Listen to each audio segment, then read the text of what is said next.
You recording? Unfortunately, yes. Give me a little beat.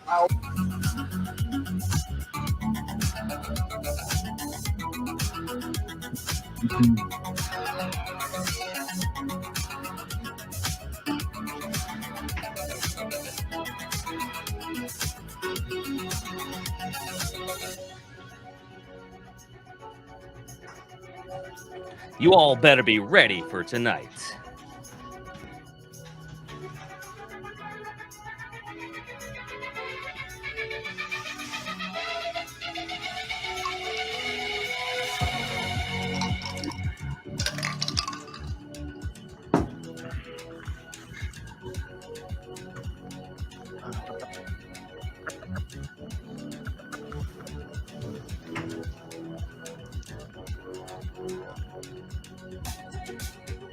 The countdown begins.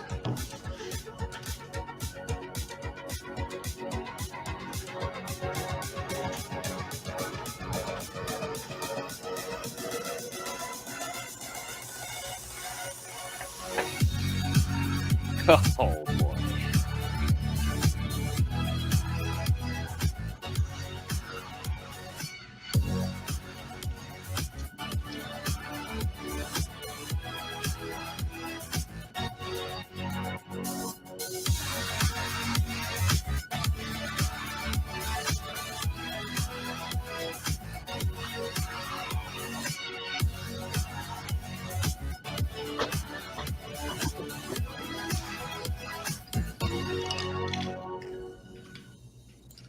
And welcome back for all you that came back for round number 2 of, well, us being us, right? Tonight, you have Jake, the villain of BattleBots. And next up, the man without introduction, Mr. Eeyore. Mr. Eeyore in the house. I haven't drank Jack Daniels in 1 week. And next up, you have the father of time himself, the man who does all of Team Whyachi design. It's Terry. Sheriff. He goes by Sheriff tonight, apparently. And then the master of ceremony, the man who makes the men's of all kinds. He's got our list for tonight. Richard, the Dick Stuplich. I'm the pump guy. Yeah. And last but not least, we have Rachel Tiny Hands, and he was the question mark until very recently, Trevor, who makes most of the media for us, the YouTube videos. He does the cutting and editing of almost everything. That's us. I also lift the bot sometimes. He's super helpful. Fun fact for you, BattleBots postponed for 1 week just to get Tiny Hands and Trevor there. So, Dick, what are we going with tonight? Well, I like to call this Streamception. We're not going to read all these, but this is all the love and a little bit of hate that we got online after the last show. I got a bunch of slides of these. We can't go through everybody. This is kind of like sponsors who keep us pumped up and kind of pretty much just encourage us to make another one. Yeah, So we've not got- to mention it was half of our stream just answering content from them. So, I mean, it made us keep on going. And we super appreciate all your comments and questions, which is why we need to put it back on the stream. Give you guys another look at all the good stuff that happened. And a lot to talk about dairy cats. So, Is that going to be a segment tonight again? Well, conveniently, I did just post my video on my page about the dairy cats. If you want to check out Mr. Eeyore on YouTube. so here's some appreciation we got from J.C. Linners. I don't know. Drunk Reese is the best. Reese, I drink agree. up. I agree. Rachel, Tiny and Stupid and Chippendales. We're not going to go back to that, I don't think. Reese gets paid to do stuff. Probably not tonight. Ray Billings. We're hoping to get Ray on tonight. Terry's Bond highlights, covered up by the hat. Terry's most memorable fight. Already covered that. No comment on that. Also, You can go there. Oh, And then- really? we just got the rest of these. We really appreciate it. Oh, and tonight, I know we're taking away from Norwalk Havoc, but we figured if you're not going to watch them, you could come over by us or switch back and watch both at the same time. Why not, right? Heck, we might even bring some up here and stream some of them and comment on some of the matches later on in the night if it starts getting to the finals and we're still on. So the next thing I had on the agenda was that I have a video here that I'd like Jake and Terry to go over. I don't know if this might be a surprise to Terry. Jake? Yeah, Pa, you go ahead and explain this one, and then I'll interject when you're silent. Well, back in the day, in the first season of Hydra, we had Dick be the pump guy, who he turned the pump on and off, and he didn't really know what the pressure was when he was turning it off. Basically, there's a pressure relief valve in there, so it can only go so high, but we didn't want to overwork the pump. And since then, we put an unloader valve in there, so when it is up to pressure, the pressure switch just turns on the unloader valve solenoid, bypassing the circuit, and the pump just circulates under no pressure, and the green light turns on, telling us that it is up to pressure. You glitched out there. You're going to have to back up about what tells you the green light turns on. The pressure switch, when it gets up to pressure, cuts out the pump, and it turns the green light on. So what we're watching here is we got a fight. What I was kind of interested in, that first flip there, that had the light on. The second one, you can see it's drastically lower. But there's some interesting light things where sometimes that one, the light was not on, and it was a really good one. And sometimes, oh, that was a good one. Sometimes when the light is on, it's not a great flip anyway. Do you have any idea what's going on there? Well, if you have a good flip to begin with, they're generally up in the air for about a second, which our recharge time on a flip would be about 2 to 3 seconds. So you're still going to be pretty high pressure. But most of the flips depend on where you hit on the bot. If you hit on the side, not center of the gravity, and where most of their mass is, they're going to just rotate and turn instead of going up in the air. When you don't get them to turn and you get the center of the bot, then they start going up higher.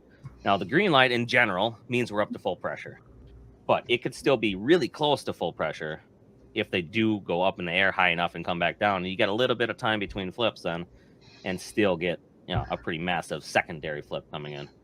And I kind of wanted to stop at this one because this one was the one I was pointing to where these black points on the arena, like everybody hates this shelf and everything, but these black points next to the screws really helped out in this case because this was the kill shot. There was a super high flip and free shipping came down, boom, right on the spike.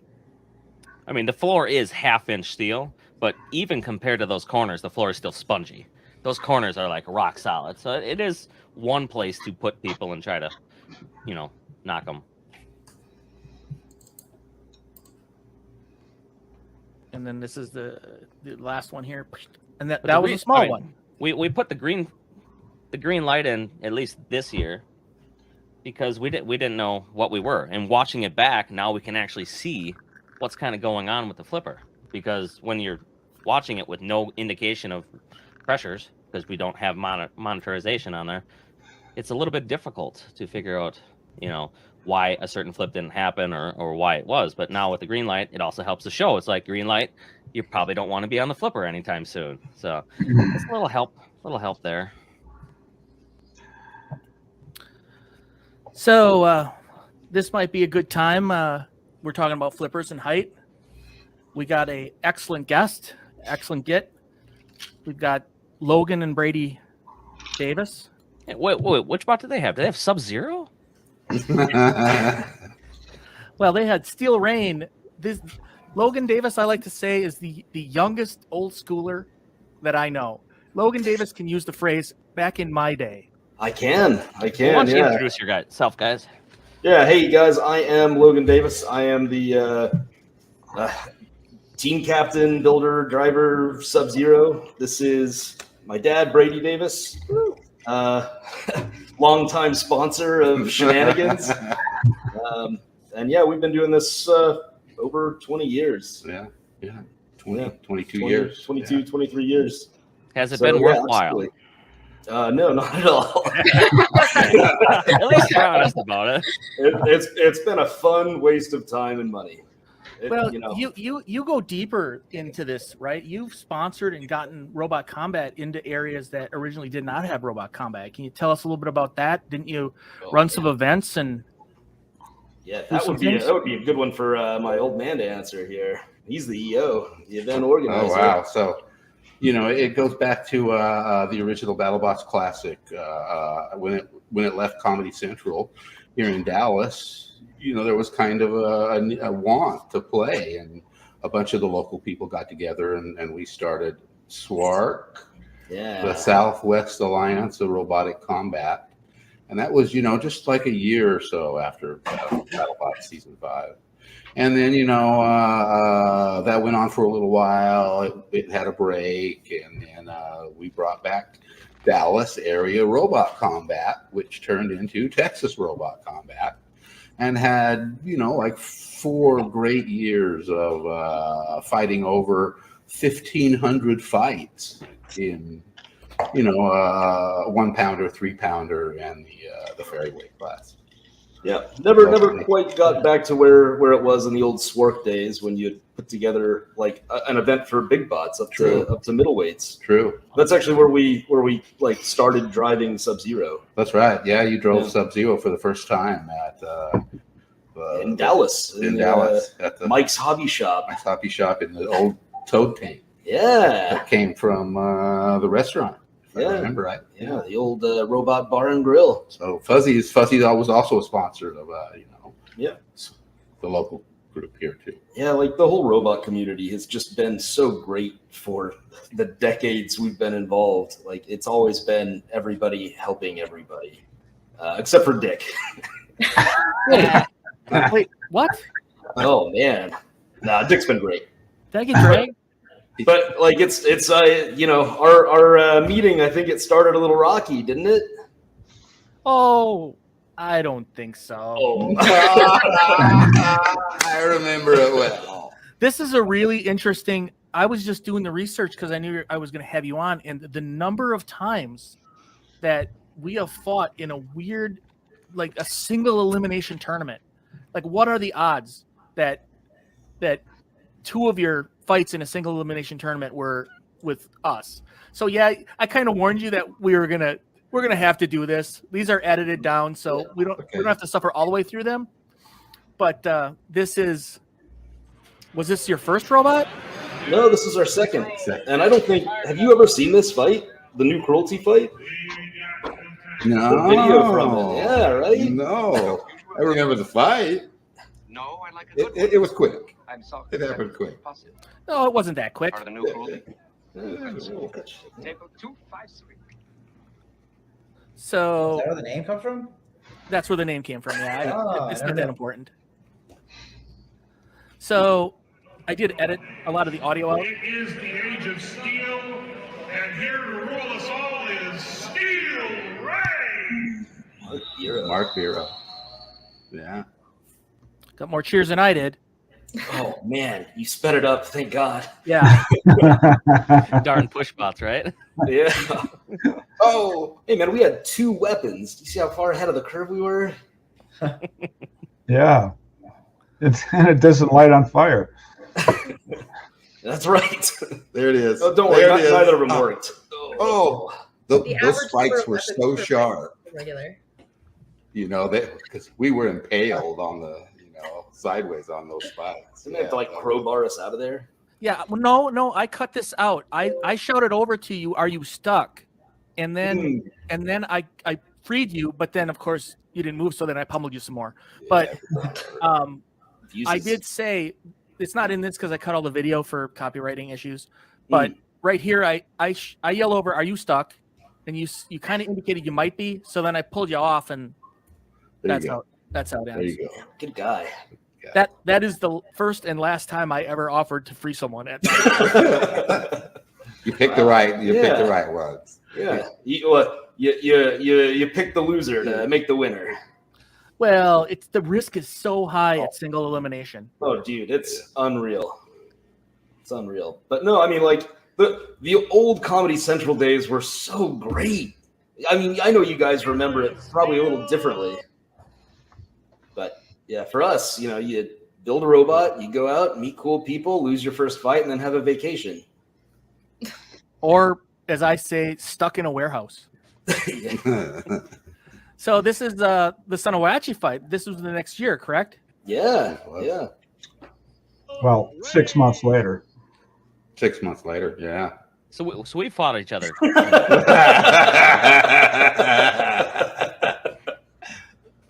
What the hell? You know what you did. So you gave me a sticker, and it's on my toolbox, and that's not a big deal. The other issue though is Donald Hudson was pitted right next to me, and he'll put anybody's sticker on his toolbox.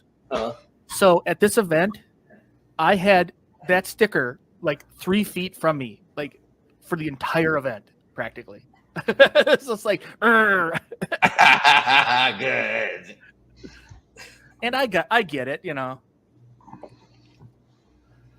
Now you may remember this differently. I watched this. This bot held up surprisingly well.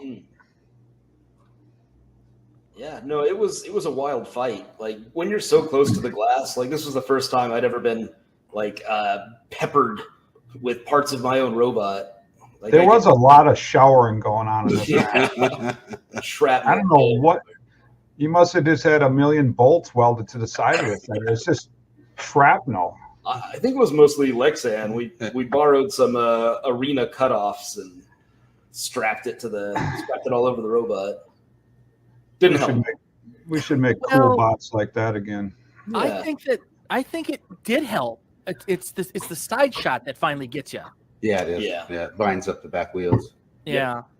You actually didn't you? Yeah, you cut through the back end and actually like hit the batteries. You know, no lipo fire. No lipo fire. And took the entire weapon off the front by the end, I think. Oh yeah. Yeah, at least half of it. Yeah, see now you got that back end. You got that back end caved in. That's gonna be a problem. There's only 2 E-Techs running this one. There's supposed to be 3. It? Just 2? There was supposed to be 3, but we were overweight. Yeah, I do remember that. Thinking, yes, we've got a chance. No, this had nothing to do with brushless or lipos. Oh no, those are actually. I'm running the same drivetrain that Tombstone runs today. Like 22 years ago. Where's Ray? Bring him on. It's NPC T64s or 6438. Admonish him for not getting with the times. I think he switched now, didn't he? Switched, yeah. Did he? Switched, yeah. Oh man. So this one, when I saw it after I talked to you and you agreed to come on, I went and found some of your fights, and I described this, I believe, as a clinic. Yeah. Audio blow. Sorry, everyone. Ice wave. What are you gonna do? What are you gonna do, Logan? We'll see. They get to start at full speed because the arena was so small. They thought that was the way to fix that. Now these are middleweights, right? Yeah, 120 pounds. I can't imagine a lot of people in chat and modern people have ever seen a fight start with a spinner at full speed. Yeah, it's a little broken. This is some good work here. Oh, thank you. Yeah, my proudest moment of my entire life.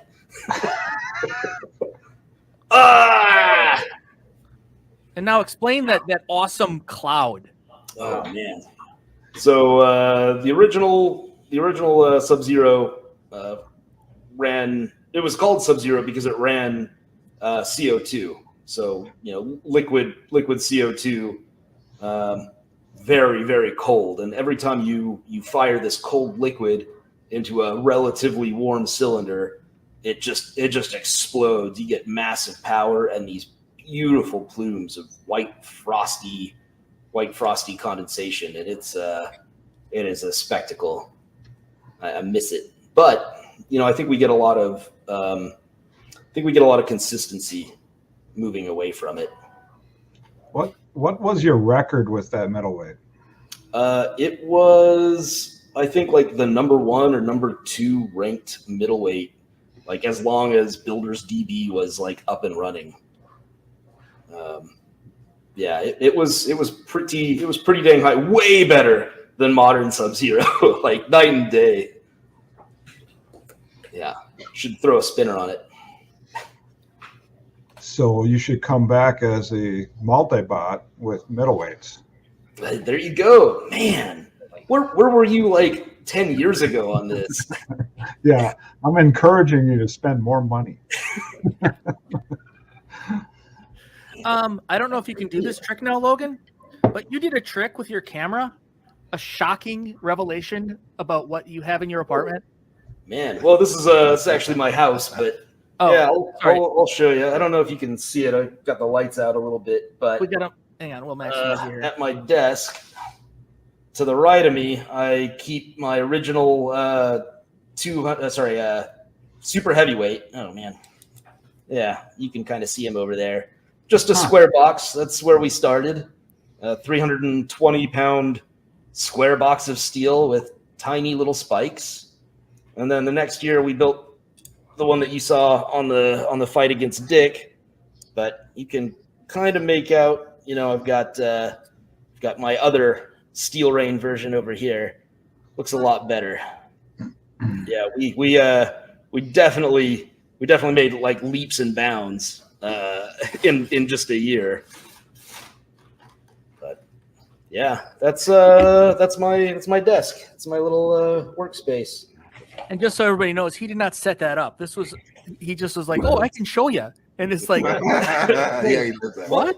What do you guys do with your old super heavyweights? What are you supposed to do with them? I throw them away. I don't have the heart. We've been dragging them around for 20 years. Yeah. Sell them on eBay. Oh yeah, that's a thing now. It's crazy. Mm-hmm. You can always make more, right? Yeah, I suppose. Yeah, you don't really get very much for it though. No, but I mean, it helps a little bit, and for sure. The fans are really happy with it when they get some, a top plate or a wheel or weapon. Kind of helps everybody. So we were using the first version of Steel Rain as a test bed, a platform for Sub-Zero to throw it up in the air. Oh, we still do that. So it came in handy. Yeah, without the batteries in it, it's like 260 pounds. So it's kind of like the perfect like test bed for a flipper. What kind of batteries? Oh man, these were golf cart batteries. Yeah. They were the first one. Permobil wheelchair motors and big absorbed glass mat. Lawnmower batteries from Sears. Yeah. Do you remember how much you paid for entry fee to BattleBots? It's like $250 or $400. I thought it started low, like 50, but got up to 250. It's been a long time. It was more money for the like heavy and super heavyweights. Right. There you go. We got some questions, I guess the crowd does on this particular, Sub-Zero fan base. So are we going to see Sub-Zero back anytime soon? Man, I hope so. I've been kicking around some ideas with the team. We definitely want to show up with something that's maybe a little bit more competitive, that can, withstand a little bit more abuse than what we've had in the past, and just trying to figure out the right way to do that. I'm sure, as you guys with the flipper know, it is not a very good time to be a flipper. No, it sucks. Yeah, it's the worst time. I wish I was in Broncos era. I would have looked so much better. Oh man, no Outa. Oh man, what? Hey, Jake, ask Logan how it feels to like flip a bunch of opponents out of the arena.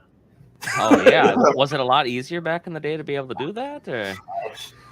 I mean, were Man, you one of the it first just ones happened. to do this back in the day? You know, that's what I hear. I have not really been able to find any video of any like earlier BattleBot fights where someone gets thrown out of the arena.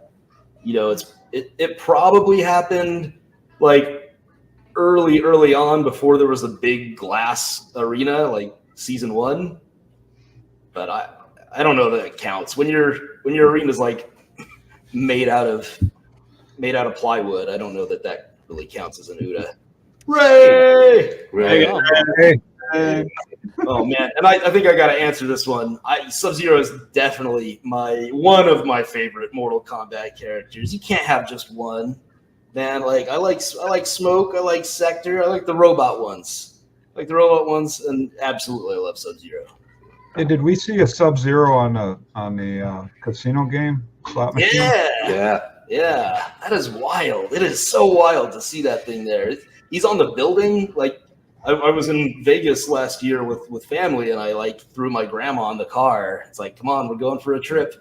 That's my robot. That's my robot up there on that big building. Wild. Such a cool feeling. A feeling I'm sure Ray knows all about. It is pretty cool. Absolutely, yeah. You know, Ray, what's it like having a toy of your robot? It must be nice.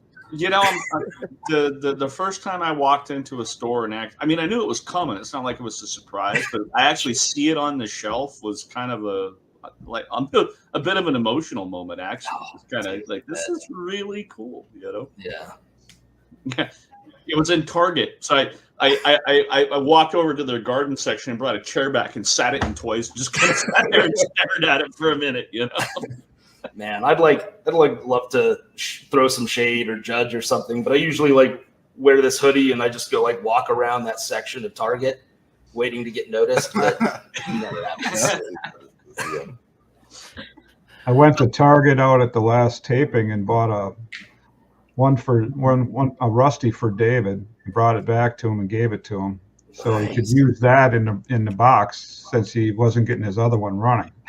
No. And I said we probably could work better than we could go back and get like 150 of them, and it would still be underweight, you know, and they'd have to kill them all the Rusties.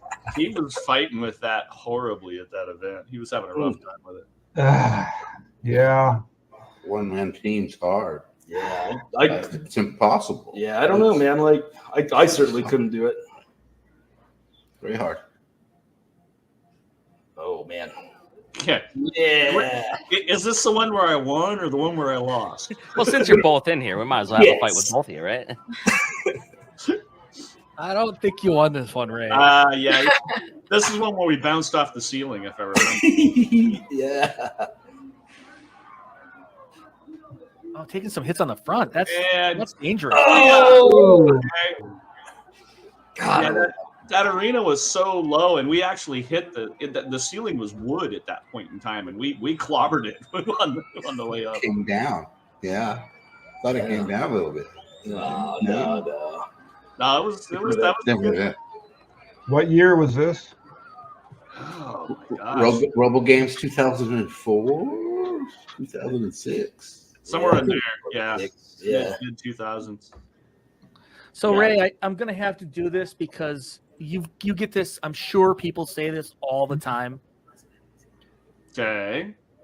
I've seen so many. What's my favorite fight? What's my favorite fight? So I'm gonna get this out of the way. It's edited short, but people love to see this fight. This is one where I use it to say, hey, this is, you know, if they've never seen the sport, this one's quick, and that's a good hit right there. So how is this different from Riptide? Hey, okay, I got this. I cut it out, but Ray was asking them. Yeah, because I was done, and the guy's going, hit it again, and I go, you want one more? And he goes, hit it again. It's like, all right, fine. So I hit it again, you know. Yeah. This is another one I found real quick. So, a lot of your fights are short clips like this. Well, the good ones are usually I win pretty. The long ones are usually me getting my butt kicked. So this is Mosquito. Stephen Phelps. So talk us through this here, Ray. Yeah. It's going to happen. Okay, so that first hit, he's got a big, thick piece of steel across the wedge there. And the first hit where I kind of catch it on the side, I break, like, I don't know if it's welded or bolted, but I break most of it free. So that hit breaks most of it free. So then when I hit him again next time, in fact, you can even see it's kind of bent up. It actually comes off the robot and then takes out a big hunk of the ceiling. And, and so then it's just dangling there for, it took out a light structure and a big piece of the support. So that big flat piece is the plow that went into the ceiling. Correct. There's the plow that came off. We were sitting in the stands.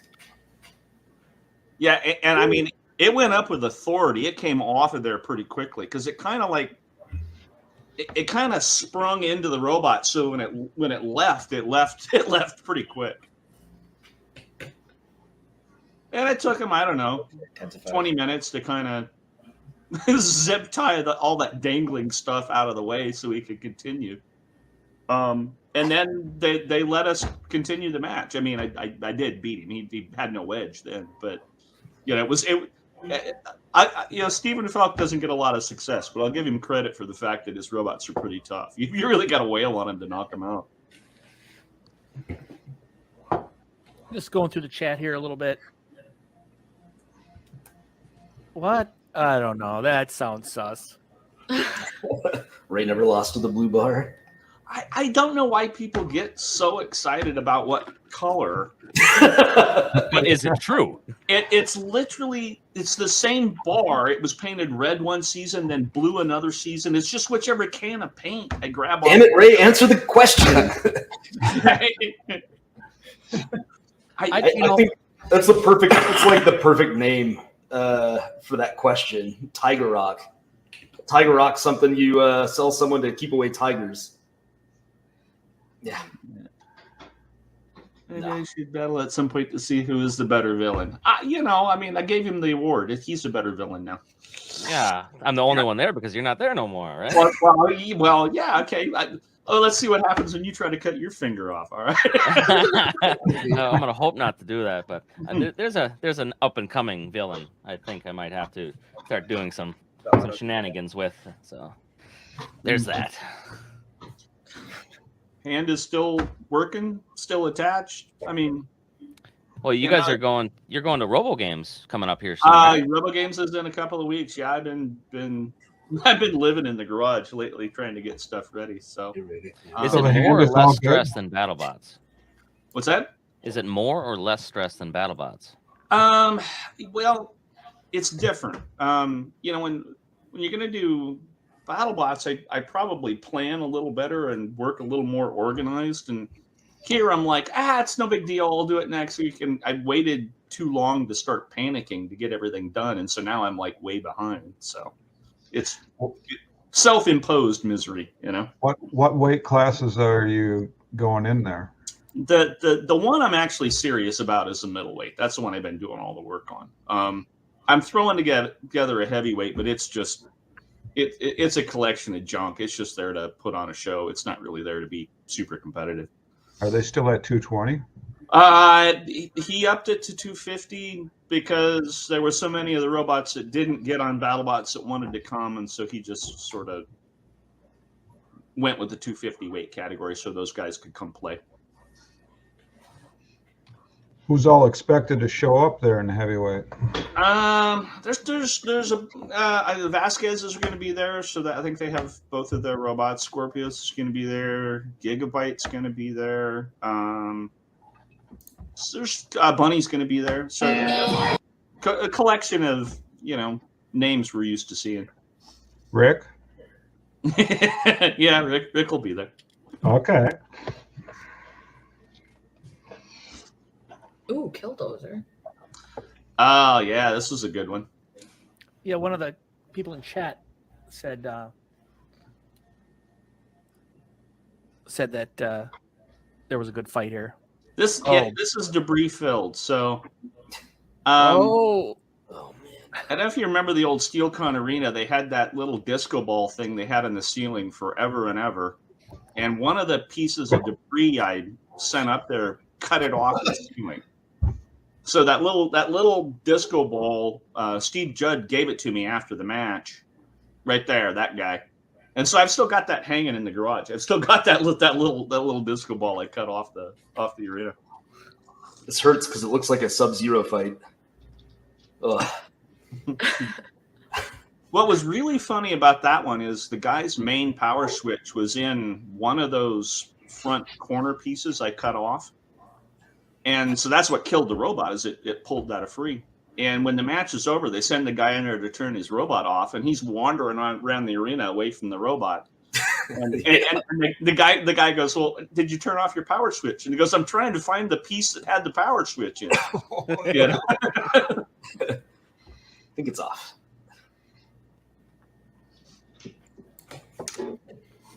And then got this for you.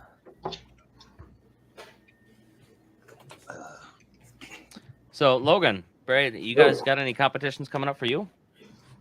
Yeah, probably. I think Sid from Riptide just reached out to see if we wanted to come to a Texas A&M event, and yeah, I want to get a couple of little insects together for that.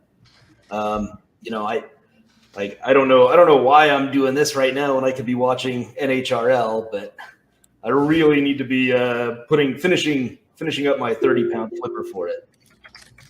That's the goal. I really want to make it out to NHRL with a 30-pound flipper. What kind of flipper? What do you mean? Well, like powered by. Oh, okay. Yeah, HPA, high pressure air, nitrogen. Nothing too crazy. I mean, like you could probably push to do something crazy at NHRL, but I'm just really trying to use it as kind of like a test bed for a new Sub-Zero. The one at Texas A&M is only up to 3s. Yeah. Yep. Do you guys do insect fights? No. We don't. Used to. It was no challenge. All right. Yeah, that's not quite true. We went out to NERC once. Sure. 2004. But Ray has, right? How did we do? Bot. What's that? You've done a lot of small bots, right? Well, yeah, because Tyler's always been into it, so I've sort of been drafted into playing with beetles, and I got to admit it's a pretty competitive category. Very competitive, yeah. That's how you guys it. They're vicious. Yeah. I mean, for anybody out there who's now watching us, you could be watching Norwalk Havoc right now because they're having their qualifying rounds right now, and they'll probably go till midnight or 1 o'clock. So we're gonna run right alongside of them. They run late every day. They run late every day. They don't mess around. The robots get going through. It's not like they're taking their time with it. It's just they have a lot of people that show up. Yeah, like 3 arenas. No, on the little ones that with the lower mass, of course, you got the action reaction that everything goes quicker. So it's little buggers can really fly. Yeah. You'll bounce off the ceiling 20, 25 times in a match. So we got a question. What happened to the suitcase nuke? It's sitting in pieces in the garage. I actually think I got rid of the frame now that I'm thinking about it. It's just not something that I'm planning on doing again. If I ever built another 30, it would be something different. Mm-hmm. Okay. Like what? What would you want to build, Ray? It would in those arenas, the way they're set up, it would probably be some sort of vert. It probably wouldn't be a horizontal. They're just cramped enough that horizontals aren't going to really do all that well.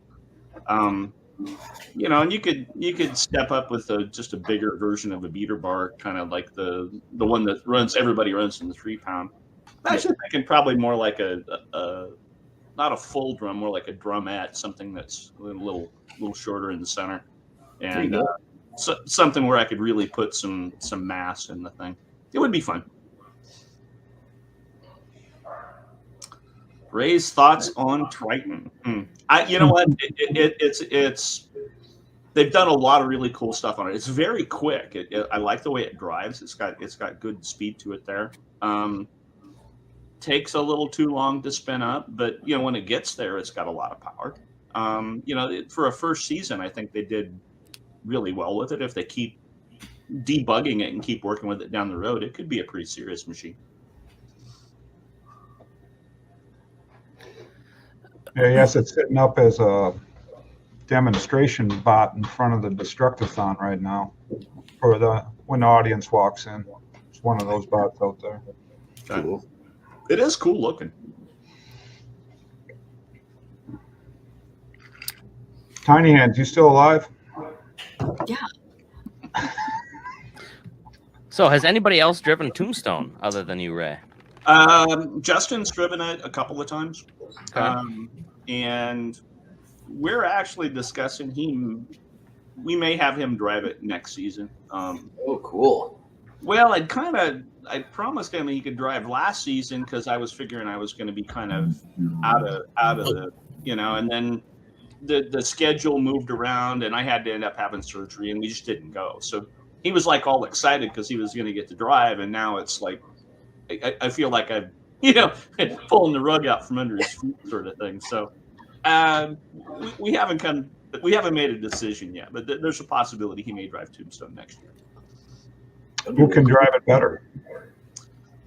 He's more of the bull in the china shop type thing. There's no subtlety, whereas I try to pick my cuts a little better than he does. He's just more like he doesn't have to fix it. So I just figure he's just gonna go wild and crazy at it. Do you have a name for the move that you do when you show your booty and then flip around? I kind of like the Tombstone. I've actually never put a name to it. It is kind of it's fun when you get somebody to bite. And the more aggressive your opponent is, the more likely they are to fall for it. A couple years back when I got Donald Hudson, he bit that hook, line, and sinker when I got him on that. And it's because he's such an aggressive driver. He's like, I got him. I'm going to push him, and it's fun when it works. There's going to be a Tombstone Hydra match up the next event, right? Please no. We don't want it. It's certainly not one I'd pick, but if it happens, whatever happens, we'll. Oh, you would pick it. You would want to shred my side so much. Do you think they'd risk? I know you guys. You come up with some sort of way to deal with it. Do you think they're gonna do that? Yeah. Do you think they'd risk Tombstone? 12 feet high on one of their upper panels. That there is some concerns with that. Okay, when Icewave was still there, because everybody's like trying to get Tombstone and Icewave, and I told Trey, I said, well, I'm going to come in and I'm going to touch his wedge. I'm going to come up weapon to weapon, and I'm going to take off a hunk of Mark's bar, a 1.5 feet long. And he was like, yeah, I see that happening. You're never going to fight him. So. Yeah, I think there is significant risk of serious arena damage with a Tombstone Hydra fight. Yeah, we almost seen Megabyte hit the Lexan when they did that pinball effect, and it would have been up another 6 inches. It probably wouldn't have been good for the Lexan. Oh man, probably not. We just need to keep sowing those seeds so they never want to make that match. So before we wind this whole thing up, I've got how do we say their names? Jake, you guys. Tom and Shy. They said it already. Oh, he's old. He forgets. Yeah. And they're in the UK. They're troopers. What time you got there, guys? It's currently 1:45. 1:45 in the morning. Yeah, that's the dedication we like to see around here. So what brought you to the show? Are you fans of BattleBots or just Robot Combat in general? Tell us about yourselves a little bit, as much as you care to share. So I kind of grew up with original Robot Wars way back in from the 90s into the early 2000s when they first took it off the air. Unfortunately, I'm one of those guys who can answer almost any question you have about original Robot Wars. That's the level of ridiculous trivia knowledge I have over it. I'm not good for much, but Robot Wars trivia knowledge, I'm your man. I kind of, when it comes to me, I dabbled in Robot Wars a bit, like original Robot Wars when I was younger. But then when we started hanging out, we had a bit where we literally just binge watched all of the series of Robot Wars, like original Robot Wars rebooted series. And then he actually was the one that introduced me to BattleBots, and we're just hooked on it at this point. I was sort of conceptually aware of BattleBots, but over here it was sort of very difficult to find. It didn't really air on any sort of regular channels. It was on specific cable channels or whatever. And then what season have you seen already? What season have you seen? All of them now, pretty much. I've gone back and watched the Comedy Central days, and we went back and watched the first ABC seasons. And that was fun. Shy's starting point was the first Discovery seasons. Oh. First host of Robot Wars before Craig Charles, it was Jeremy Clarkson, and he literally, it was quite funny because we just joked that he spent the entire time insulting the guests, hoping that he would get fired. Yeah, if you go back and watch the first season of Robot Wars, it's just Jeremy Clarkson not wanting to be there the whole time. And it's so obvious he doesn't want to be there. What a shame. But yeah, I first introduced you to BattleBots with Discovery first Discovery season or rebooted season 3. Ooh, favorite house robot. Favorite house robot. I always liked Mr. Psycho and Growler when they first came out. Oh, Growler was my favorite. I mean, I did also like Matilda. Oh yeah, I loved Matilda. Just because she kill a lot. Yeah, for sure. So to kill a lot was OP. So he was so OP. Yeah, there was this parallel. We heard a lot about the bike rack and how it was parallel to a UK robot. What can you tell us a little bit about that? I think you're referring to the tornado controversy, where it was a robot that basically built an entire cage around itself. So here we go, yeah. Yeah, it physically couldn't fall down the pit. And you're still bitter about it. I'm still bitter because we were doing a thing where, because I kind of knew nothing about a lot of the grand finals and all of that. So Razor were my boys in that fight, and then as soon as that happened, I'm still bitter about it. Tornado did nothing wrong. They did everything wrong. It's comical, but at the same time, I'm surprised they got away with it. I'm pretty sure they ended up bringing in rules the next year to make sure no one did that again. They did. So tell us what's going on here. They got this thing on so they can't be attacked. Is that the? Mainly so one that Razor can't get a grip on them, but two, there was a section of the battle arena called the pit, which is as soon as you could open the pit and then you could push a robot into it. They had built that so far out around them that they physically could not be pushed down the pit. Because there was at one point where they were very nearly in the pit, but because they had that, they didn't fall in. So effectively won through winging it with this weird rack thing around the rest of the bot. I didn't know what they were doing the whole time. I wonder where the quantum design came from. Oh yeah, Razor was a damn good bot. That's going to be Hydra's anti-quantum weapon.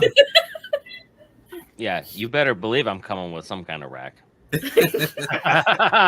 So what does a UK bot fan think about the current UK bot participants? Beta, Quantum. Well, Beta and John Reed are legends, absolute legends of the game. I mean, I don't think there's a man. You'll have to correct me if I'm wrong, but I don't think there's a man as seasoned or world-traveled as John Reed in robot combat. Correct me if I'm wrong, but he's been there since the mid-90s to America, to China, all around the UK. He's been everywhere. I just wish he had a trophy for the mantelpiece.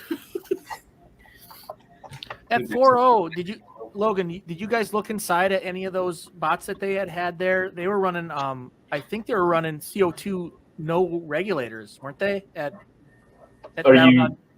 you talking about who are you talking about? Give me an example. So the Brit Clippers, I think we had Bigger Brother there. Oh yeah. So we actually hung out with the Brits quite a lot. The first, season 3, season 4, we spent a lot of time with, Ian Watts and family, Ian Lewis. Help little sister get ready for their Rumble win, which was fabulous. Yeah, that was so cool. Ian Watts and his family. Oh, man. Very. So they were just great. Cool. Yeah, we actually, after we had our fights, we went and kind of vacationed around San Francisco. But yeah, I mean, like at 13, I'm 13 years old and hanging out in a hotel bar while everybody's drinking beers and driving tiny little 150-gram robots. And the Razor version was the coolest. Ian Lewis had taken a toy of his robot and stuffed it with little servos. I remember that one. Yeah. Had a tiny little fully working 22 years ago, 20 years ago. Yeah, little sister. What about the Monsoon guys? Do you like them over in the UK? I love them. Love them. Tom Brewster's a great lad. Yeah, Tom Brewster. I love him and his robots, and from when he first started with his first design and watching it evolve and develop to Monsoon now, it's amazing what he's done with that. When you go back and look at his first design, it was called Tauron, and looking at that now and seeing what it's turned into, it's such a huge difference, and it's so destructive, Monsoon, what he's built. I'm glad to see them back again after they had to miss out, unfortunately, last season or the season before. I mean, it's great as well. One of the things we love about BattleBots is because obviously in the UK, with Robot Wars, we're a lot, I guess, more cautious in regards to safety in that. You don't get half the destruction that you get frequently on BattleBots, and it's one of the reasons we love it so much. I like to hear that. I wonder how many other fans are a little bit more interested in something a little less destructive than what we've got now. As long as it puts on a show. Yeah, hope. Everybody should just be a flipper, and then we'd have a perfect show, and nobody would get damaged, right? Yeah. Flippers, hammers. Come on, let's open it up. Let's get some stuff that's not just a spinner that's horizontal or vertical or both. According not to not that it's flipper friendly anymore, but when are these UK flippers going to come on over? When you allow them to qualify, we had one, the Robot Wars champion, Orion or Apollo. They'd been applying for 3 years now, and they keep getting refused every time. Well, there's some reason. But they can't go. So I saw the box. I saw the crate there a couple of years ago during the whole COVID, that little COVID thing that happened. That thing. Oh, that pesky thing. Yeah. Yep. It would have been great to see them that year. Well, let's take another flipper bot then, Logan. What you think the UK bots would do anything when they come over here? No chance. and Tom and Shy, what do you think? They wouldn't burn up in the box on their own. Oh, I see. That's coming from a guy that's never built anything electronic in his life. Yeah, exactly. That's all right. I kind of explain this when people talk about this. I explain this kind of there was this one guy, I don't know his name, that there was a pro motocross racer in Europe. I think he was in the Netherlands or one of those countries. I'm American. I don't know what countries you got over there. Anyway, but he came over here and just wrecked everyone. And this goes to the practice. Like when you practice and work in a certain ecosystem, you may be the fastest guy in the US, but there might be a faster guy competing with, third, fourth, fifth people who could beat all of them. And I just don't know if we can directly compare these two ecosystems. They do things differently. They fight in different ways. If it's all about straight up destruction, which has been limited intentionally by the UK ecosystem, they might get surprised by the kind of level of violence that we're having here, because you got to kind of armor up and waste a lot of weight on the armor. And I mean, it's not fair to watch these old Robot Wars shows and go, well, you know, those bots wouldn't fare well. But like Quantum and those kind of guys, they're tuning their bots to this ecosystem. And I think that, you know, you come with something unique. Even Cobalt was different, you know, in a way in which it's, you know, it's kind of a surprise to us. If you just bring up, you know, a shell spinner, a UK shell spinner versus, you know, Gigabyte, well, Gigabyte's probably got a lot more fights on it. And I don't know. That's kind of my take on it. Yeah. Well, No, I mean, I think you end up with some surprises too. Like you brought up Cobalt. Like Cobalt is just a great example of kind of like the opposite of what we were talking about. It's a great robot that like it won a KOB, right? And I'm talking about the Vert Cobalt. Mm-hmm. Yeah. It won in KOB, and it was nasty, and it's still nasty. That was my first bot design back in December of 2000. It looks like Cobalt. No, it's a great design. But Cobalt didn't really break out at BattleBots until they got their fork game figured out. And I just think that's an ecosystem thing. It's just like, you know, oh shoot, we need forks now. Right? So well, it only wins if it gets under who they're fighting. So he's going to have to play the ground game. I mean, it's the only way you can deliver it, you know? Yeah, and Matt adapted pretty quickly, you know, during that season when he was driving. Yeah. It was weird. The two teams that Matt did go on, you know, Gigabyte that season that he was on, and then Cobalt. I mean, both those bots got substantially better really quickly when he was kind of on those. Okay, Cobalt was originally a horizontal. It was a horizontal originally, and then they brought in the vertical version. Oh yeah. Yeah, but as Matt was adding on to that season, you know, after he went against Fusion, and I was kind of giving him shit that, you know, is this thing going to look like, you know, be yellow with a bulldozer blade on the front here pretty soon, or? Yeah. I mean, I think it probably does on the inside a little bit now. You know, they switched from 2-wheel drive to 4-wheel drive, got him a little bit more stability. You know, I bet he's done some of his reliability tweaks on the inside of the wiring. You know, he definitely knows what he wants to drive. So, you know, it's you know, he had to add some flavor to it. That's well, Matt was a really good pickup. I mean, didn't he do some sort of amazing things with the Gigabyte and absolutely the shells? A lot of their it's just general improvements in reliability came down to Matt having his fingers in there. He's an amazing teammate.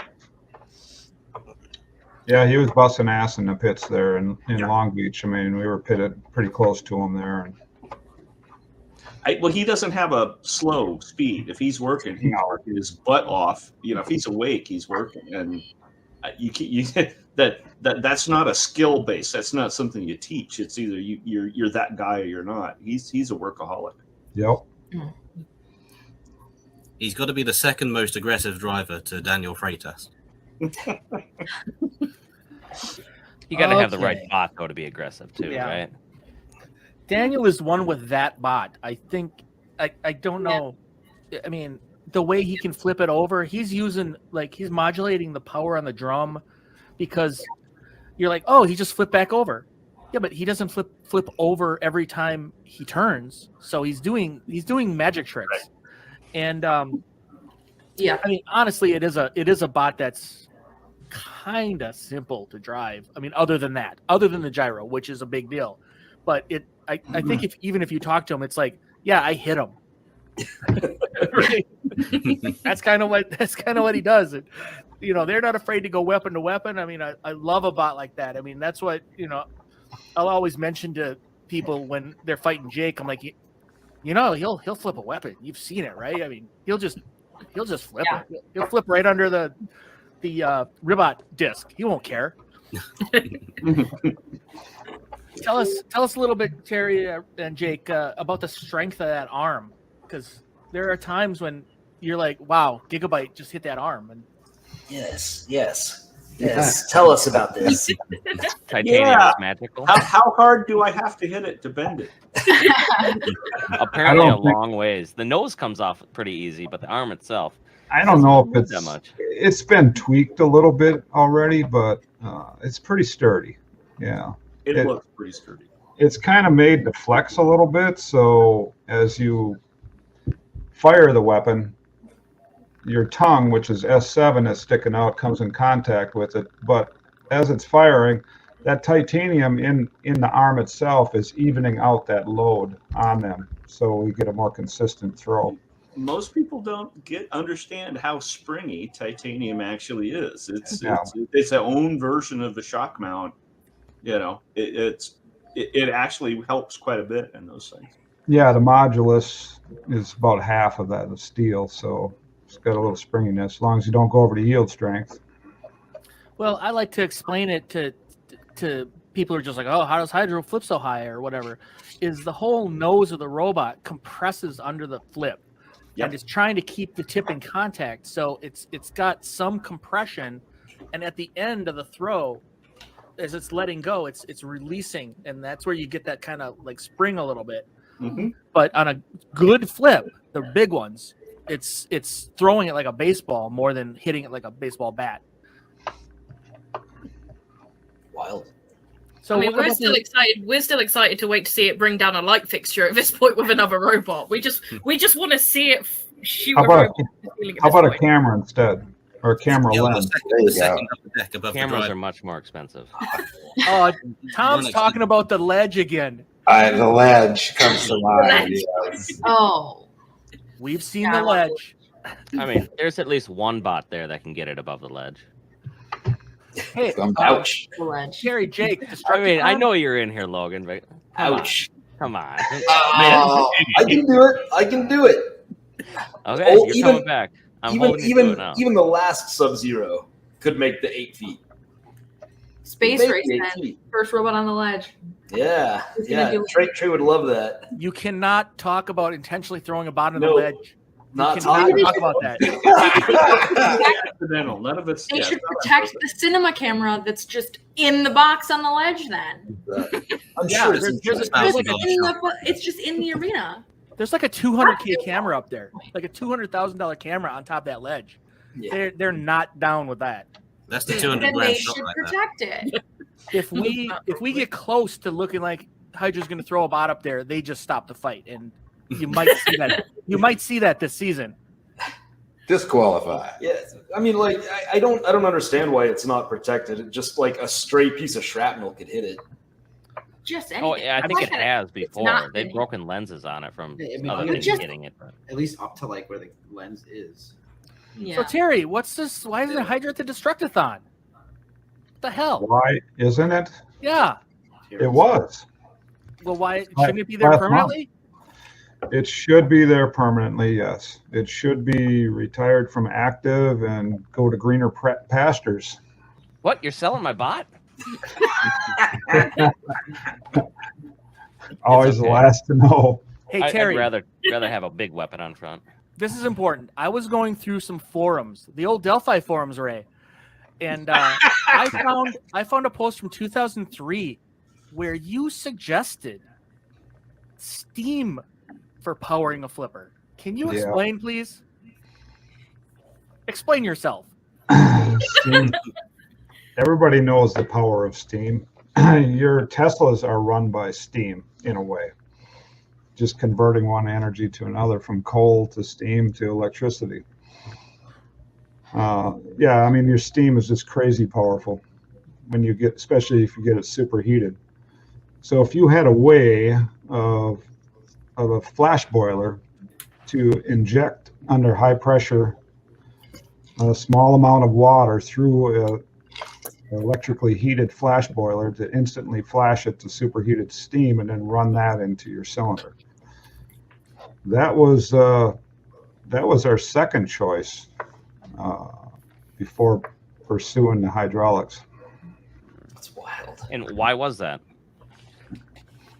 Why'd you have to switch off of Steam? Because of the switching off of Steam. Yeah.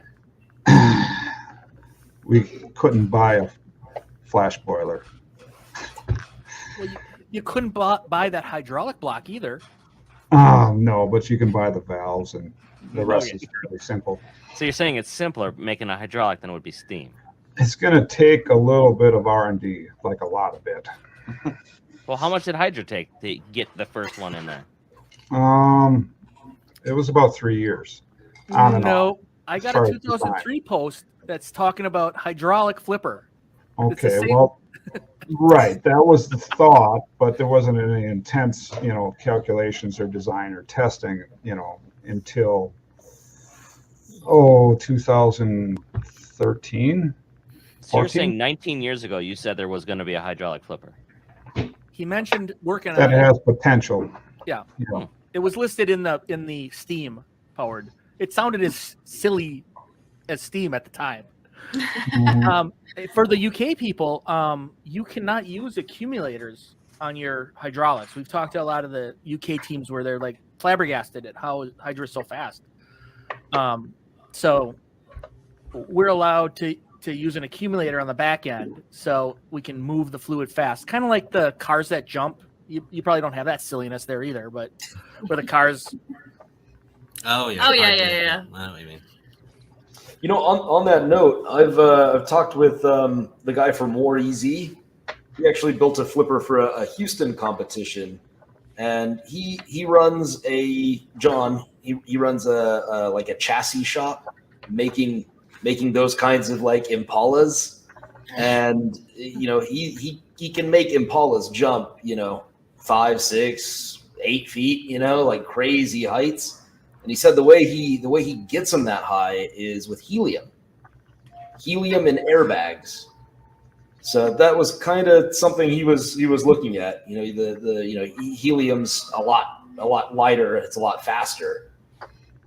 So, might be an interesting thing to look into.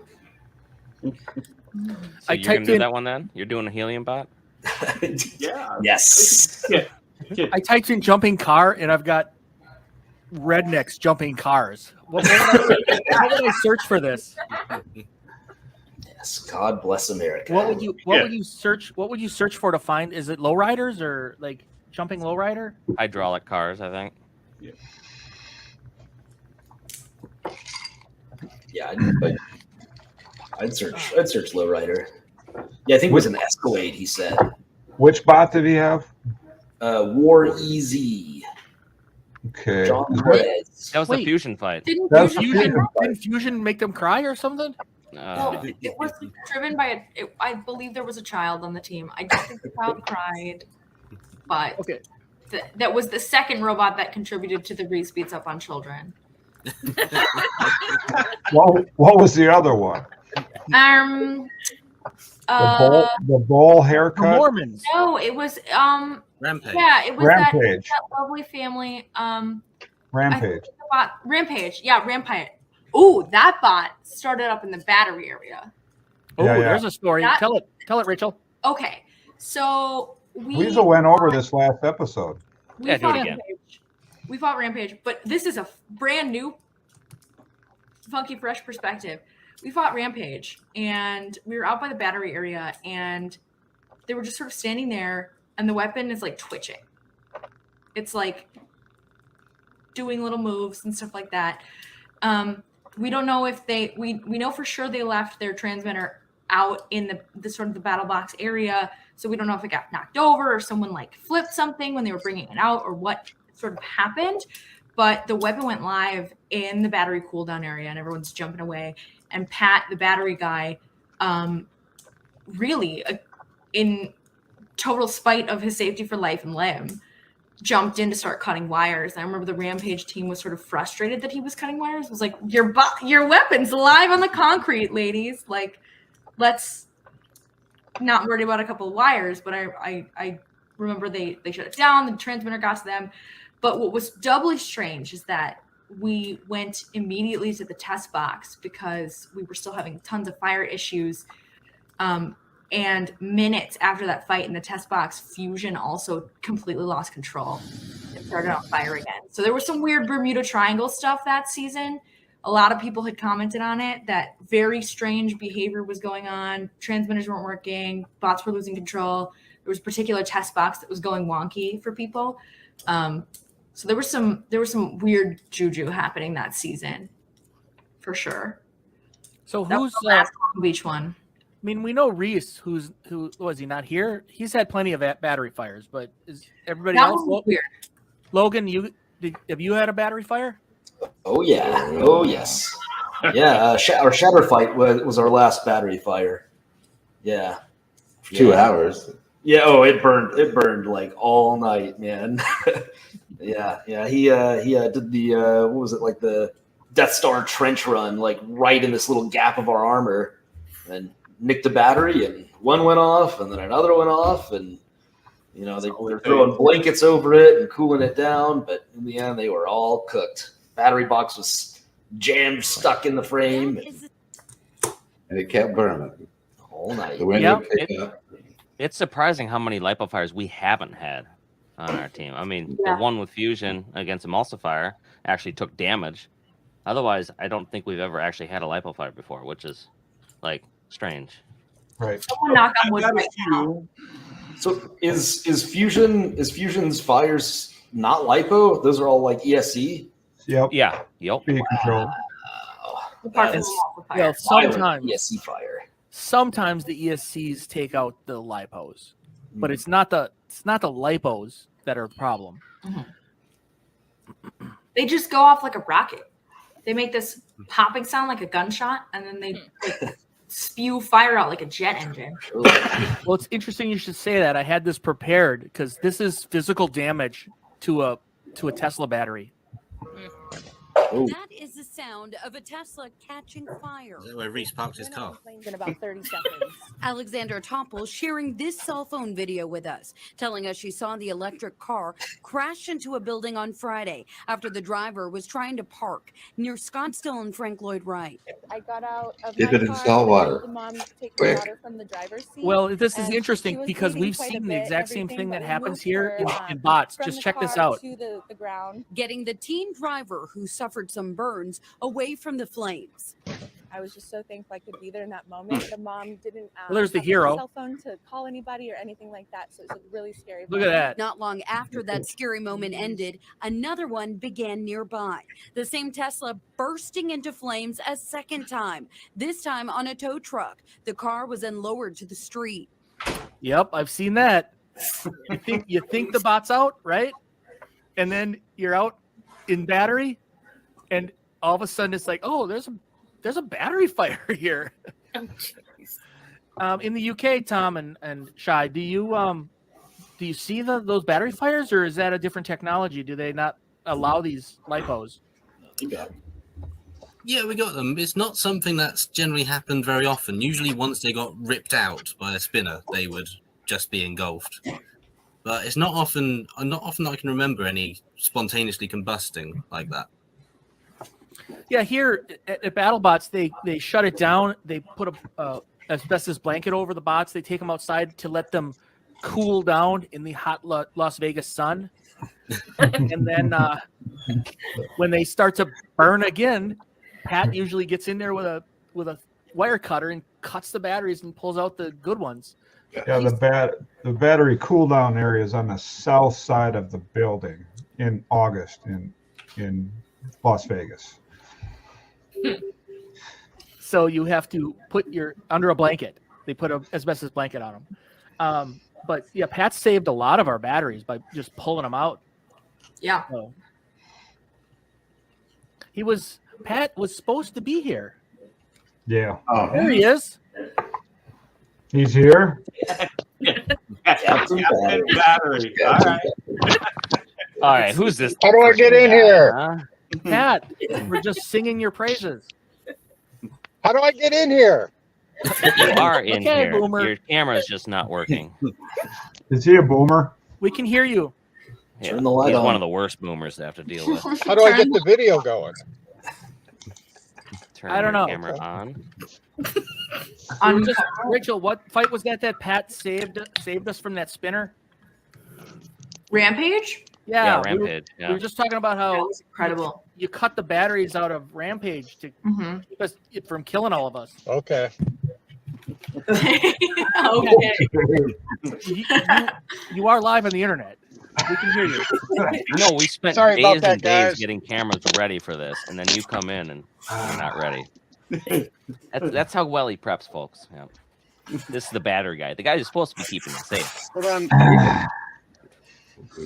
Hey, he does a good job. People don't want their battery wires cut, but when your Sometimes battery's it's like necessary. melting You don't get a down and choice. stuff, what are you gonna do?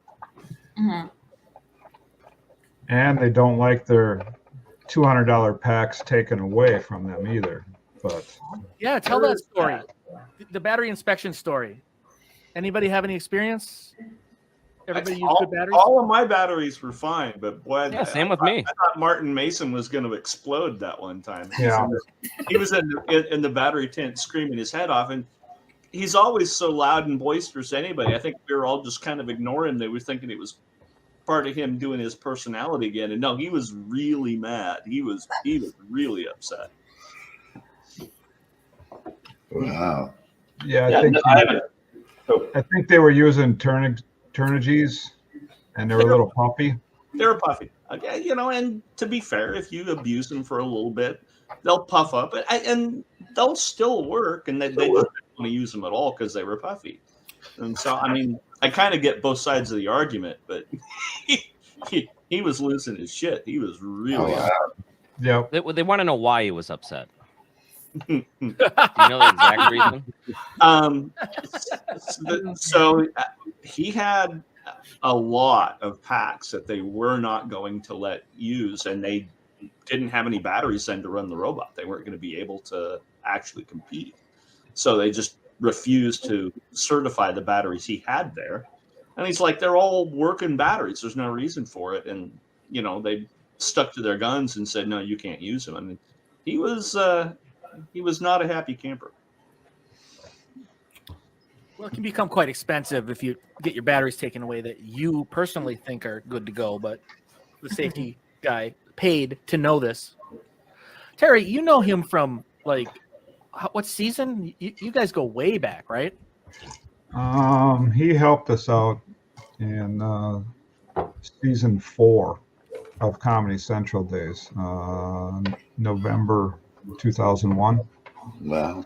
He was on our team and helping us out with the packs and whatnot. At the time, we were probably using iCads, the old 2400 Sanyos type of thing. Pat had a battery company. Here's Captain Battery now. Are we in there? I can hear you, Pat. I keep getting an error on the video. Just leave it like this. We can hear you. You're good. Okay. Anybody want to introduce Pat Kiven? Oh, Pat, introduce yourself. Pat, Who are you? have at And her. what have you done for BattleBots, and where do you come from? I'm the wonderful guy that takes care of all the battery safety during filming. What does that all entail? Oh, telling wonderful teams that show up with all their batteries that are totally puffed that they can't use them, basically. Oh, we were just talking about Martin. Yeah, we've had a few issues, but I don't know, it's interesting with the teams. Like, you could definitely tell the upper level teams and how important their batteries are, and and that's part of their program. All the top tier teams are phenomenal at their battery management, and and then you got these teams that come in there and there's been 3 or 4 teams where every one of their battery packs were bad from the start.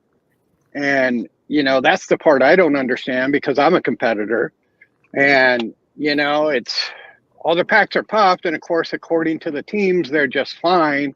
But, a puffed battery is the easiest way to tell that a live poly battery there's going to be an issue at some point with it. And it's getting pretty close. Would you say if there's going to be a lawsuit, you're the one that's going to get nailed on it, not BattleBots? Thanks a lot, Terry. There's been some lawsuits involved, and but hopefully,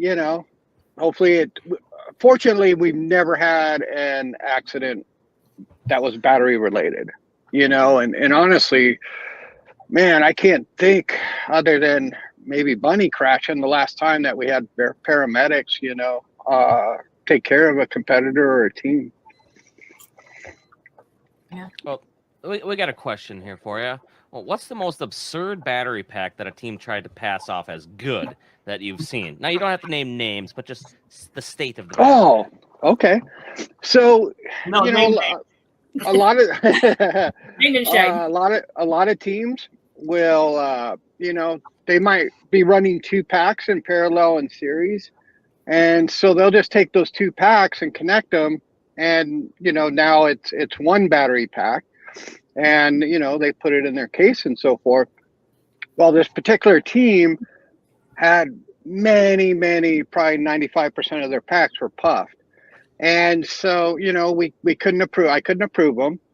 So then about 30 minutes later, the head team guy comes over and he's like, "Hey, we're ready for a battery inspection. Ray will like this one." And I come over and they had taken their puff batteries, 2 packs, and wrapped them up in foam and then shrink wrapped them as 1 battery pack. So now we have 2 bad battery packs inside of, you know, a shrink wrap. And, you know, we had to call in upper management on the safety team, and we ended up cutting the shrink wrap off and verifying what was going on. And they were quite upset. And, you know, for me, the part I don't understand, I understand batteries are very expensive, but at the same time, man, it would suck if, like, you know, Brady or Ray or someone sitting there winning a match, you know, and it's like a semifinal match or, you know, quarter semi, and they're winning a match and their battery, you know, catches fire or goes out, all because they were using a really old battery pack or a compromised battery pack. You sound a lot like Tommy Boy. Yeah, thanks a lot. And selling brake pads. Yeah. Do you have your Crocs on, Terry? No, I don't. Okay. Well, I see you got the cowboy hat on and all that wonderful stuff. No, fortunately enough, we kind of go overboard on safety, you know, and the batteries are probably the most dangerous thing in the sport, you know, and that filming, you know, and Ray's got a lot of experience in that department. I've got experience setting them on fire. Yeah, that's you know, but knock on wood, you know, we've never had anyone get hurt, you know, and we've done really good with it. And every season it gets interesting because it's about the same. Every season there'll probably be 20 to 25 battery packs that don't get approved. And that just, it never changes. It's always that same amount. But when you walk around and you look at Whyachi or, you know, you look at Ray or any of the upper level tier teams, and man, you just go in the charging tent, they're serious about it and they take care of their batteries and they do a great job with that. And it's just part of being the success of the team. And so extracting this bot from the arena that's smoking, what are the proposed plans there to keep the smoke from going into the audience when you're hauling it out? I think you had suggested some sort of some sort of smoke extraction fumigator bag. I mean, there's a bunch of things that are getting talked around. I think Terry had a real interesting one. Wasn't there a self-enclosed bot cart? They throw the bot in there, and then... Yeah, that's one of the things we were talking about. I guess there's some concern, you know, about when we take a bot out of the arena to the safety area. It's about 30, 40, 50 yards, and we go through, you know, the end of the back of the building, and then we go outside. Once we're outside, we're pretty safe. But, you know, there have been times where we had to really wait for the smoke to die down before we could take it out, because we won't want those fumes going into the audience or into competitors. So there is talk about, you know, some more safety in that department, and possibly doing something where, you know, we load a bot onto a cart that's got a bag and an extractor, a fume extractor or something, and some to contain the smoke. But that's something I think Trey's working on, and haven't heard a whole lot on it lately. How did you like your cool down area in August on the south side of in Vegas? Horrible. For you fans, you got to understand. We filmed in August. You know, we even filmed in October last year, but the year before we filmed in August, which happens to be the hottest month in Las Vegas. And, you know, we were dealing with 110 degrees, 105 degree weathers for a majority part of that time. And so, you know, for the teams, for me, we're in this big studio filming and it's like 75, 80 degrees. And then we have to go out into the cool down area, which we had fans and misters, but still it was pretty hot. And, you know, especially for the people from the Midwest, they were melting, but you know. Where did you steal your mister from? Oh, let's see. I think Weasel stole it from someone and brought it over. So last season we stole a sandbag from over there. So before you got on, Rachel was telling a story about. Before you got on, Rachel told a story about a bot that activated in the cooldown. Yeah, I think that's. You'll have to refresh me a little bit. I think Jake and Weasel were right there. There was the one, the team that had the kids on it. I think it was Rampage. Mm-hmm, you're right. And so they had an issue in the arena, and you know, on our radios and everything is like, yeah, you know, everything's fine. Bring it on out to the cool down area.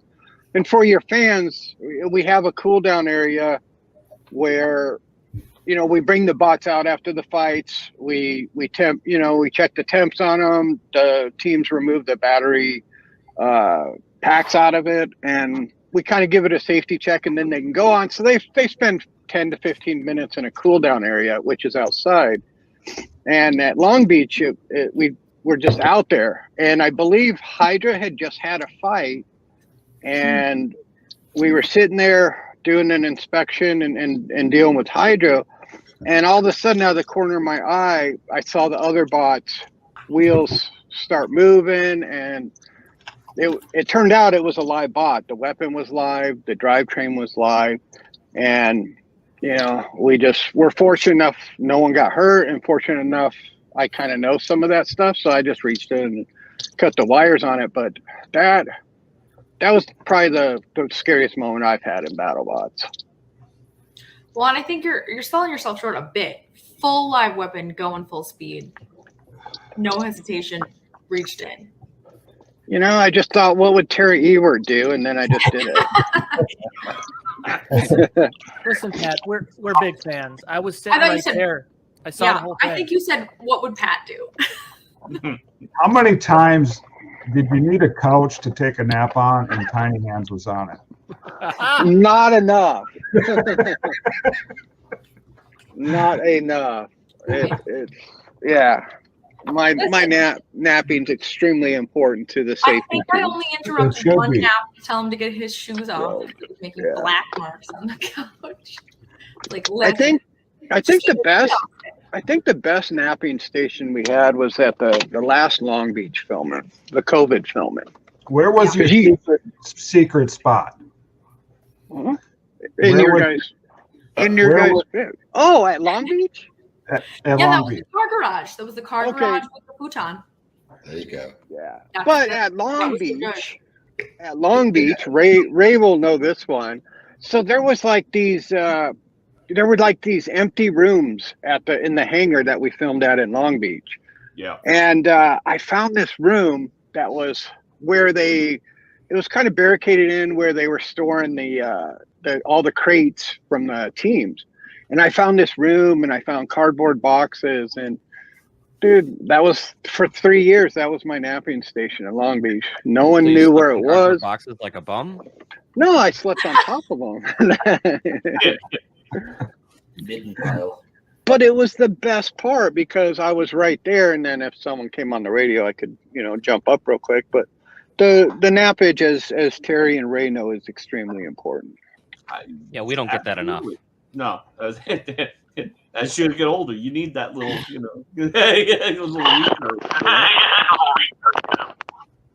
Oh, there's plenty of pictures of everybody taking naps in Jake's hammock. Rachel, you're echoing. No, it's battery. There we go. Fixed. There we go. The young need naps too. Jake took some little rest times in the hammock we brought this year. And When do I take them though? Did you figure out my schedule? bright and early. We get there like 6, 7. Most teams are getting there like 8, 9. Some of them 10. Some of them rolling in past noon after the sort of builder drinking session out by the bar at the Builder Hotel. Your naps very frequently are very early. Like we get there, you do a little check over, a once over. Testing. Yeah, Jake, you usually get a little bit more time to nap than Reese, since you're usually a little bit more.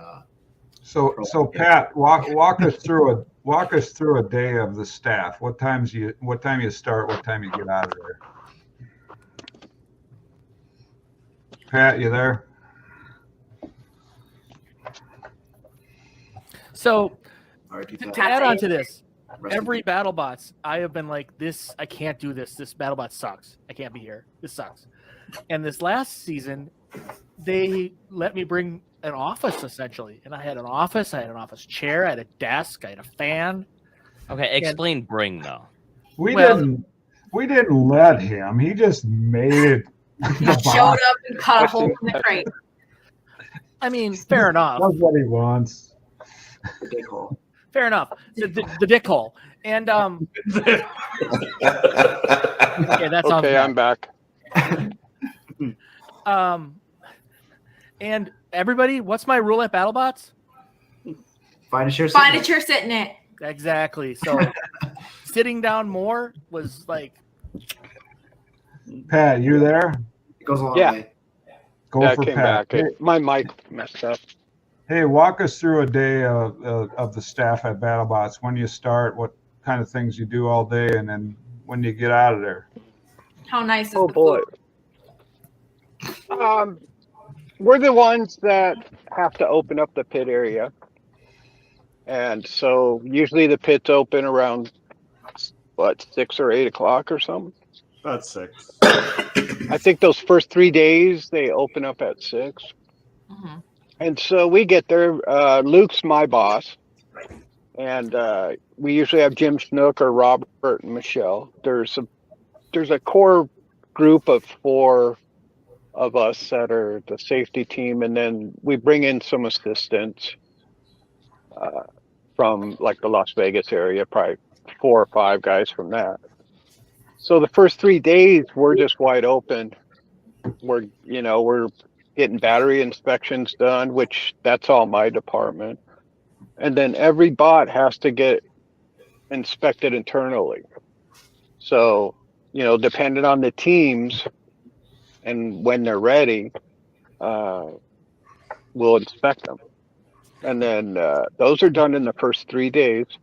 And so once a team finishes the bot inspection, then they're cleared to go in for a functional test.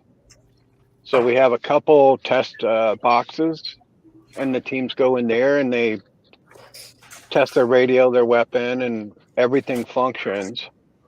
And then once the team makes it to that, they're clear to fight. And so that'll go on for the first 3 days. And then the 4th day, we usually start filming. And then I shift over to the arena because I'm at every fight. And the team's, 10 days of filming. And who's your favorite? Pretty exciting stuff. Who's your favorite security guard?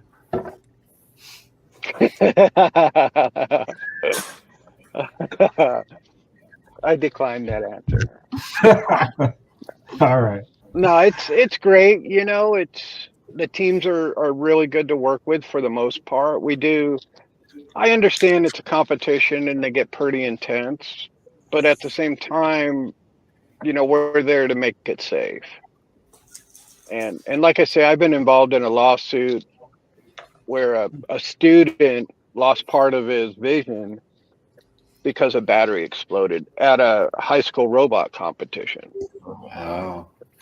And so, you know, we're fortunate with BattleBots that, man, we got this incredible staff and upper management and production where we can make this a really safe event. And even when the batteries catch fire, we have processes that we follow, you know, and again, I'm always trying to keep in mind, you know, there's a lot of money in these bots, and the teams are sitting there basically watching their poor robot melt, you know, and burn down. Because really, once the live poly fire stops, you can't really stop it. Oh. So we have some bins out back with some special pellets in it that absorb the fumes and the gases and chemicals and all that stuff. So once we pull out the smoldering batteries, we put it in a bucket. What's like the scariest kind of robot for you, Pat? Like what robots do you like? Like what kind of robots like do you really like need to like watch out for?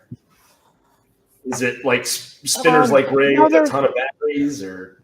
Yeah, you know, it's the ones that I worry about are the ones that don't have their batteries enclosed.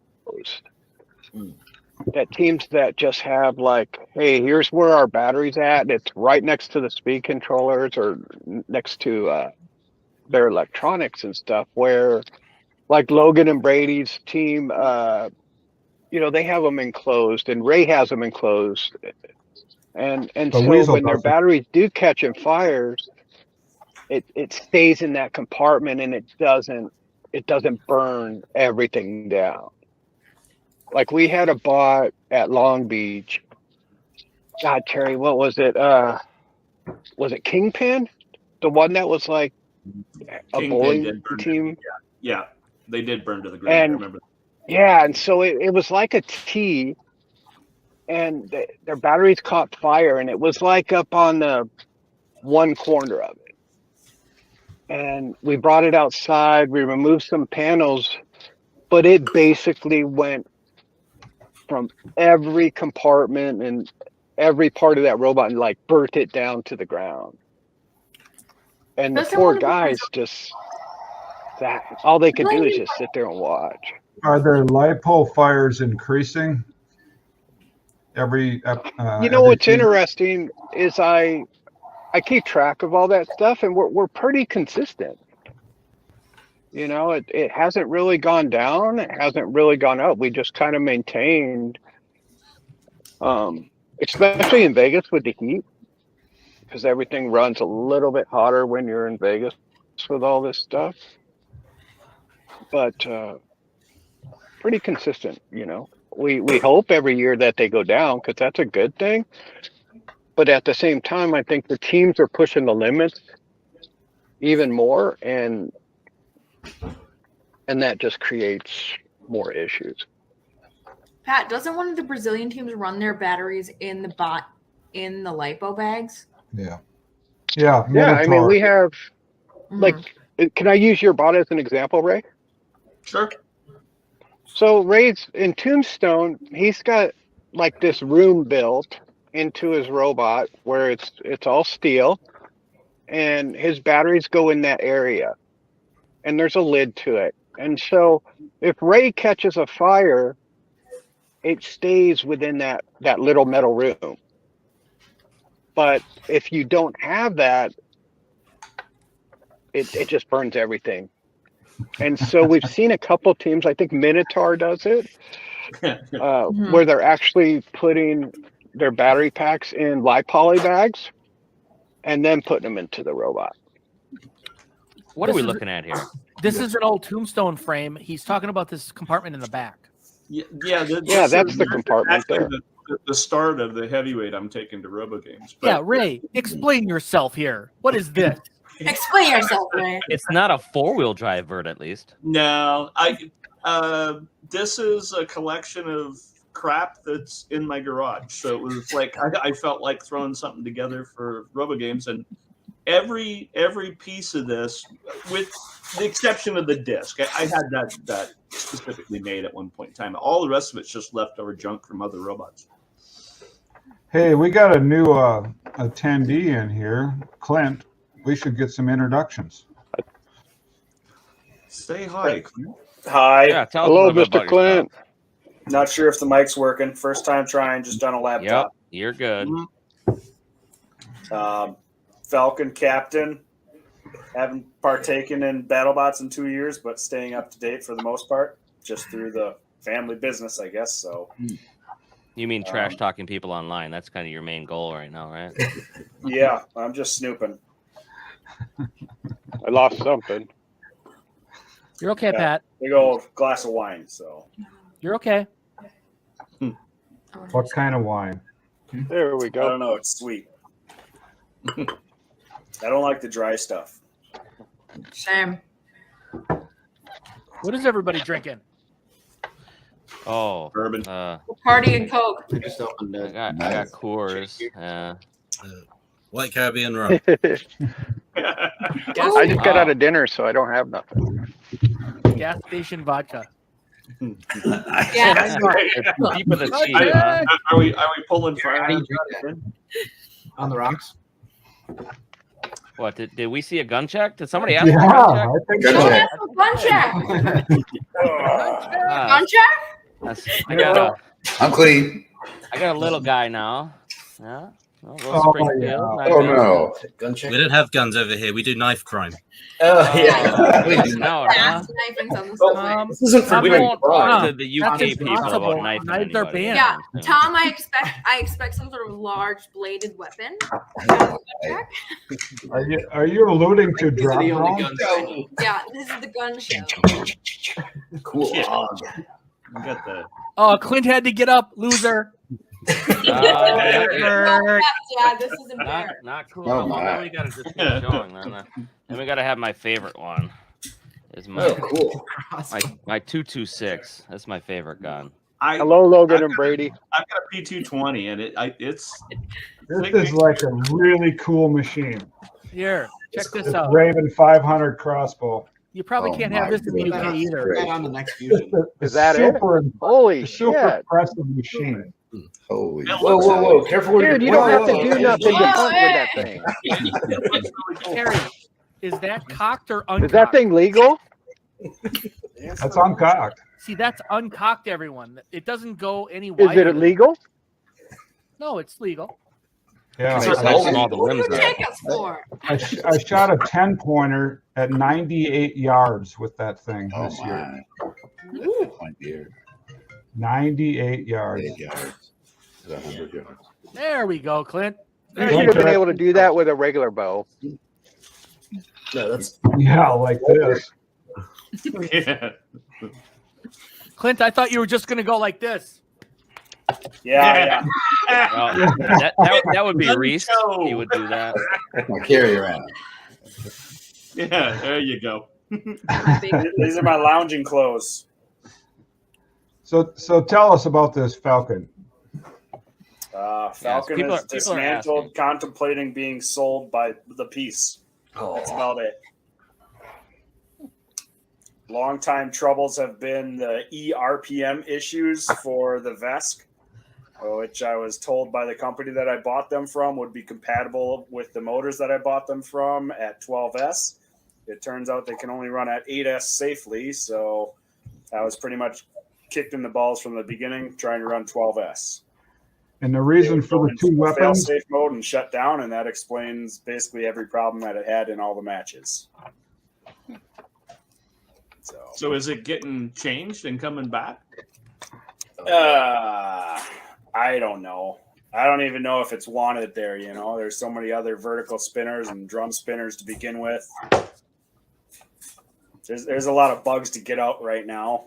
Plus, it was more of a design challenge in the beginning just to make it as small as possible, which I think I completed that. I mean, people don't even realize that it was actually smaller than Tantrum was. I mean, it was our first run at brushless, and we're still having brushless issues. I'd in buy the, in the transition. Chasing the dragon. Dragons? I got dragons on. Dragon. I have a bad dragon shirt. Should I pop the bad dragon shirt on? Oh, I seen somebody in chat asking about that. Rachel, where's the nice rack? I could pop that shirt on too. Yeah. Let's hit the nice rack. She's off. Running. Shy and Tom, you guys are troopers. What time you got there? It's currently 1:45 at the moment. It looks a lot like a headboard. Yeah, you guys. Behind you. What's this? What do we got going on here? You guys together or what? Oh, they're in the same room.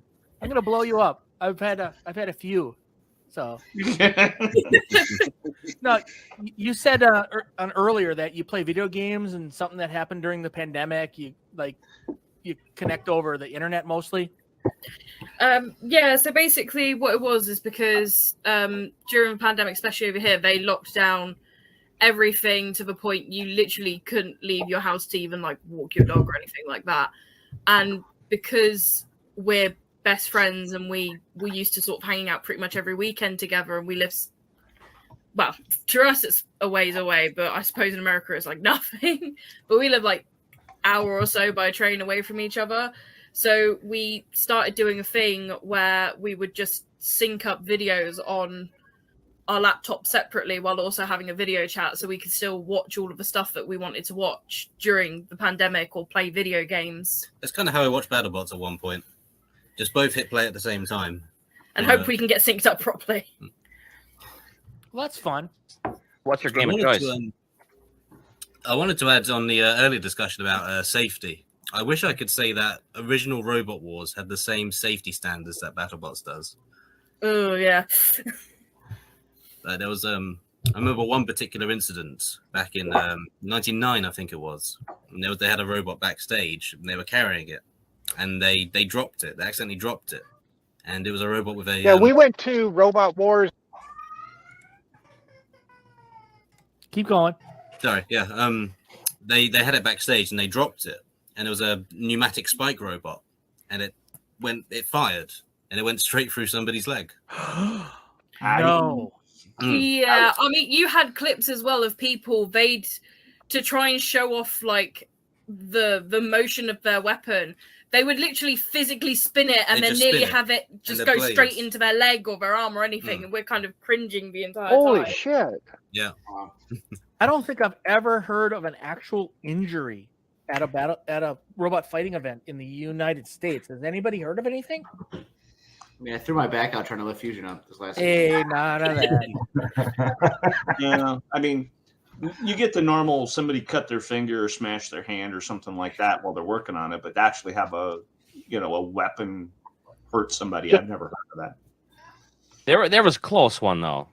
Wasn't there a shell spinner of some kind who went berserker with a guy in Florida? Terry, you were there. Years ago, there was a guy that was in the test box while the weapon started spinning, I thought.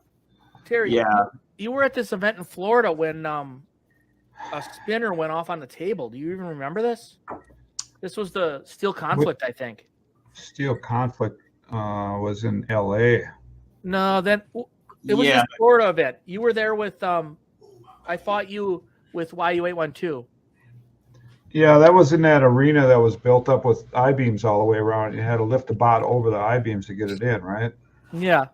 And I, as a prick move, I pushed you onto the debris they put in the corner just to win. Yeah. And 20 seconds after I was counted out, too. Donald Hudson told me a secret that I shouldn't expose. He told me long ago, this is 20 years ago, he said, take the fight into an area of the arena they can't see. Yeah, you betcha. So a lot of people aren't aware of this, but like in some of these fights, very nice rack. You cannot see the opposite door from where you're driving from. It's very difficult. In fact, in the Ripperoni fight, he's the only driver I've ever seen do this. BattleBot says you can go anywhere. You can go in the stands and drive if you want. and the Ripperoni guy ran around to the other side of the opponents so he could see his robot, which is extremely smart. Yeah, that's the point I was making in the Riptide Captain Shred fight too. Was he couldn't see from that vantage point. Let's not go down this road again. I've always wondered why the drivers aren't on their side that the square is. Yeah. It's weird to me that they're on like a 90-degree angle, so to speak. I think they want them so we stand next to each other, but it would be better if we were behind our squares. Yeah. That's what I'm saying. Yeah. It'd be better if you'd be in phone booths in the center of it. Raised up a little bit would probably help a lot. You should be in the center of the arena with a phone booth Just standing there. Take one panel out, squeezed in. Well, I know there's a lot of chatter. I don't tend to get involved in the chatter, but I know Dad's always whispering stuff to Jake or Reese during the fight. Sweet nothings in my ear. Jake doesn't listen. Sweet nothings. He doesn't listen. The classic. Are you sure? You're winning. Let them come to you. Yeah. Get the little one. When you're driving, you don't hear that stuff. Yeah, that's what I figured. I swear to God, somebody could stab me while I'm driving the robot, and I wouldn't know. I mean, he did. He definitely did listen when I said you're winning. Let them come to you, because I spotted that he had a drive out and he was hiding it. I don't have this fight queued up, but there was a fight. Jake, do you remember this fight? It's it's Black Dragon. What was that? Dragon. What was that exact? It's Black Dragon. Bad Dragon. Rachel, go ahead. It's Black Dragon. Go ahead. Yeah. So it's Black Dragon. I didn't notice it. I know that after the fight, Jake and Dick, my dad, were both like, drive out, got it. And I was like, what? So it was very subtle, but he had the left. I think the left drive was completely out, and he was hiding it from the judges, which is very important in BattleBots. Yeah, which is smart. So you don't need 12 people up there on your team, but maybe a couple of people for spotting would help. Yeah. Well, and a guy who doesn't watch the fight and forget to do the hammers. Hey. I was right there to press the button when he missed. It's cool. He hit the wrong button for the wrong hammer on the huge fight. I was present and accounted for and hit the correct button. Got the one hit we needed. Oh, hey God. Cat check. Oh, it's cat time. Cat check. Yeah, it's also like chat moderation check. You might want to try to get that under control. Oh, what happened? Doing some shit that's really not cool. Oh shit, Jake, that's you. Yeah. Yeah. I'll log in. And start We're not raising experienced things. at this. He's gonna have to get in there. Let's get that under control, please. I know people can suck, but we got a lot of great fans out there. But there's some real jerks trying to ruin it for everybody. I haven't been watching. Thank you, Logan. That's what was nice about back in the day when you had just the Delphi forum where the builders would talk amongst themselves. It's so hard to control in real time. It's real tough. I know guys, but yeah, it's something worth doing, right? If we're gonna have discourse, we should definitely make sure it's inclusive and polite. Don't be a dick. Not insensitive. Yeah. In the great words of Greg Gibson. Yeah, don't be a dick. Yeah, we're not. We don't have professional moderators. We're not familiar with this. I'm glad you said something, Logan. We're gonna try to figure this out on the fly. But I know it's tough to do, but we got some great fans, and we want to make sure that it's as comfortable of a place for everybody as it is for us. So yeah, we're probably gonna have to pick some trusted moderators to keep track of that. That's what that'll be a good idea. People do. Cool. Yeah, for sure. Oh man. Yeah, sorry, it was getting a little hot. Hey, do you Logan and Brady, do you have anything like a YouTube channel or anything that you want to promote? No, not really. Not really. The thing is we're just as big as fans as we are competitors, so So we didn't cover the slogan. You're a professional. What do you do for a living now? Oh man, adult stuff. I'm a manager for a very large data center. So nerdy IT shit. Honestly, I don't love computers. I'm not old school, but I like people, and it's a pretty cool job. I get to see some cutting edge stuff and work with really great people. Well, I mean, what does that mean? So I work at a financial tech company. So what do you mean by you manage people, right, Logan? That's your deal? Well, so yeah, I manage the personnel and all of the hardware for IBM's busiest data center. Okay. So we've got 16 megawatts of power. 4 server rooms the size of 2 football fields stacked side by side. Thousands of customers, thousands of servers.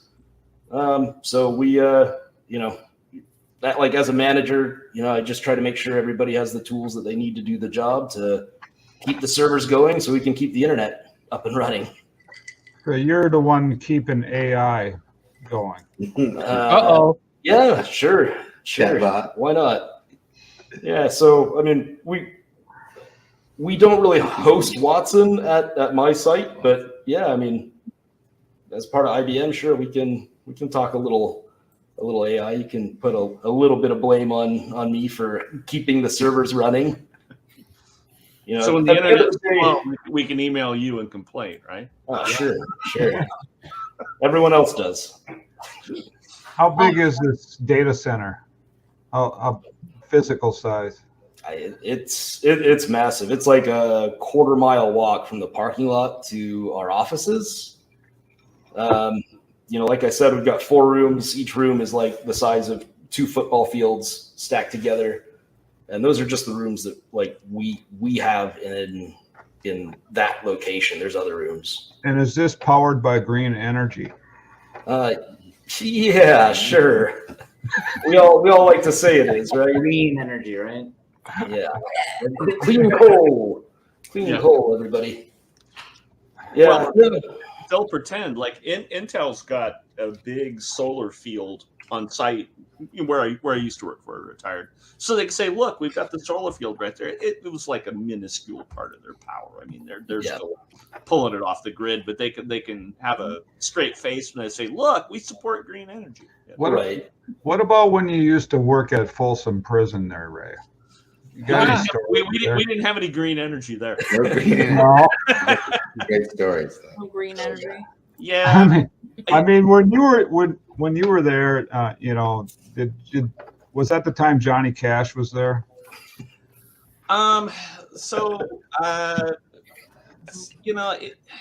was a great piece of my experience, to get where I'm at today.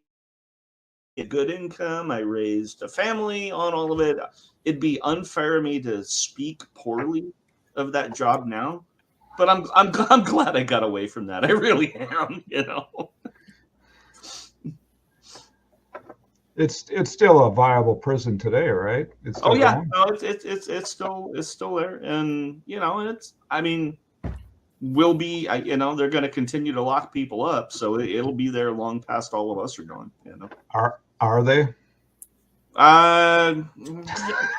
Okay. I wasn't going to go there, but the prison will be used for basically forever. They're always going to need to lock somebody up. Hey, Jake, right in the StreamYard, you can block and ban a user. Right. I think he's already been blocking people. Yeah, I blocked him. I think Jake did too. That was crazy. We can't control what other people say, but no, unacceptable. Yeah, I mean, there's a difference between someone being a troll and having honest discourse. Being an actual monster. Yeah, right. No, I did not ban myself. No. So I just, instead of me staring at the screen, I figured I'd take myself off and start doing some things. Vote kick Jake. Can I ban Jake? I miss Go on. Rachel coming in with her shirt. What's did she display it or? Yeah, she's got the nice reaction. She's making a drink right now. Yeah. Bunny Sorrow or what? I don't know her married name. Leo. Yeah. Aw. She made that for us for free. She's like super go getter. She's amazing in that regard. She drew the stickers that I'm using now, something she just drew for the heck of it, and she drew a new logo for a T-shirt we're gonna have coming down the road too. So At the event, I saw that she had gotten like vinyls, and I asked her like, "Who'd you get your vinyls from?" And she literally spearheaded the entire operation to get us Hydra vinyls. It was amazing. And at one point, I pulled her aside and I said, "You know, you can't say yes to everyone. I appreciate you doing this, but you know, sometimes you run a little thin." Like I was saying that it's amazing how much stuff she does for everyone. Mm-hmm. Oh, she's a force of nature. Yeah, Bunny's real king crab. Yeah. She should literally. She should be the representative for the building. She cares so much. Very cool. Oh, hang on, Ray. Okay, yeah, that's awesome. Oh, that's so cool. Thank God for Bunny. That's what she drew. So that's going to be our new shirts.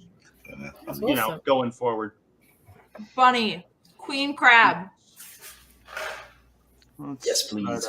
And we definitely want to have her on stream at some point. Let's do that. You can see my junk, so you can see it a little better. But you know, there it is. All right. Oh, it's nice. Yeah. So that's I didn't ask her to do that. She just like Hey, I've got a logo. decided I needed something new and got busy drawing, and she's unhinged in the best way. She's a force of nature. When she gets her mind on something she wants to do, it's gonna get done. You know. It looks really bright and upbeat.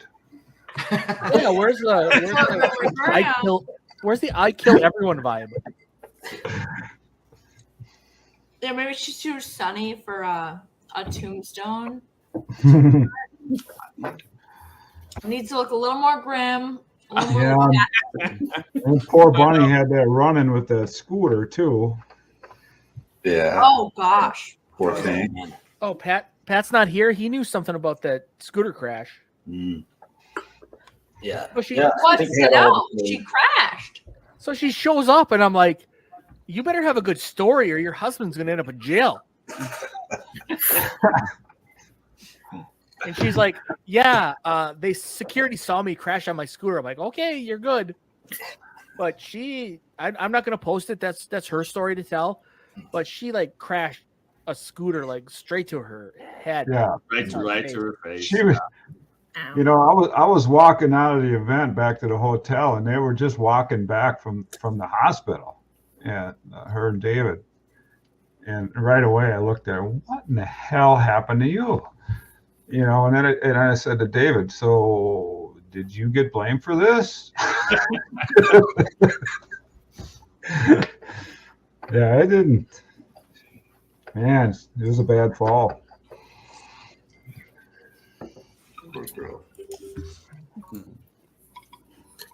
I actually had a question I'd like to ask you guys, if that's okay. Yeah, of course. It's kind of a two-parter.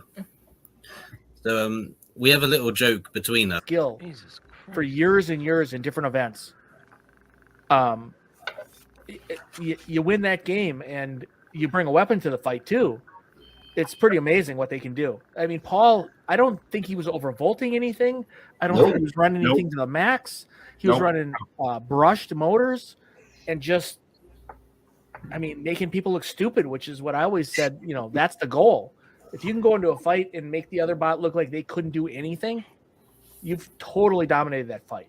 Yep. He definitely advanced. I mean, when he was in NERC, what was it, 2004 or 5, he was there with Greenwave. Big change back to 2009 at the BattleBots event in Vallejo, where he ended up winning that one with what was Perfect Phoenix. I gotta say he's if there's any luck, he ends up with the good side of it. But he puts in a lot of effort and work too to get it done. He's super lucky, but if you're super lucky all the time, Yeah. it's not luck anymore. Okay, I mean, the guy could flip a coin and have it come up, heads. I mean, back in the day, we ran the IQ bots, and then Dick ended up taking the Falcon to Rochester and fought Paulie there. And what happened there, Dick? Bad design. I got inverted somehow by him hitting the back of the bot. It was a lucky shot. Yeah. I did get inverted, and then he kind of bent the side frame out, which broke bent the frame, which I don't have skills to fix at that event. And these guys would have definitely fixed it. But then I just ran it with no drum, and I won a couple fights after that. You went to the championship. Yeah, with no drum. So actually, I think you beat Logan twice with Sub-Zero or whoever was there. Steel Rain, yeah, right? Yeah, I think so. Hey, we can see Pat. Holy shit. Yo. Oh, he's finally It not finally being worked. old man style. Nice beard. So, Pat, how long are you going to keep doing this with BattleBots? I don't know. It gets harder every year, but man, we just have a ball. It's just like you guys. You It every gets day harder you get every pissed year for off. us, too. It's harder for us. It's more about the camaraderie and getting to see everyone. I mean, I've known Terry almost 20 years now, and so many of the teams. So, long as there's a place for me and keep doing good and pissing people off, then yeah, we'll be doing it. Oh, we appreciate you. There is some value in being able to piss people off. So, What was your close to breaking point with leaving BattleBots?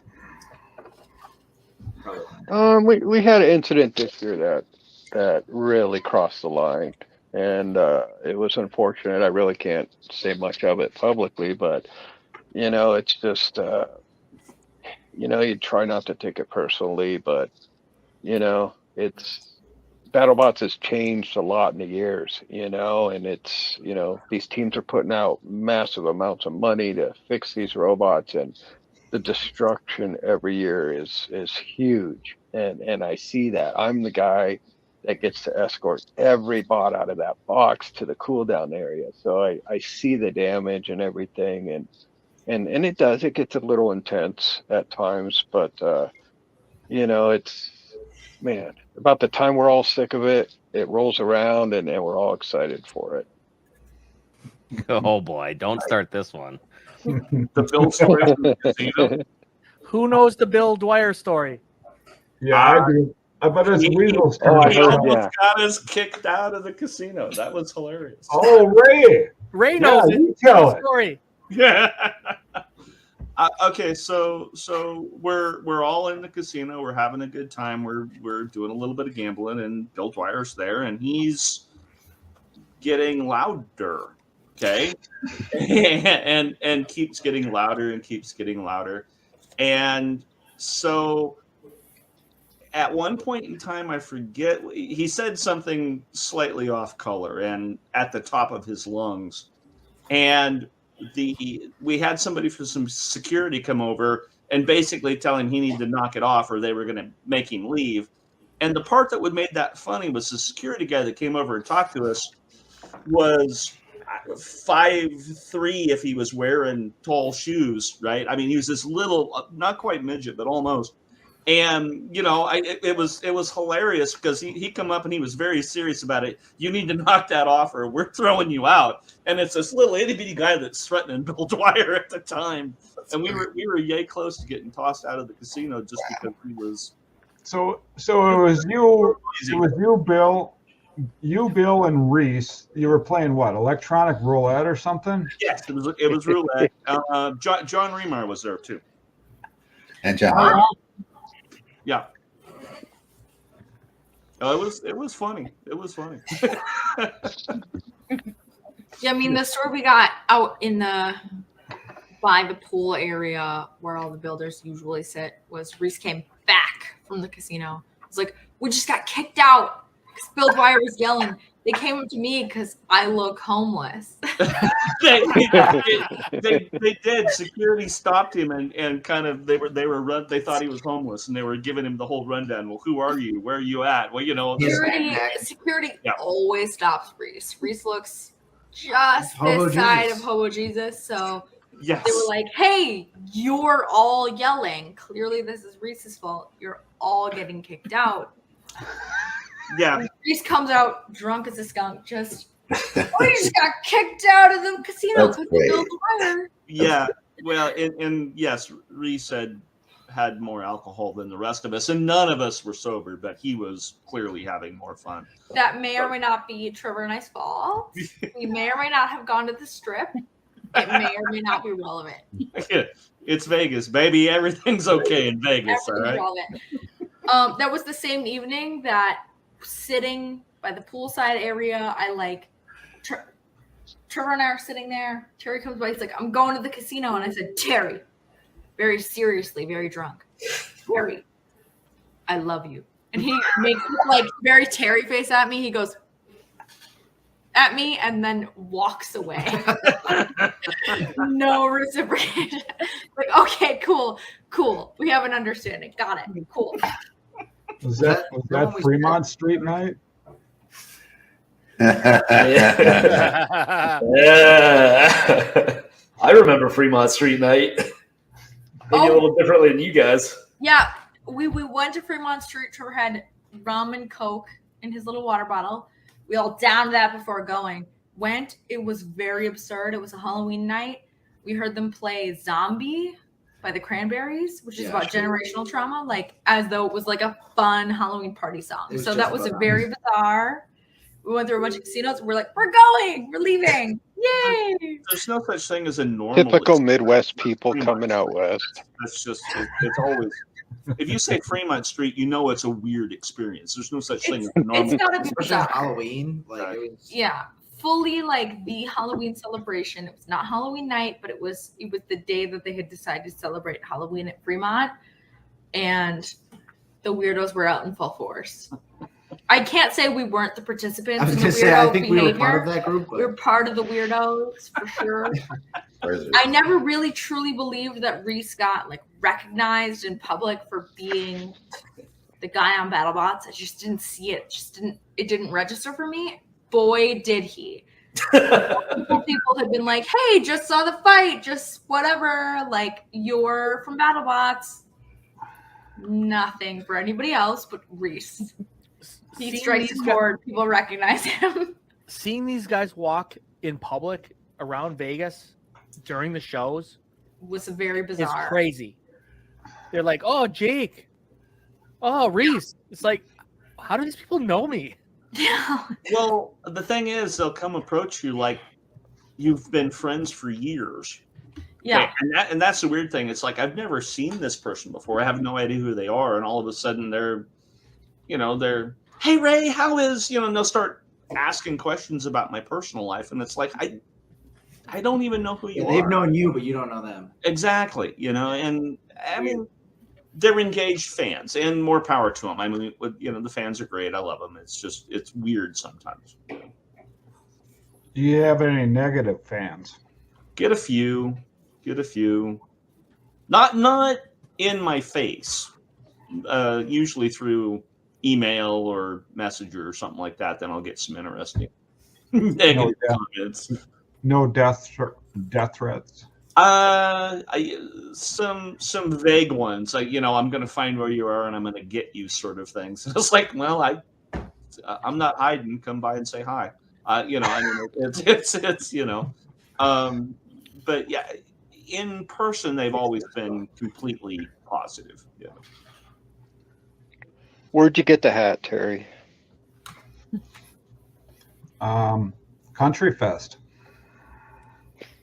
It was raining. I had to get a hat. Horrible. Where'd you get your hat? No, I'm just envisioning the cowboy hat with the, the tourism-y beach shirt with the Crocs. Yeah, it's With socks. kind of a cross between Yellowstone and Hawaii Follow or something. Hey, Rachel, tell this story about Bryce from Dumba. Yeah, which one? Which The fire. You Yeah, want the this one. fire? This one we're watching right now. Okay, Trevor, you were there. I don't know how you missed it. Yeah, I genuinely don't know. we were at the No, Builders hang on. Hotel. Your dad brings moonshine. Okay, so let's roll it even further back. Dick's Uncut. Dick makes moonshine. Illegal quantity, not for distribution, just for family friends.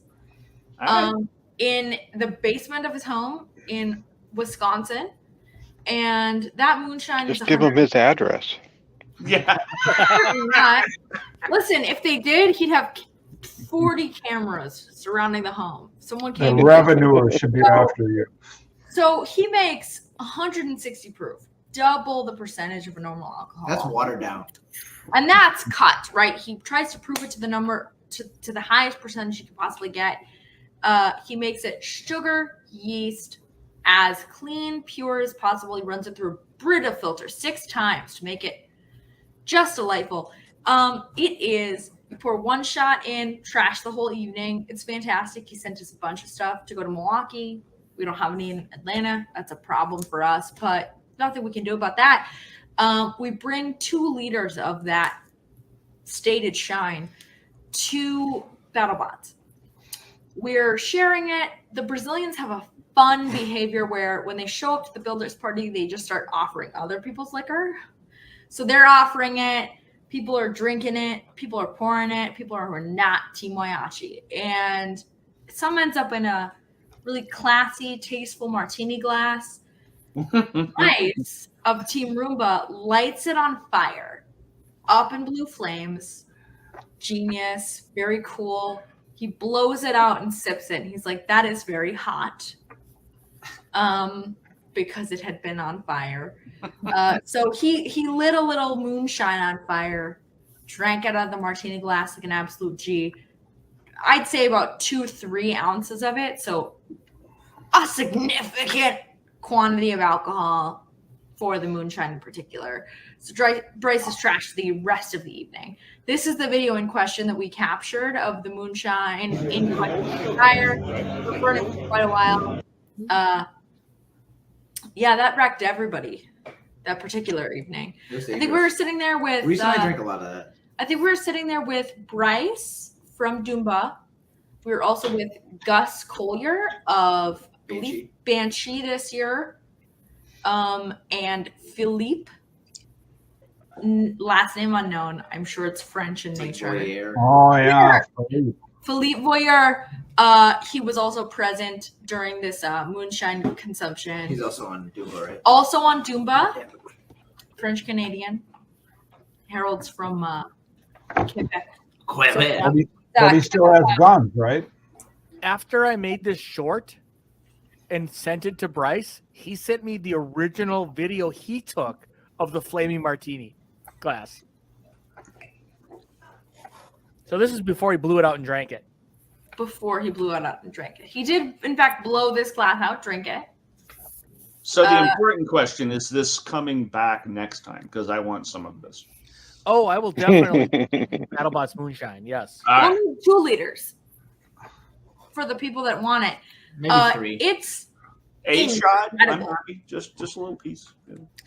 As regular Milwaukee, Wisconsin drinkers who are Atlanta mid-functioning alcoholics, the moonshine is the primo liquor. Oh yeah. 0 hangover. You just feel a little dry the next morning. Drink a little bit of water, you feel fine. It's like a head high. No down feeling. So the moonshine is really where it's at. We're really feeling the consequences of not having the moonshine present. You're preaching to the choir. You don't need to sell it. You're like, I buy it. Right, yeah. Okay. I remember we gave some to Pat. And Pat just, he drank it and he just went, He was not happy, which is a fair response to it. It is not. It's hot. It's some hot moonshine. Yeah, but that stuff was so good. It's aggressive. It's not delicious, but It's not delicious. Yeah, but it's not intrusive. but it doesn't taste like a lot either. It just tastes. here's the thing. I think it's the sugars in the normal alcohols that Yeah. get you. The impurities that you get out with a Brita filter 6 times. So would you say the fireside around the Tuscany is after hours is probably one of your favorites of BattleBots? It's the best part. It's one of the most enjoyable parts of the event. Yeah. Yep. And Logan and Brady, we got to see you more around the Tuscany. But dude, we're around the Tuscany. Well, it depends on what team we're on. Right. Well, we've had many a conversation about many bot related things in the Donald Hudson side of things. We've sat around with Donald Hudson holding court poolside at the Tuscany a number of times. So if he's allowed, hang on. Let's be clear. When Donald talks, we listen. You listen. Yeah. You listen. Well, people tend to. Oh, come on. He wouldn't have it any other way. And who was the guy that was on Donald's team that was like paying people for push-ups and stuff? Wally. Wally. Yeah. Oh my God. Wally. Wally got really sick at filming. Wally laughed. Yeah. I think Wally Jake- laughed. He was. I've messaged with him since. He's doing much better for those interested in chat. Yeah, that was scary stuff. I was talking to him. Yeah. Yeah. Jake, didn't you have some sort of push-up contest or something with 50 Wally? 50 push-ups. No. With Nave. But Wally was just going to pay the winner $50. Wally was Whoever can get to that's 20% first. Yeah. Navi was pissed that he lost. He made like a really easy bet to win. I think. Let's hear it. Well, he was giving away $50 no matter what, because he wasn't the one in the competition, which was the weirdest thing. You're right. You mean Wally? Wally, right? Wally wasn't in the competition. He was paying me or Nave, whoever won 20 push-ups. Which won? Nave? He didn't get nothing. Ryan. He watched two Old people man. do BattleBots do push-ups. So Oh, this was Brian. Brian nominated. Yes. You were, Yeah. oh my goodness. He thought he could take me. He still thinks he won that too. And he's just there, just head bobbing and Okay. no. My day of winning push-up contest was a long time ago. Same for Brian. His day was probably a long time ago too. It's sort of difficult to get combat roboteers to be the same sort of ilk that would be good at push-ups. So I'm surprised that Nabe thinks he could have won to someone who was like 10 years his junior, frankly. But whatever. Hey, tiny hands. Does Give me some Trevor ever China talk? Probably do push-ups, but you know. Yeah, he does. You just gotta get him on the right topic. Do you let him talk? Yeah, constantly. Constantly his opinion. It's the ADHD. It's the ADHD fighting the autism in our relationship. So it's I only- close. I only hear him talk when you're gone. That's not true. That's not true. Do you want him to talk more? When he comes back, I'll tell him that. Yeah, I suppose, right? You'll inform him he's talking more. Trevor, they want you Allow to him. Allow him to talk. I've held him back none. I'm just sitting here. You've been married how long? It's about like it's like 16 months, something like that. I don't remember. We've been together like 8 or 9 years, so What it's did- not like. What Okay. did you all do Hang last on. week? Hang on. Let's be clear. They had a secret relationship that they hid from us. Or she Yeah. We were 14. That is true. thinks she hid from us. Oh my. Yes, that's true. When we were 14. I actually have a really funny story. There was at one point, Dick, you texted me, and you were like, "Hey, Oh, you've I been did. you've been texting my daughter for like every minute for like the last like 2 weeks or whatever," and I was like, "Yep." I think I just said that is correct, and I didn't know what else to say, and you just said okay, and I never heard from you again. It was the most intimidating experience I'd ever had. I was like, hey, Trevor. Oh, yeah, you did call. On average, my daughter and you text every minute. Essentially, it's essentially I know who you are.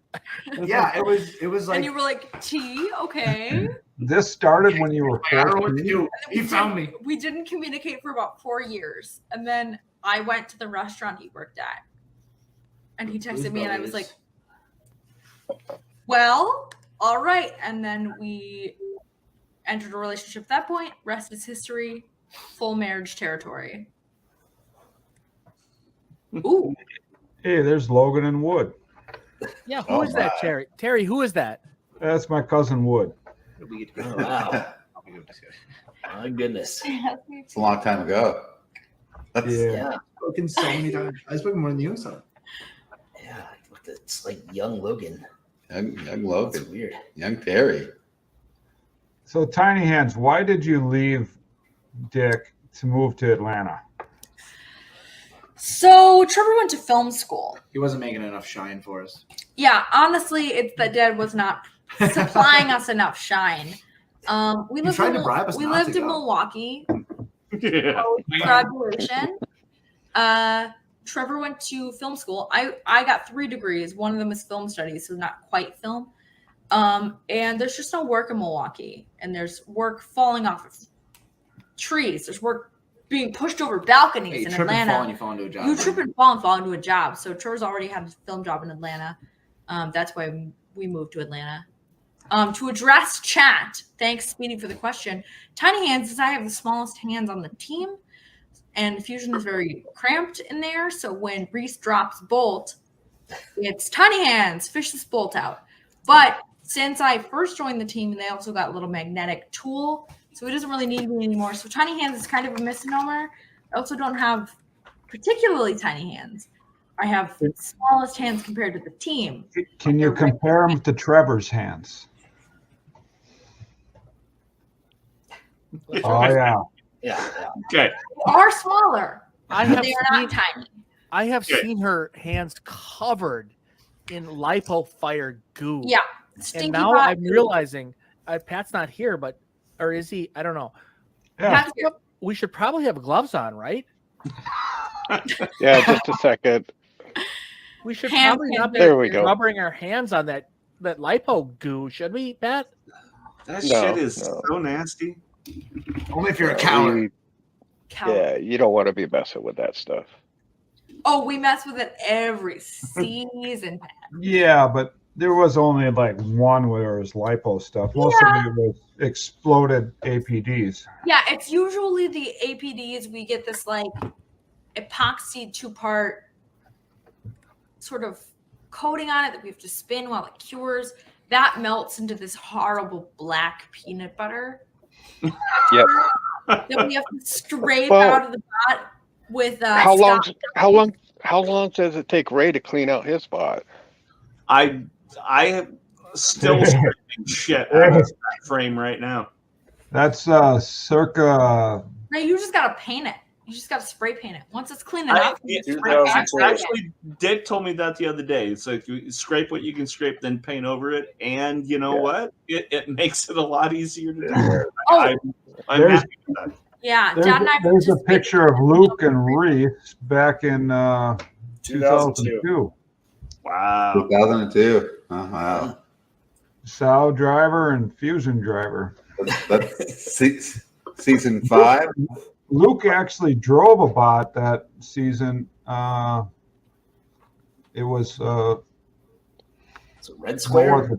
the brick warrior against Bender. He had a good match against that one. He was 8 years old. Wow. Wow. Yeah, man, that's crazy. It's crazy that like you guys finally changed uniforms. Yeah, you're funny guy. Funny guy. You know who we are, though. I've been giving them the green light to make new uniforms for what, like 3 months now. Logan, how old were you when you were first driving at BattleBots? 13. So for my 13th birthday, my dad bought me a used quadriplegic wheelchair, and that's what we turned into that first box.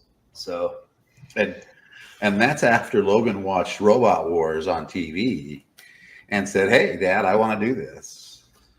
You know what's funny is it's just like it's a little unfortunate that we don't have that kind of opportunity anymore. What do you think about, like, is it mostly local events, or what do you think about like kids getting into it now? You don't think there's that opportunity anymore? I think there's the opportunity. I think there's like some barrier to entry, right? The expense of it. But like we've got new people competing all the time, and it just makes a lot more sense today to start vetting your designs and processes in smaller classes.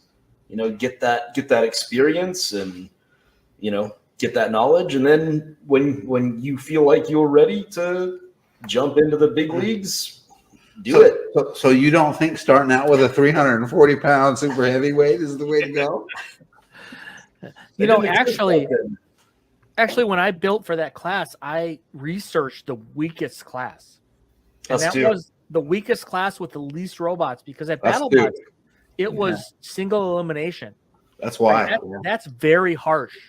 Yeah, and you have to, you lose once and you're out. Right. So, we lost once to Terry, and we were out. We lost once to you, Dick, and we were out. Yeah. But we beat Muller the next year, which was awesome. That was the day. You beat who? Mahler 5150, the super heavyweight Mahler. Weren't they heavyweight? They had a super heavyweight Mahler. Okay. Event. Yeah. I mean, getting into tiny events, smaller events, just going to any event is going to be like the best thing to do if you want to get into fighting robots, right? Maybe don't build your first robot until you get out to an event and see it and talk to people. But, I saw someone in chat earlier ask if there were any events happening in Texas. And yeah, if you check out Robot Combat Events, the website, you can find a few. There's actually 3 coming up in the next few months in Texas. So they're all over the place. No reason not to get into it. Am I answering that? Sure. Oh yeah, if you want to, sure. My first build of a combat robot was a Thwackbot called Darkness, and literally the steel I used to build the frame out of was leftover shit from a bed frame. So that was my first, and it was a middleweight for BattleBots. So my very first BattleBot was started out as a bed frame. Any video? It's fun. You started with Thwackbots, didn't you, Ray? Yeah, I did. Yeah, I had first, I don't know, 3 or 4 robots I built with Thwackbots. What were they called? Darkness, Raven, Moloch. So middleweights, and the Raven was a lightweight. So, what was the strategy when you were using these? This is this is super old school here. Super old school. And so, essentially just a big hunk of it was drive into them with that pickaxe and kind of stop wherever they were, whatever they were doing, and then rotate. And it would actually rotate fairly quickly, and I could pull that pickaxe into the side of them pretty well. It would suck today, but in that era of combat, it was actually relatively effective. There was one effective middleweight I remember. It was called T-Rex. It was a red bot. Yeah. And I think it was a middleweight too, and they actually had the pickaxe angled, so when it hit, it went under the other bot and popped it up in the air. Yep. They had really nice wedges on the front too. Yeah, that was a pretty slick design. Yeah, I remember it. Not sure who built that thing.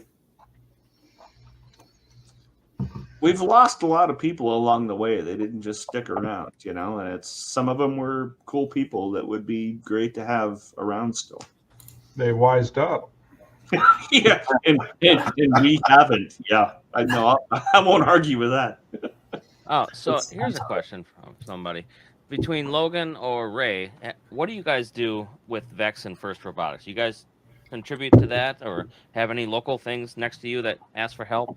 I have a couple of local first teams that occasionally, hey, can you come by and talk to the team sort of stuff? And so I'll go by and visit and whatnot. I wouldn't say I do a whole lot of support for them or anything, but I do go by occasionally and take the robots and show up.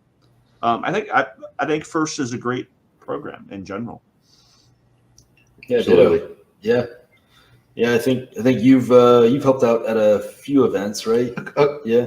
I've been a judge at a couple of X events here in the local area. Yeah, no, but it's awesome. It's actually like real robotics. It's like you're really learning how to do something. Sorry, not a judge, a referee. Much more fun. Much more fun being a referee. Hey, Pat, have you ever judged any robots combat, or are you just strictly on the technical side?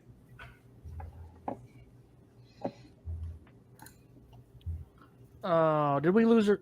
We lost him. Lost his mic. Hear you, Pat. Well, I went out to RoboGames once and pretty much judged the entire event, and I found it far more difficult from a moral standpoint. Oh, I bet.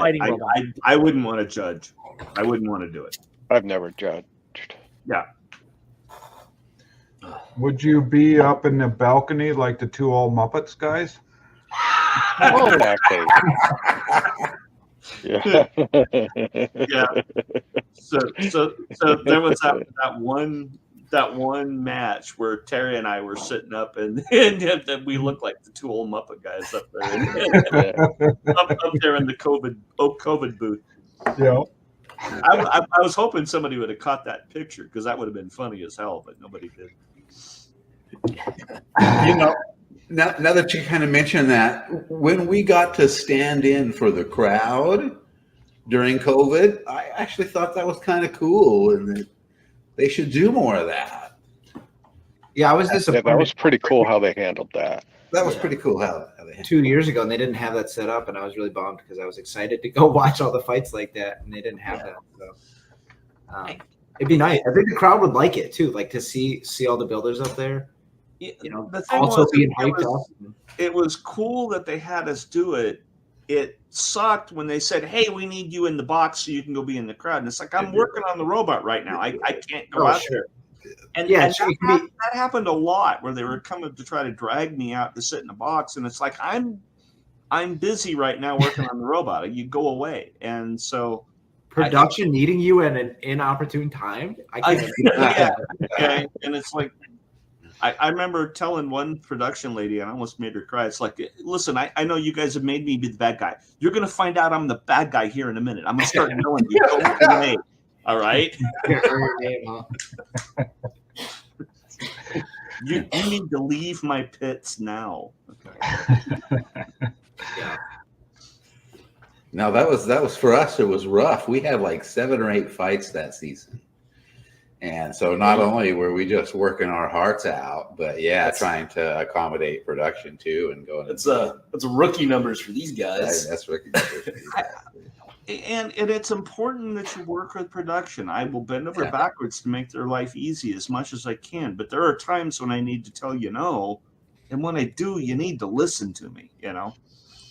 I found that's why it's so important to really have a good team. And you guys, like you Whyachi guys, have an amazing team. But having a bunch of people around, so you can cycle off and take breaks and get rest when you need it. The hell's a break? We don't get breaks. Well, I mean, we all work we got so some hit hard. videos on the. Jake and you Reese. can see who's working on the bots like all day long, and it's Jake kinda and Reese interesting to actually dickhead spend a lot of time working on the bots, but they do. Getting back to production, I mean, Jax was number one. Thank you. Absolutely, 100%. 100%. I wish we had her back. Yeah.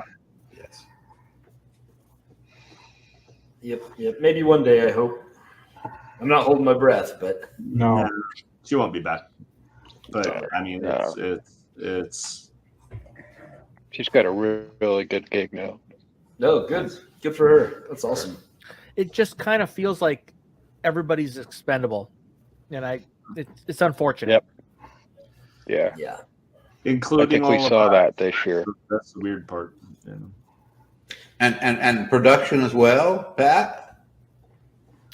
The production people. I mean, I think the production people were acceptable. I mean, I liked a lot of the new people in those last 2 seasons. I think they're trying their best.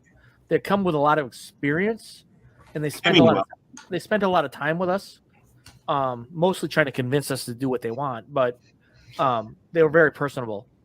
Mm-hmm. Peter. Yeah. Peter was pretty good this year. He's pretty good. Yeah. Well, I'm talking about I'm talking about our PAs, and that we talked to who was the woman that did the editing? She was really great. Shanley. Shanley, yeah. Yeah, no, he's talking about you never know. Peter to replace Jax. Oh, I don't think they replaced Jax at all. I didn't feel like there was anybody. Wasn't Shanley Jax's like subordinate previously? Is that what she said?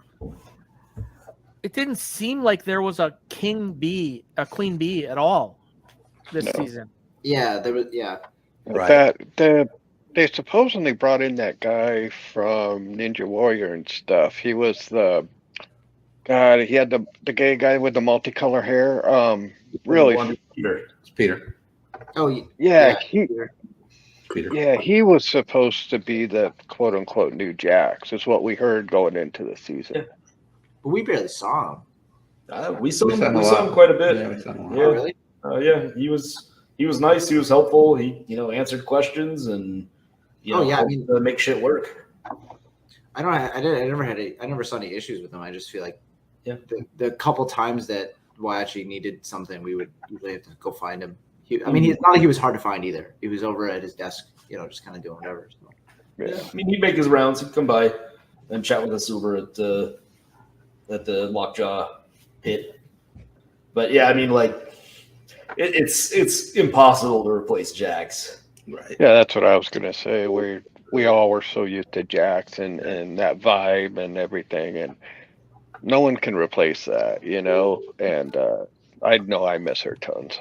Well, I probably shouldn't tell this story, but I mean, I don't know Jax that well. I heard her on a radio within my earshot, fire a person because they didn't get back to their radio fast enough. She was really a ball buster. And you kind of need that. Okay. Yeah. I mean, she handled all of us with kid gloves and took care of everything we needed, but she ran her people with an iron fist, and everything got done like it was supposed to, There you go. Dick, try to get her on the next episode. Yeah, what happened was she said she couldn't get to her radio, so she's fired. Tell her she's fired when you find her. And I'm like, holy shit, not only did you fire her, you fired her via a message to someone else. That's hard. Breaking out with someone over text. I wouldn't want her mad at me. Yeah. No, she would bust a ball. Yeah. It's a rough industry. Yeah. Industry term, yeah. Technical industry term. We can reach out to Jax and see if she wants to come on for a little bit. I think it's worth telling people Jax is like a 5'2" little lady that just like crushes your heart when she starts talking to you, and you do not want to piss her off. Yeah. So, Logan, you had mentioned Lockjaw. How was it being on that team and making the switch? Oh my god! Like, it's like a childhood dream come true, man. I like grew up just fanboying over all of his cool robots. I think I've got some of the old McDonald's toys, old Tazbot and Dissector behind me. So man, just being able to get on that team was incredible. Great guys, great team. It was good hanging out with a really good close friend, Reg, who was on our team, but moved to San Diego and got poached by the Don. Yeah. We keep trying to get him back. Yeah. Did he actually let somebody else run a transmitter this season? In what regard? Like he always does. He always does. Like his robots. No. A handful. He's a puppeteer. He'll run like 15 channels on that He'll run transmitter. 16 channels all at the same time. Yeah. He's like at least as far as long as I'm aware of, as long as Lockjaw's been like a spinner or like existed, he's had multiple operators. Reg run the weapon. You know, in the past maybe he like would have ran the jaws. They were actually motorized in previous years, but no, he always kind of splits off some of those duties. This year I got to drive the mini bot against Sawblaze. That was awesome. Good job. Yeah. That Chased robot's around by terrible. Sawblaze. That mini bot's awful. But it is adorable and silly, and it was a lot of fun to drive it. But yeah, no, I mean, like they definitely run their team and their pits different from how we run it with Sub-Zero. But you know, I've spent so much time over the years just like hanging around their pits that, you know, I kind of had a pretty good understanding of how things ran. Man, if Donald brings a modern Tazbot to competition, he's built a modern Tazbot. Go see it. Go see it. Vegas It's at Live. the Vegas show right now. Oh, is it on the it's on the BattleBots live shows? Yeah. Yes. Yeah, it's paired up with Kraken pretty much all the time, and it's 6 wheels, and 2 of the wheels, a mini bot gets ripped off by Kraken type of thing. Yeah. Well, like that little mini bot's pretty cool, but it was like a bucket list thing working on a new Tazbot, like just sanding and fitting a bunch of metal that would become a Tazbot. Holy crap, that was cool. Yeah, but no, he's another one of those like folks that's just a force of nature. He like Donald just like he does too much. He does too much of that. I think Delegate a little more. I think he should delegate.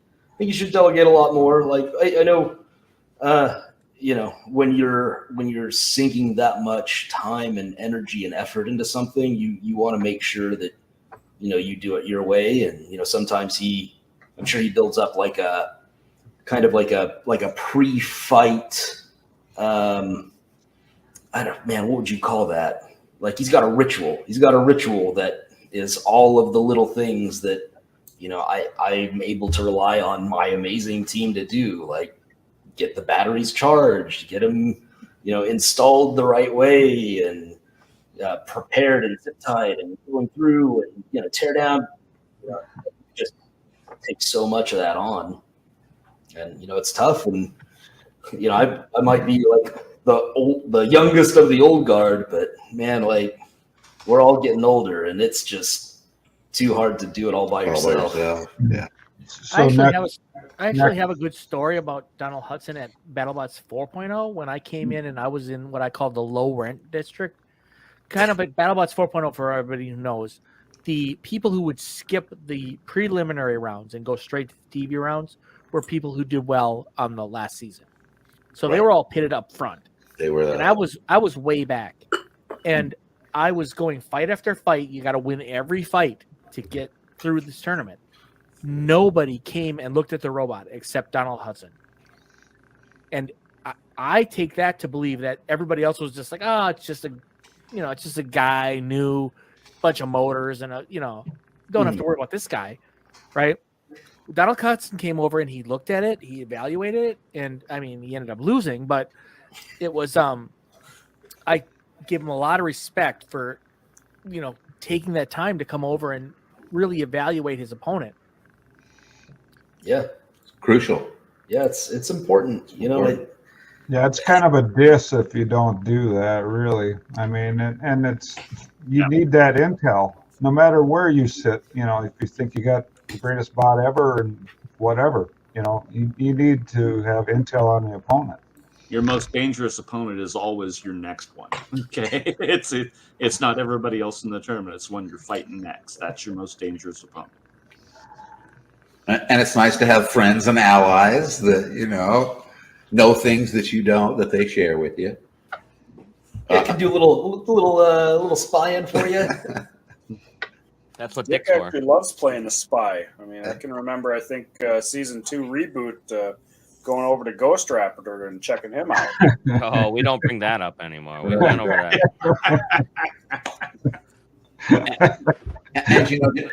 I thought we were having some trouble with Sub-Zero, and you went over to Jake Logan, and he gave you some advice on. It wasn't helpful, though, was it? I don't know. But it was looking for like. But it was offered. But it was there. So what are you going to be on Donald's team next season or not? I don't know. Have they announced another season? They haven't announced another season as far as I'm aware. Yeah, it's 2024. Yeah. I can't tell if you're being serious, Terry. He's probably That's not the best wrong. guess I can give you.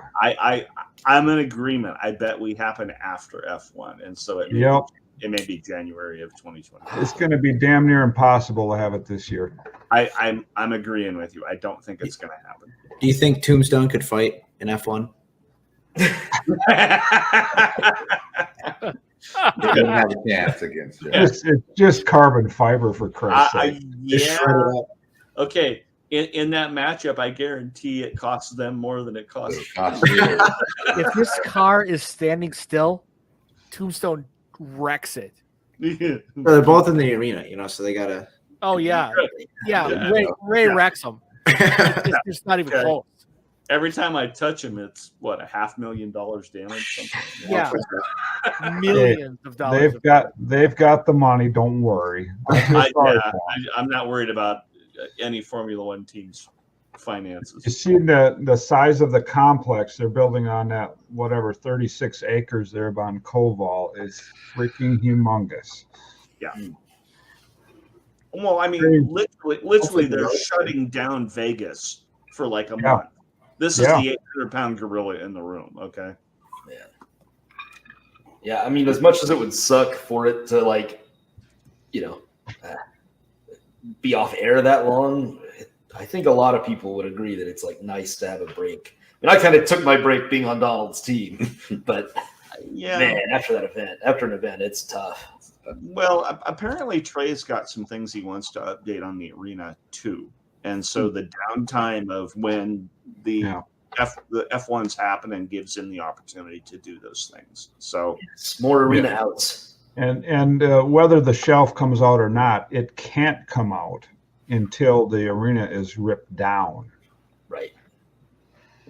I think they need a second arena where it's like Mario Kart, where you got like the different levels of everything, and everybody's driving around in this big track trying to pop everyone's balloons, but instead of balloons, it's just destroying each other. Batteries. Yeah, it's just batteries. Puffy lipos on a string. Oh my god! You guys have you guys remember the Roomba knife fight in the arena? I have a video of it during dinner when we had our fancy dinner. Yeah, like that. That's what you're looking for, but with like multiple levels. 100%. Dick, do you have that? You might be able to pull it up. Let's do that. Now this I did not know. I'm gonna have to go back and look for this one. Yeah, this was at the build. The NHRL mentioned Reese's cats today. Well, that's making an impression. Where is the guy? Anybody know? He claims his internet. It's Saturday night.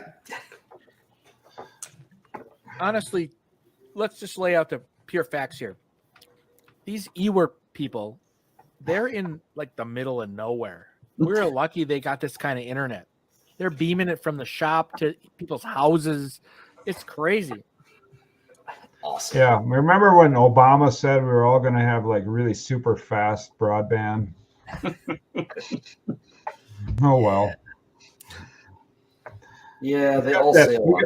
We got that 56K modem. I was going to say you're still on dial-up, huh? Hey, it's pretty close. I made all my money at Internet Access. I did not like the government will provide you internet philosophy at all. Right. This is America. Someone needs to profit. Well, it'll be switched over a little bit once the AI takes over. Yep. Judgment Day is coming. Yeah, it makes Really, me a little really worried. I've been cool. really mean to a lot of robots. I think Ray's on their hit list when When AI takes when over. AI takes over. Skynet. Yeah, it's like number one target list. We're not talking decades here. No, we're not. See, about the time I'm going to be retiring, everybody else is also. Everybody's going to be on vacation. No need for workers. Yeah, these silly puny guns won't stop them because they're made of metal.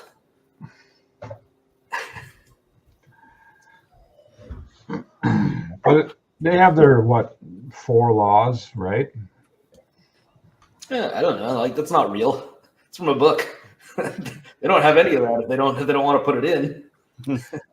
Well, it says they can't harm a human, but it doesn't say they don't have to help them either. So farming's not really required. Nah, it'll always be required. All right. One more drink. Yeah. Oh shit! I was gonna start saying, it's 9 o'clock, but Ray's getting another drink. I might like Ray one more drink. Well, at this time, I want to See thank ya. Shay and Tom for coming on. It's fun. Shy. And of course, it's Shy. That's what I said, right? Shy. Yeah. Yeah. Yeah. Well, they were welcome enough to come on, and if anybody else wants to come on future streams, Dick will have streams set up beforehand, so you can feel free to come on in and test out your setup. Make sure that we're good enough. They got better internet than the E-words do. And I want to thank Pat right away too for bringing in a little background for the safety crew, and of course Logan and Ray. And everybody else. Yes, you. Yeah, I like you too. Yeah. So this match you have coming up with Hydra next. I actually see you doing your bike rides. I get the little app. You must have friended me on some app. This match you Going to got go for your coming bike up. rides, I see you. This match you got coming up with Hydra next is Sawblaze, correct? Sawblaze. Probably should reach out to JMO, see if he wants to come on. Sure. For a few minutes. See what he's got to say. Before or after. Oh, which one's better? He's Spoilers gotten a are lot better now. on camera over the years. Well, once you're forced down into it enough, it's like you have to be, right? Yeah. Or just not care.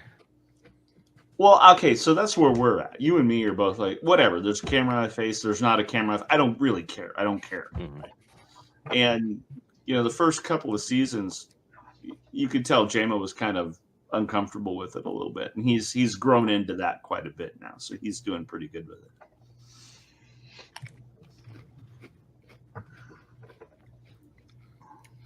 There's a lot of people that came out of that MIT group. Yeah. Yeah, the original Jacked. That's what they called that first group. Yeah. Nemo, Adam, Burku.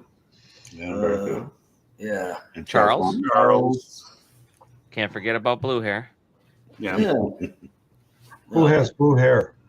Who would have blue hair? Charles, man. Charles. Blue hair, cat ears.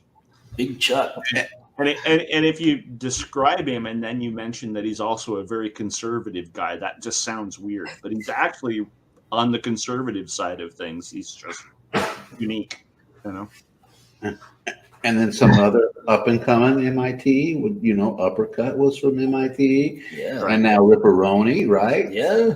Yeah. Yeah, they've definitely got something going on up there.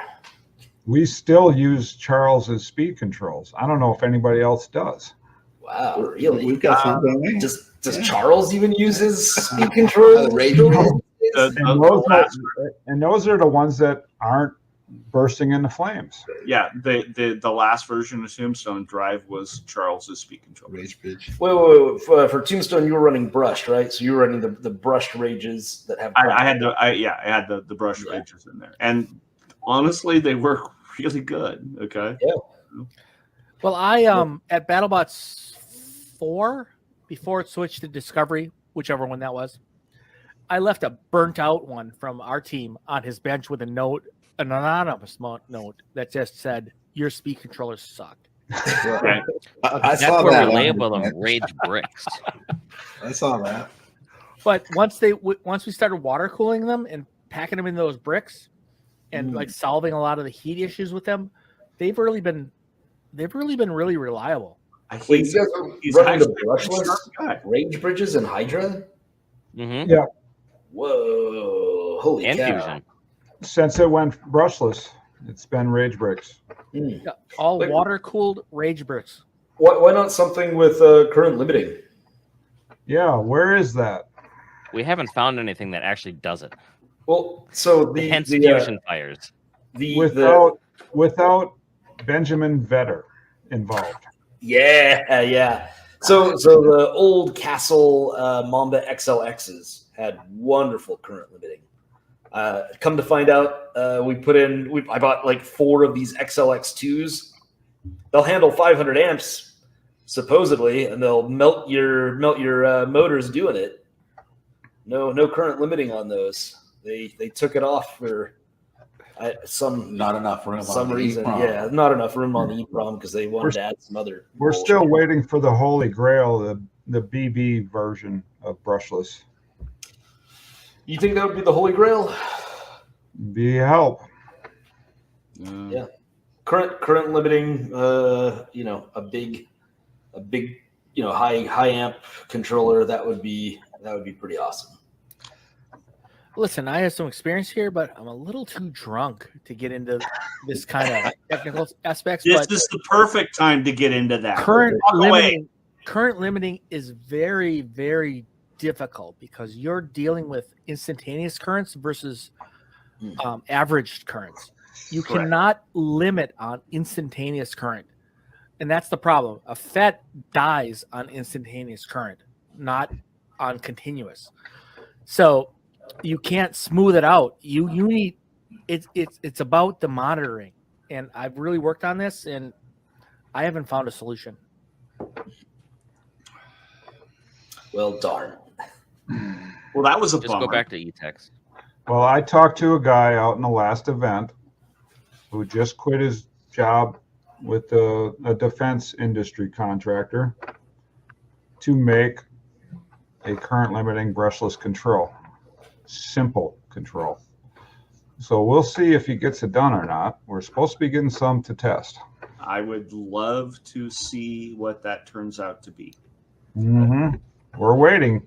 I spent the last week fighting with a vest controller for the weapon on Mortician, and so yeah, I would love to see something better.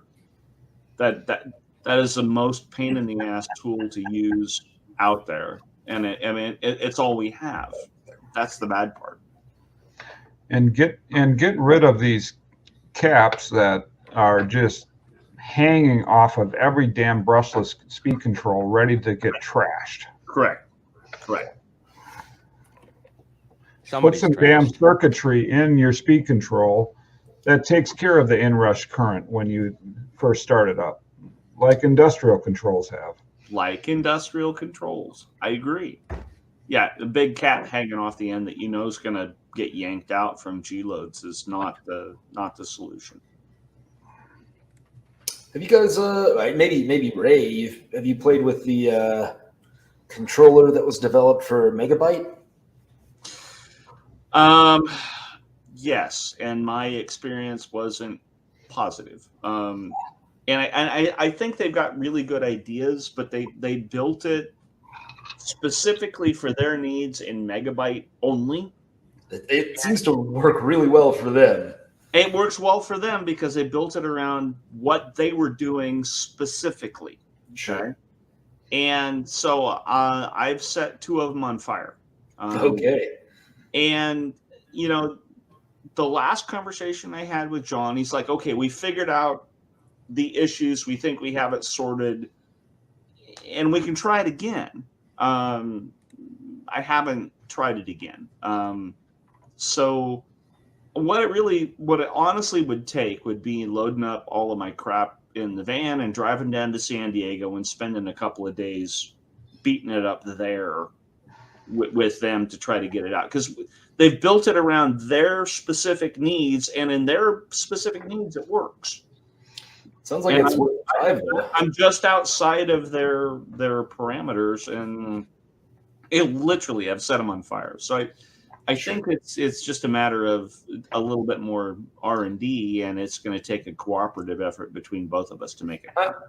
I get it, Ray. We've all hooked up speed controllers backwards before. Yeah. I wish it was that simple. It's the wires from the batteries to the controller are longer in my case than they are in Gigabyte. And they figured they had enough extra, EMF built into the wire that was causing issues. It's like, if you're that close to having a problem, you can't tell me a longer wire is going to be the problem to burn the speed controller up. Because it would work fine on the bench. You test it, everything would be great, and you actually put it under load, and then it would go off. So it's really going to take a cooperative effort between us to get it sorted out, and I think it's worth the effort. Yeah, that just means I got to load everything in the van and drive to San Diego, and I haven't felt the need to do that yet. Sure. Yeah, I actually think I've got an answer for. There was a chat you just posted about running liquid nitrogen cooling. It's something that I've asked about, and they've told me that they'd entertain it, but you have to kind of come up with a whole system for filling it safely, and you have to do it as you're entering, because you don't want to keep you don't want to keep that stuff loaded in a robot. Why? What is the problem with it for all the new people? Liquid nitrogen? Yeah. The cryo, it seems like something that could be hazardous to human health and safety if not handled carefully. I don't know where to go from that. It's great for freezing your semen. Oh, hello, bot fans. Here we go. All right, then. Eeyore's finally back. Oh, there he is. All right, let's get the Eeyore chat going. He lives. Okay. That's good. I had a question I wanted to ask Pat, or kind of to talk about, because you're on the production side, we're on the pit side. So I was picking up pizza from a place near the venue, and I'm standing there waiting for our pizza, and a guy is standing next to me, and we kind of just start a little chat, and I look over at his badge, and he's got a BattleBot badge for production, and we start to say, oh, well, he says, oh, you're here to pick up food for your guys too. And I said, so what? He says, yeah, I'm the production manager over there, and I'm grabbing good food for my people too. And I guess I'm just saying that you guys got to eat what we got to eat, as far as it seemed. Yeah, pretty much. I mean, there was another catering area on the other side of the arena for production, but it was all about the same food.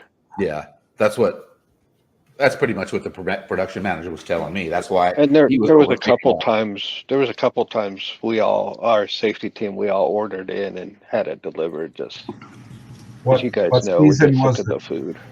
What season are you talking about? Like last year, like 6 months ago, or Yeah, I last thought couple I seasons. thought the catering was pretty good last time. It was better than the previous year, Yeah, but nothing sure. beats how the first couple of years in Long Beach was amazing. Yeah, it was good at Long Beach. The first year in Vegas was not. No. Exactly. Green eggs and ham. Yeah. But Like in Long Beach, though, we had a production area, but man, the production area blew away what you guys got. But right when we went to Vegas, it was all the same. But Long Beach had some really good stuff for us. we know you guys were eating grilled chicken and steak while we were eating enchiladas out of the trough. Yeah. See, I was lucky enough to know a guy that worked there, and he took me back there a couple times. Got some of that good stuff.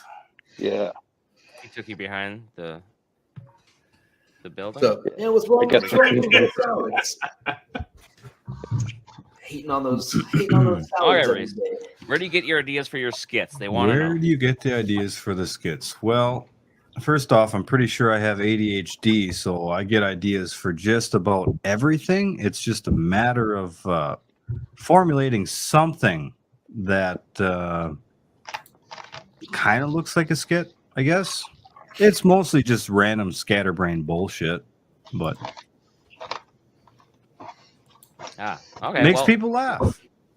What are you wearing on your head? These are some donkey ears. Jake got them for me just for the live stream. So Donkey ear. figured I'd bust them out. Yeah, look, they even got the little thing on top. Little- It's awesome. pretty low tech compared to Trevor's donkey head. Yeah. You're not on my level. So we had some interesting news. Right, here you go. So Norwalk Havoc's having their qualifying rounds right now, live streamed on YouTube. You guys can go check that out as well. But they were talking about your cat dairy farm on there. Is that They were. surprising? What'd they say? Well, we don't know the specifics. We just know it was happening. I think Dick has some video to show you too. You may not have seen yet. All right. Dick, are you there? Physically, No, I think. right here. This is Dick right now. Yeah, I have. No, I you're have not. a cat milk sideshow. Hang on. Stand by. Donkey punch. Pretty drunk right now. So what exactly were you doing, Reese? Tell them. Me? Just sitting here. I drank all my summer Hummers. And let me tell you, my backup is not good. Lemonade and Jack Daniels. Looks like we're having another Jack Daniels night, boys. Is it raspberry lemonade like Pat has? It is, yeah. Are we heading into shots now? Yes. I'm game. Well, he hasn't been Screw on you, all Terry. night, so he should be at this point. Right? Yeah, well, I drank 3/4 of a bottle of vodka over the last 2 hours, so Wait, you were drinking while trying to fix your internet?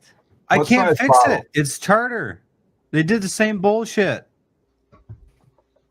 Oh, we're doing some maintenance on your line. Oh yeah, right. Well, let's talk Hotspot off bots your then. phone, man. Eeyore. So should Rotator run its dual weapon setup against Fusion? So it's dual versus dual. I don't know if I don't I don't think know he's if going to he run rode that dual again, again. honestly. I don't think he can run it. Yeah, he's busy being a wedge on one Yeah. right now. Yeah. No, he's probably better off with them forks. He's got some pretty heavy No, forks. I agree. He's better off with it, but doesn't mean I'm not going to give him a bad time about being a wedge on one. When are we going to see some forks on the back of Tombstone? Yes. Yeah, Orby. the wedge. Where's the Orby wedge? style. No, honestly, I could see how that would actually work. I just don't know that I want to be that guy. Yeah. It might fuck you up too, because you can't do the tombstone bait. Now you got to start playing the damn ground game. I just need to fix its reliability. I don't think I want to play the ground game. I don't think I want to do that. It sucks. Yeah, Completely sucks. yeah. Ray makes me work too hard. I don't want to be that guy. I really don't. I just don't want to be that guy. Okay. Well, Sub-Zero started their ground game there kind of last season, didn't you, Logan? A little bit. You got pretty good at it. I'm nowhere near the master level of Hydra. Hey, Pat. A little sneaky thing here or there. Yeah, but at least you have your flipper out there, on the ground trying to do that. It's not hidden behind a wedge like some of these other guys. I won't say names, Blip. Okay, so with a But it flipper, should. you only win or lose if you get under the guy. I get the ground game there. It makes sense. If you're running a weapon, though, I mean, it's kind of like, okay, my weapon's not quite good enough to do any good, so I'm going to try to play the ground game too. And that's just kind of sucky. All right. How do you fix it? Hold on a second. What is this? You can get milk from a male cat. That's what I'm seeing. Yeah, it's I've got like a egg. Can you milk me? Wait a minute. I got nail blocker. Wait a minute. I thought I had a newfound discovery that males. I got cats can nipples. milk. Do you want to milk me? That's the question. Does it? Is it the big? Is it the one big nipple in the middle? Is that the thing? Reese, you're the expert. You tell us. Yeah, as far as I know, male cats don't have nipples like a That's normal one female big cat. It's nipple. just the one big one right between their legs. Oh my gosh! Yeah. You got to milk it really hard. So, anyways, the It's people got to in, suck on it for a little bit. It spits out that milk. apparently the people in France make cheese out of cat milk. So you're gonna have to talk to your dealers in France for Udder Gun to see if you can get some equipment. I put out a video today on cat milk. When it gets sour, it's when you don't feed them enough. They need that food, and it keeps it nice and sweet for you. Just for everybody out there. There's your cat cheese with a little cat on it. Picture. Just to be clear, this is a thing. Okay. We need shots at this point. But the French people do it. So that's not no. Yeah. So there's a market. Well, see, that's weird because most of my product goes to Asia, mostly Japan. Not so many French people. Oh my god. Oh my god. Oh. How much can you get out of one cat in one day? I tried measuring milk it. them It's not- twice a day, like cows. No, it's 3 only times? once a day. About every other day, you get the best yield out of them. But from what I found, the trick is really to just tease them. You got to tease them a little bit with the toy, loosen them titties up a little bit. Are we really doing this? So a mini Udder Gun. Yeah, stimulation. That's the key. That's the big one. For letdown, better letdown. So, I mean, if you're gonna manually do the letdown with your mouth and your tongue, I mean, it takes a lot of work, a lot of nipples All right. on them cats. Yeah. He's technically discussing nipple licking on a cat while wearing donkey ears. Is that where we are? This milk's got to go into cheese eventually. Why are you sucking it? Cheese. Well, I don't know. I feel like if you just drink it, see what my routine is. I just pick that kitty up and I just get a nice drink in the morning. It's like a shot of fucking kerosene straight down the throat.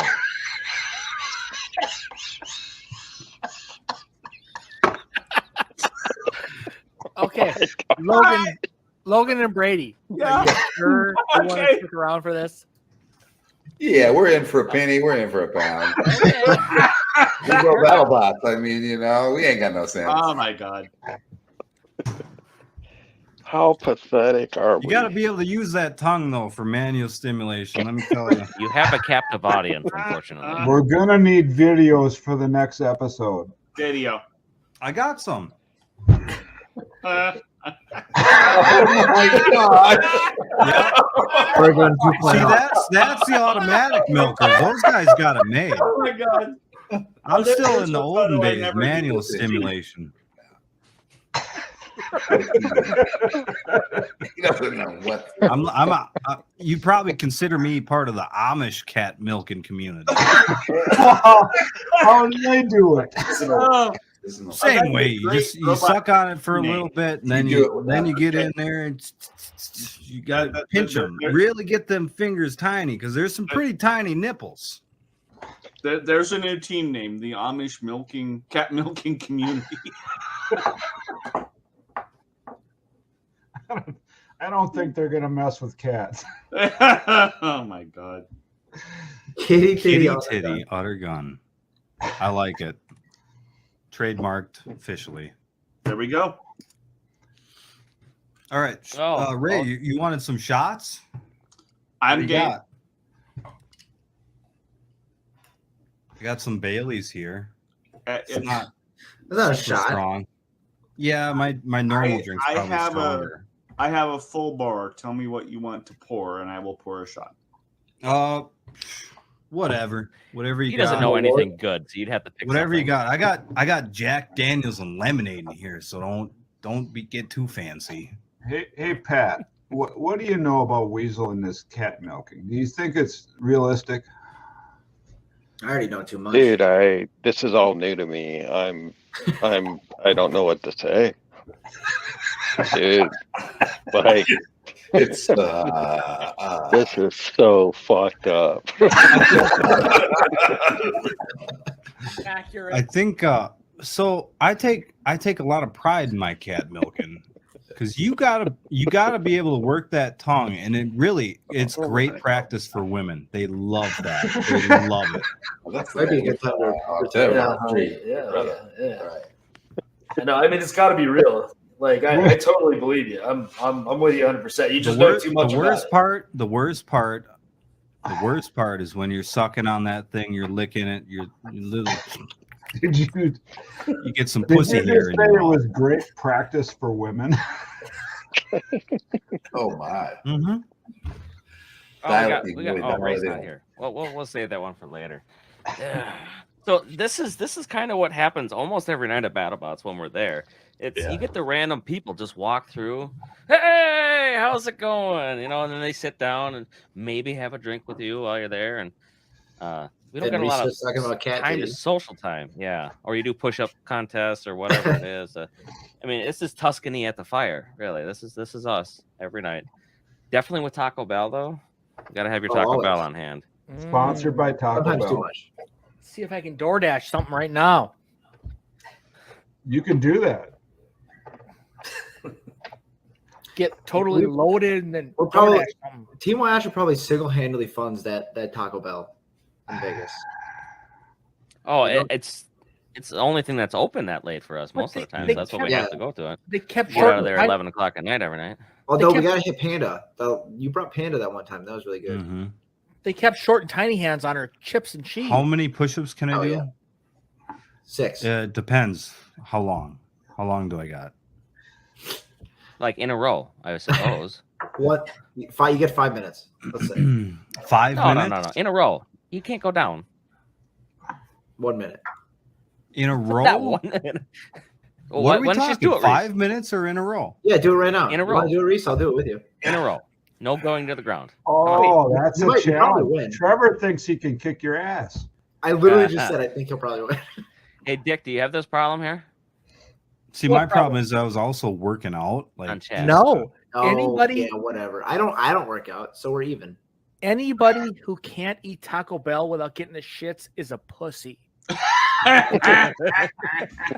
oh, fun fact for you: the reason most people get the shits from Taco Bell is because of the cheese and the broad lactose intolerancy. That Maybe you should sell them cat cheese. Exactly. Cat Yeah, cheese. that's the thing. That's where I come in. I got to deal up with When Taco Bell. everybody else is ready for shots. Oh, Weasel, your shot's up. I am Ray's too. ready for Hold on, shots. I'll get one, Ray. Give me While one Ray's sec. doing this and you guys are getting set up, we'll ask Ray. Do you remember your Tombstone alcoholic stepfather fight? Ooh, okay, That's a long time ago. I actually fought alcoholic stepfather twice, and he beat me both times. And they were great fights. Here you but go, Terry. Kind of ugly. So he had an inch Raspberry thick lemonade. piece of titanium for his wedge, and he had a hole right in the center where his flame came out. And I hit that hole with the weapon, and I vaporized a like an 1.25 inch piece of titanium when I hit there. So like the entire box filled up with white sparks all the way to the edge, all the way around. It was actually kind of cool. Unfortunately, I still lost the match. But Was it Tombstone versus Alcoholic Stepfather? yeah, the super heavyweight version. So 340 pounds. And so the entire box, all the way to the edge, all the way around, was filled up with white sparks from the titanium. It's kind of cool. I do. Trevor's making comments now. Apparently, we don't have enough fans. Apparently. Okay, I do have to call out Alcoholic Stepfather. They were really the pioneer in flamethrowers. They were. They really agree. started that whole thing, the discussion, Mhm. the Delphi forums, the talk about it, how to make them work. And they were the first ones to make that whole Omni drive work effectively. What about the Woodbot guys from Mech Wars? Remember them? I didn't go to Mech Wars, so Dick. okay. I don't know if the wood, but did they have a wood spinner? Yeah, a lightweight that shot out lighter fluid on you, and it was like, Oh, yeah. So if you can find a picture of that shot, and you can see that hole in the center of his wedge, Mm-hmm. and I mean, literally, it's a big hunk of titanium that got vaporized when I hit there. Did you Okay. break your bar? I see you. It snapped the bar. It snapped the bar. Okay, and it's like, how many times have you broken that bars? shot? You can't see it in that video, but that shot, that entire box is filled one into the other with white, titanium sparks. Oh, I see it. Yeah. Yeah. Okay. Boom. Yeah. And super heavyweight Tombstone was kind of a butt heavy thing, right? It was a little bigger booty. Oh man, you broke it. You didn't break it right at the hub though. You still got half a bar. I still have half a weapon bar, right? And you guys know me. I'm going to keep trying no matter what. I'll spend half a weapon bar. You know that. I mean, shit, it's working. And well, kind of, yeah. I kept chasing him around. Come back here. I'm going to hit you Gotta be again. some pretty nasty shaking internally. Oh Yeah. yeah, I broke everything in that match. I broke the magnets in every motor. It's like. I got the pulse. Working. So the fans are demanding a Hydra Tombstone matchup, and Of production and Greg are going to be for it, and if Trey allows it, it'll happen. Yeah, But you two have fought before. It's whatever match they give me, I'll take. It's not like I'm gonna ask for it, but What are you talking about, Terry? I'm talking about Falcon at New Orleans. Yeah, I think that's the only time I ever went up against Ray. I've never really gone up against correct. The old time It hasn't really happened. What was Ray's bot name at the time? Cheers. Middleweight. Mortician, I think. I think you beat You up can't on do it the alone, middleweight guys. version of Swamp Thing, if I remember correctly. It was Robot Revolution in New Orleans. Okay. I got it. It was. I got it. Well, okay, in New Orleans, I think it was All right, fuck it, Mortician cheers. and Red Square, if I remember correctly. Well, I got it. Might All have right, been. cheers before we go then. Cheers. Ray's Okay. leading it. No, let's get back to the screen so we can see each other, and then we'll. There we go. Ready? Cheers. Cheers. Cheers. Okay. Cheers, everybody. All right. Yay.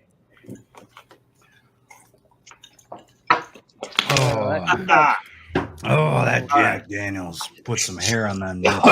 Yeah. All right. Hairy nipples. All right. Put the hair on your nipples. Yeah. Well. Oh yeah. There's already too much.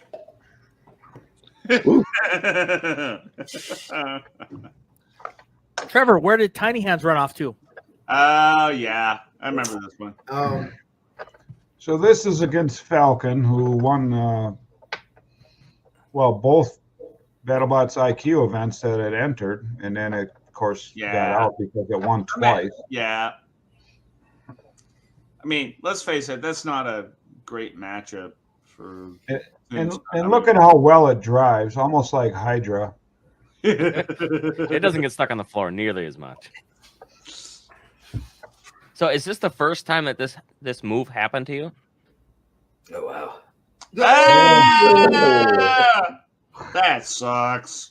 Ray, it doesn't matter because I wasn't spinning anymore. I'd already lost at that point. that's a 10-cent quarter 20 bolt. Come on. Yeah, okay, but I'd already lost. It wasn't spinning. Okay, if I was spinning, it doesn't happen. True. It doesn't happen because you. You're spinning. You're spinning. All right. Okay. Oh, All right. no. All right. Fair enough. Then. Fair enough. Yeah. I mean, it's ugly, but it is what it is. Okay, my comment is always to the builders. A bot at rest will rest in a position the builder least likes. And you're not wrong. How is that? How do these bots end up in these positions? It's crazy. Right. Weasel's really going at her now. I was going at it for the last 2 hours. You don't even know how pissed off I was. Yeah. Please tell us how pissed off. You were. Pissed. You don't even know. Pissed. Pissed? Those kitty nipples got some Pissed? Yeah, you know, while you were They got gone, milked real hard we did tonight. talk about the whole Bill Dwyer incidents where we got almost kicked out of. Oh yeah, yeah, Reese. Oh, you talked about that? So we did. You should give us your perspective on this particular incident. Yeah, what happened? What did Bill Dwyer do in the casino? Well, basically, I was being my innocent self. And I was Okay. By the Oh way, my. he was the drunkest of all of us. Okay, go ahead. No. I believe that. innocent. No, dude, you were far and away down till proven guilty. Okay. Wait, so this is a new story. This isn't from Comedy Central days. No, this was last year. Bill Dwyer, This is Bill Dwyer getting us kicked out of the casino by a midget. Story. Holy shit! I thought this happened back in the Comedy Central days, 20 years ago. No, this is recent. Bill was on a bender. Oh, I mean, he came up. Okay, so here's what I remember. I was sitting there talking to somebody. It might have been you, Ray, or were you? Yeah, we were talking. Yeah. And Bill comes up, and he's got his entourage, right? Like fucking. Got a couple of people with him. Yeah. Yep. I don't know if they're bodyguards or what the hell. And we started playing crafts, or we were standing by the crafts machine at least. Pretty sure we were playing. Yep. And then he just started yelling. At the top of his lungs. Like Yep. fucking hookers, or I don't know if it was. My D. Yes. Oh my goodness. Exactly. That word. Yeah, absolutely. That's what happened. So then the bodyguard or the casino security, for Which some was a reason, little guy. I don't know why, comes up to me, singles me out, a little bit of profiling everywhere I go, fucking long hair. You know why? It's like, you gotta leave, man. I'm like, what the fuck? This was not me. I was standing here having a good time with Ray. You were being quiet. I will give you credit for that. You were being quiet. You were chilling. Okay? Yeah. I mean, I was too drunk to speak. So As was I. I You mean, and I were chilling. yeah. Okay? All right. Oh my. And I mean, that's pretty much it. I mean, then we all kind of separated, went our ways, and I mean, it's a great story. Just I love getting kicked out of casinos. Kicked out of a casino? Yeah, I love getting kicked out of casinos for the sake of Bill Dwyer. Yeah. Well, he lost, right? Oh. Whatever you guys were playing. Yes, he lost money, which is why he exclaimed loudly, "Suck my whatever." Okay, and so that was the exclamation that got us kicked out, was him losing money and So expressing his frustration over losing money. So after that, I was a little concerned that he was going to be the Destructathon host, right? But he actually does a pretty decent job, you know. Honestly, I'm still good with him doing whatever he does.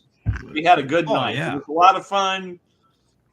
Even if he got us kicked out, it was still a lot of fun. Yeah, no, and he even came up to me and he's like the first day, comes up to me. He's like, "What's changed in the last 20 years with BattleBots?" I said, "Well, probably like the battery technology, just the amount of power that they can store." And then when he went out and started giving his spiel, he said my thing. So I was like, "All right, that's cool." Yep. Get a little credit in there. Be nice, but that's okay. The reality, he's a good guy. I'm glad he's involved. I'm okay with all of that. Yeah. You know, it was an interesting moment in combat robotics to have us all get thrown out by a midget security guard. Mm-hmm. And That's the American dream. For Logan and I, we have a completely different view. So we knew Bill Dwyer. He we met him at the Comedy Central events, right? Yeah, back in the Comedy Central days. And so we're at the Tuscany, and guess who is in the hotel room next to us? Oh boy! Bill Dwyer. Yay! Hookers and blow. And you know, he was so pleasant and nice, and he come and hung out with us. Very we were pleasant, flying the nice. little teeny drone around the hotel room and down the hall, and we put the goggles on his head, and he was just checking it out. And, very, very pleasant. Really, Very really nice. No, he is pleasant. I don't let my story, mine and Ray's story, take away from 100%. that. He's absolutely pleasant. I He agree. just 100%. he got a little out of control. Sure. It happens to the best of us, I promise. Okay. When in Rome. But you know, to have him next to us at the hotel room was really cool. It was cool. Yeah, next to you, he was there's sleeping probably with a the little rest of the kid. peasants. What was that? He was sleeping with the rest of the peasants. Yeah. What building were you guys in? Q in. Does it matter? Are they different? No, I don't think so. There's a lot of buildings. There are a lot of buildings. You guys know that there's probably a little kid next door to you guys thinking the same thing. Like, wow, we're Right. Hey, those guys are right there. Mm-hmm. No doubt. And there were fans in the hotel. Yeah. We had a few. Yeah, it was a pretty cool mix. Okay. Question. Did for anybody Reese here. figure out the sidewalk paths going between all the buildings too? I mean, No. we've spent. No. I mean, how many Every time I days walked have over we? there, I got lost. How many days have we been at that hotel already? We still don't know. I didn't think it was that complicated. No, the first How year many was the days have we worst. been there sober? Right. Made that walk. Okay. It's harder not to find bad. your way back. That's a fair point. Yeah, how sober are you when you're trying to Even okay, the worst thing that happens, you follow the wrong trail and you end up in some weird sexual leather convention. I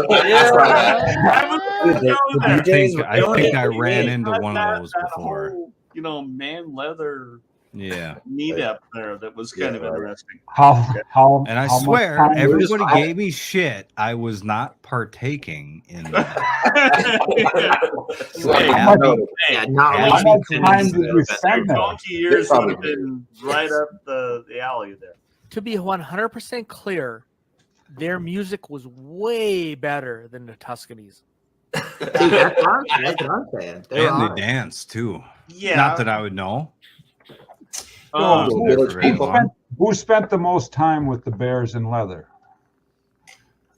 Nobody. I don't think. I just walked past and waved. I didn't like. No, I'm pretty sure one guy stopped me, and so I was there for probably a couple hours. He thought you were a fellow bear, right? No, hey, he was chatting you up. They like the homeless look. Yeah, yeah, free spirited. Let's fill this in completely. What had happened was there was a convention essentially of people having a meetup that was not BattleBots related, where they were playing like Cher and Christina Aguilera and like a lot of good, what I would consider good music. And they were clad in a questionable attire. But I would hang out with them any day because I was loving that party. Very village people like. It was sexual attire. Was the only issue. It was. I mean, they were nice guys, right? Yeah. Yeah, I had no problem. Yeah. Very friendly. Very friendly. Very friendly. Okay. Good music. Hey, they were having fun. We were having fun. Life was good. No worries. Okay. We should have just merged more. I think it would have helped. I was kind of trying to merge the two parties because they were playing some pretty decent music. What season was that? That was 2 years ago. Yeah. Okay. So not this last year or the year before. The first year in Vegas, I think, right? Well, how many years has it been in Vegas? 2?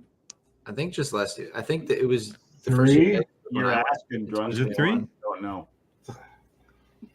If it's been 3, I've been there 5 times. The first year Fusion 2 was ABC Long Beach. and then 3 in Long Beach. Gotta be 2 in Vegas now, right? Yeah. That sounds right. Because first year Fusion was in Long Beach. There was PA Shay. Yeah, that was your girlfriend. Tell them about Shay. Did she die? No, she's What? alive. I think she's in a relationship though, Ray. So No, she bailed on us because she had too much rum. Where's Tiny? Yeah. at? Oh, she's puking actually. Yeah, They won't give him the real story, but yeah. Hey, I apparently she warned her leaves not to Wisconsin drink- and not loses to her make her last complete, drink, but she can't didn't drink drink. anymore. Drag her back. We're gonna have more shots. She's out. She's down. Wow. Yeah. Fair enough.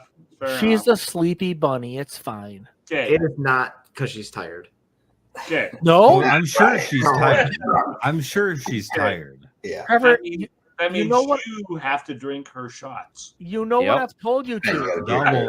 Trevor. That's the penalty you pay for coming on with 2 people. Double Trevor. shots. Okay, so this is really funny. The last drink she made, I was drinking a beer, and she's like, "Oh, I'm gonna make another drink," and I said, "Don't do that." And she made one, and then she also made me a drink, and I said, "I didn't even ask for one." So That's awful. Hey, what the ready to hell? go. Hey, Trevor, You're going to complain about your wife making you a drink? No, I was just that's surprised. good. Trevor, Right? how Yeah. many times have I said this phrase? How do you guys not know how to drink? It's never applied to me. How Midwest. She's little. She just. I think she forgets how little she is. She's just tiny. She's tiny. She's got tiny Some hands. damn She's a tiny hands. person. Okay. It just Can you like somebody asked, what what are we doing if we bring salad? How do you drink? How do I drink? Oh, it's just yeah. Too Logan. much. You just commit at the beginning of the night. You just say, "I'm just that's No, it. no. I'm getting to this level," and then Yeah. you go beyond that level, and you're good. It's about knowing, Logan. Okay. It's about having experience in knowing what your limits are. Oh, Right. okay. That's what I'm Yeah. saying. Is how do you guys not know how to drink? It's like Yeah. you should know what it feels gotta like to hydrate, say, too. "Hey, that's enough." Dick. There are Or no you know, limits. or you know that it's more than enough, and you're just prepared for that. Yeah, if your face is numb, you just. I mean, Weasel didn't even have to get paid. You for this switch the time. beer. When you can't say the word Whyachi. Are you kidding me? It's No way. Whyachi. I made $15 off the last live stream. But that was the Have I hurt ever gotten drunk and gotten paid for that? No. I think No. I gotta be honest. I think I outdrank Reese on the Shine this last season.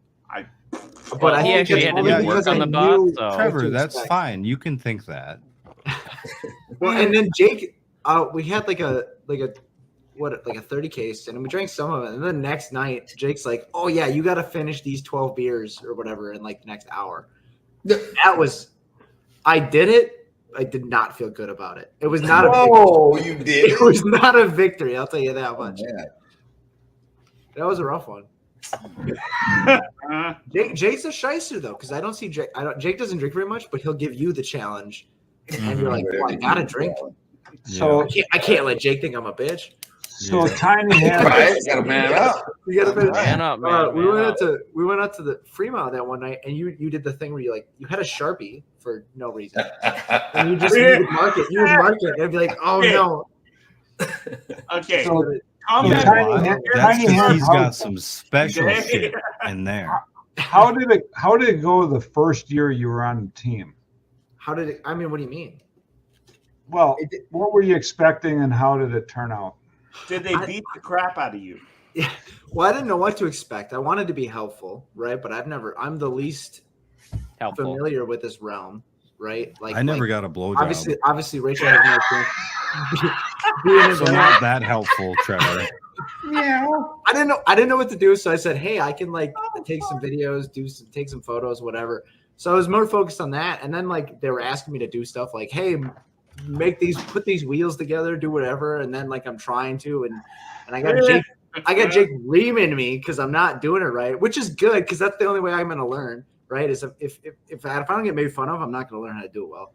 So it was weird, and then I don't know.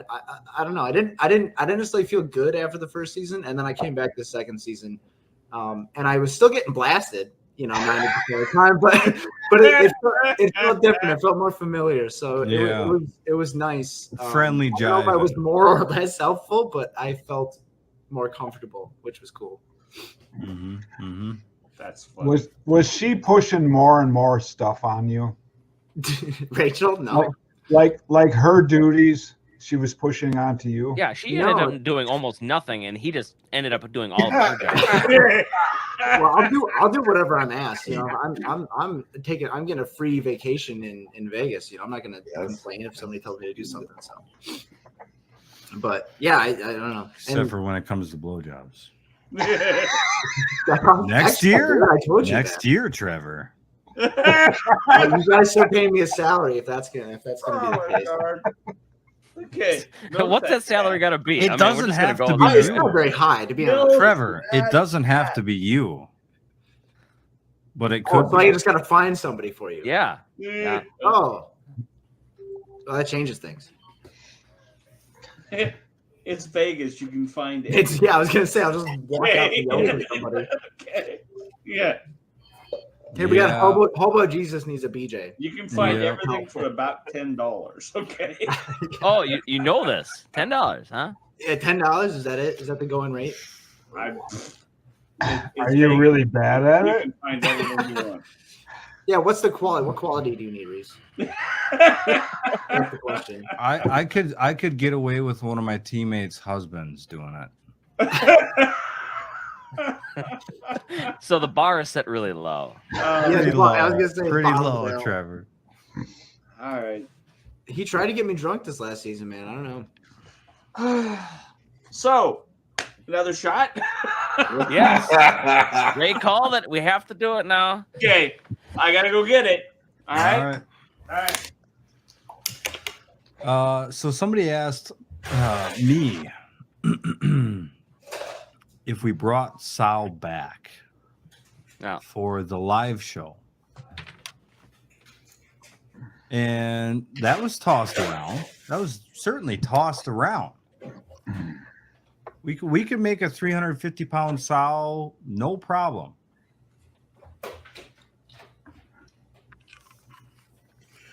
But it's so destructive, though. Is that what exactly? They Don't want want that. They don't want it. They don't want that, right? No. Well, they're finding out what destruction costs. There's other ways to put on an entertaining show with bots without a lot of cost and labor fixing. And I mean, they're getting there. On us, right? Like I think this last year was really nice to see that they were finally like bringing that stipend back. Mm-hmm. Like that really kind of changes a lot of the math, in my opinion. But you mean like times 10? Yeah, I mean, like it's not as much as we spend on a robot, but well, they're getting the feel of it at least. Yeah. Well, 2 years ago, Fusion made $200. Mm-hmm. And what did it make last year? Yeah, that's not good. Yeah. Check my Cash App. Here we go. Oh boy, it started. It's not good. Here we If you want to see all my cats wrangled up together, go to my YouTube and look at the video I made today. He just did it for you. Mr. Eeyore. They have a bunch of herding cats. Do you even pet milk each them one little of them? titties? And milking them. Well, last stream he was going to be paid $200 if he could herd all 7 of his cats. He only got the first 10 for even starting it, but he only got 6 cats out of the 7, so he didn't get the final 195. I can't believe you got 6. And then But he then- brought a dog in. So the next morning, I texted Dick. I'm like, did somebody really offer me $200? Because I probably should have tried harder for that.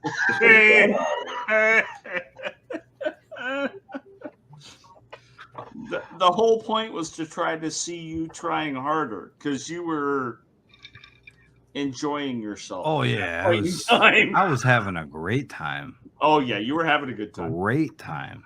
Okay. I'm lucky I have 1 cat.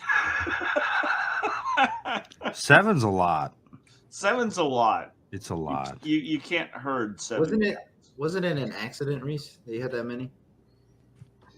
Well, it's always an accident, Trevor. They just get knocked up. They're all whores. I actually had a segment that I cut out of this stream, which was about how many cats considered a cat lady. Apparently, it's 5 or 6 is too many cats. Thank you for the $5. We asked ChatGPT, how many cats does it take to be a cat lady? N plus 1. And the number is? And it came up like 1 or 2, and then some people consider over 5 or 6 being a cat lady. Cat lady. I think more than 3. No, I think it's at least 8. I think it's 1 more than you have. One more than you have. All right, fair enough. Fair enough. Reese, you got a question? I've got 2. I've got 2 Discovery cats. era. 3 would be too many. Well, there's got to be my personal favorite that I drove in 2 competitions, YU812. YU812. Warrior in its heyday. Test box once. What's that? YU812. It was in a test box, and it touched the wall and went ballistic all over in the test box. It was kind of funny, actually. That was probably me driving. I think he drove in Saskatoon, YU812. So YU812 Warrior. Warrior back in its heyday, going up against 220s. That was quite the ordeal.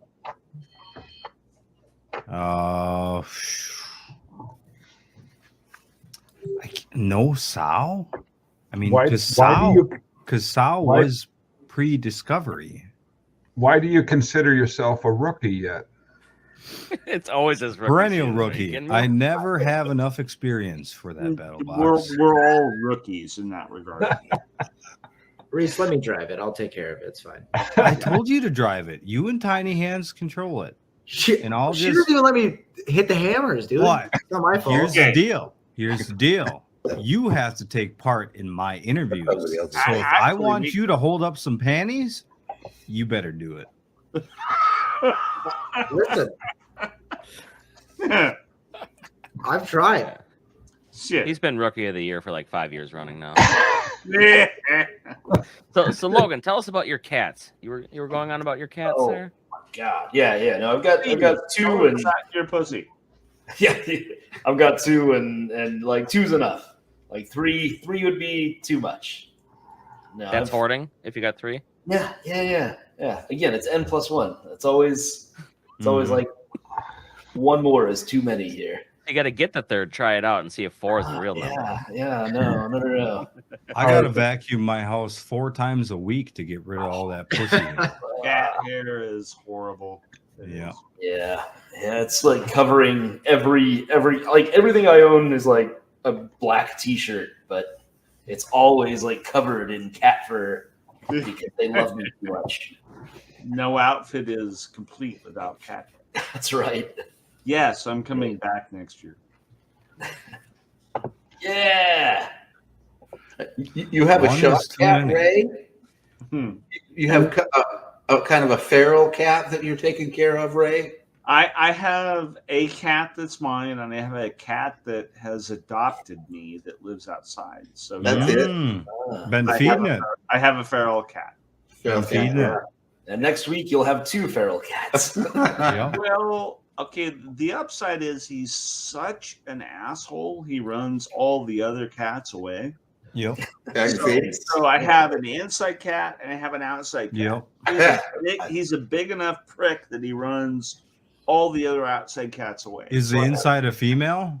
I have 2. The inside's a female, the outside's a male, and he's an ass. See, I have one big cat. His name's Dusty. Yeah. And he's kind of the free roamer. He'll go around the neighbors and all that, and they'll feed him and whatnot. But about every 2 months, I'll get 6 stray cats showing up my house. They can smell the pussy from a mile away. Yeah. And they're just sitting outside of my house meowing away. like Yeah. Okay, so this is 5-acre parcels in here. So the reality is I really don't get too much else. The outside cat's, he's big enough and he's a good enough fighter that he keeps all the other ones away. Mm-hmm. So I have an inside cat and I have the asshole that's the outside cat. And he's all right. I mean,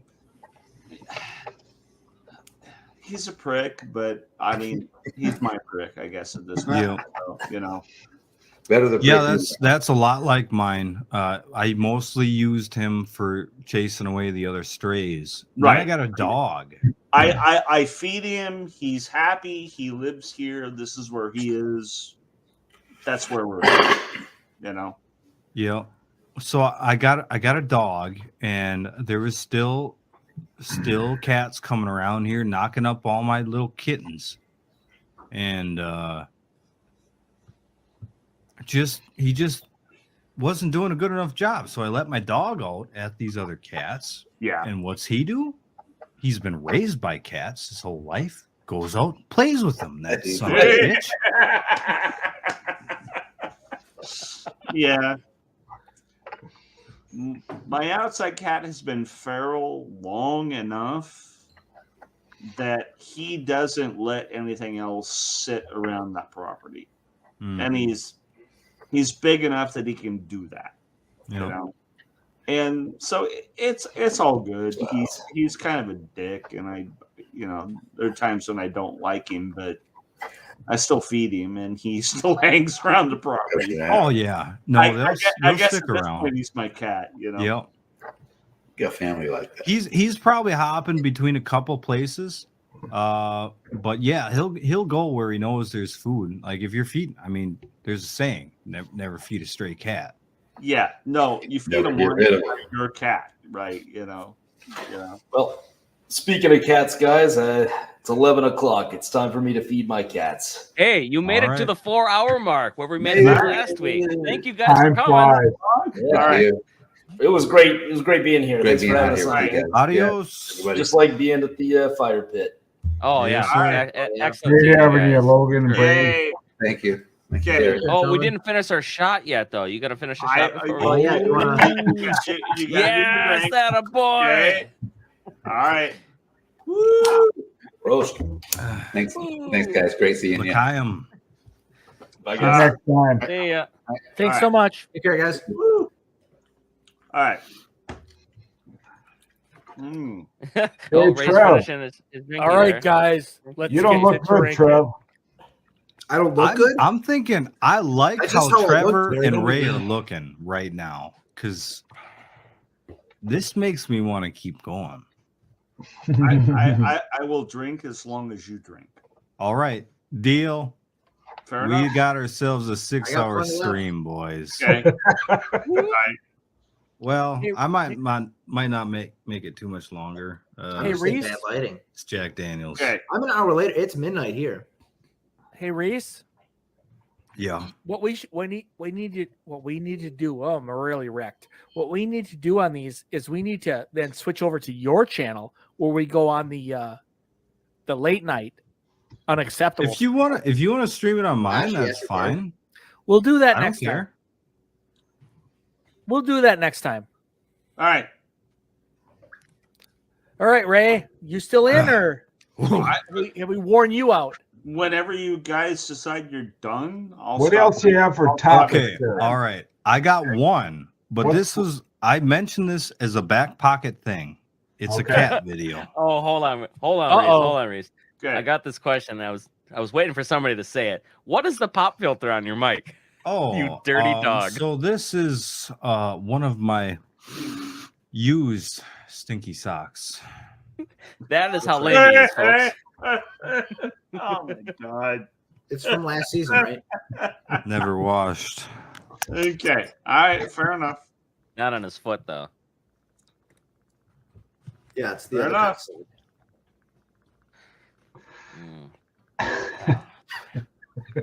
Yes, we are starting late night with Reese now. So if you were here night for with bots, Reese. we're probably out of that by now.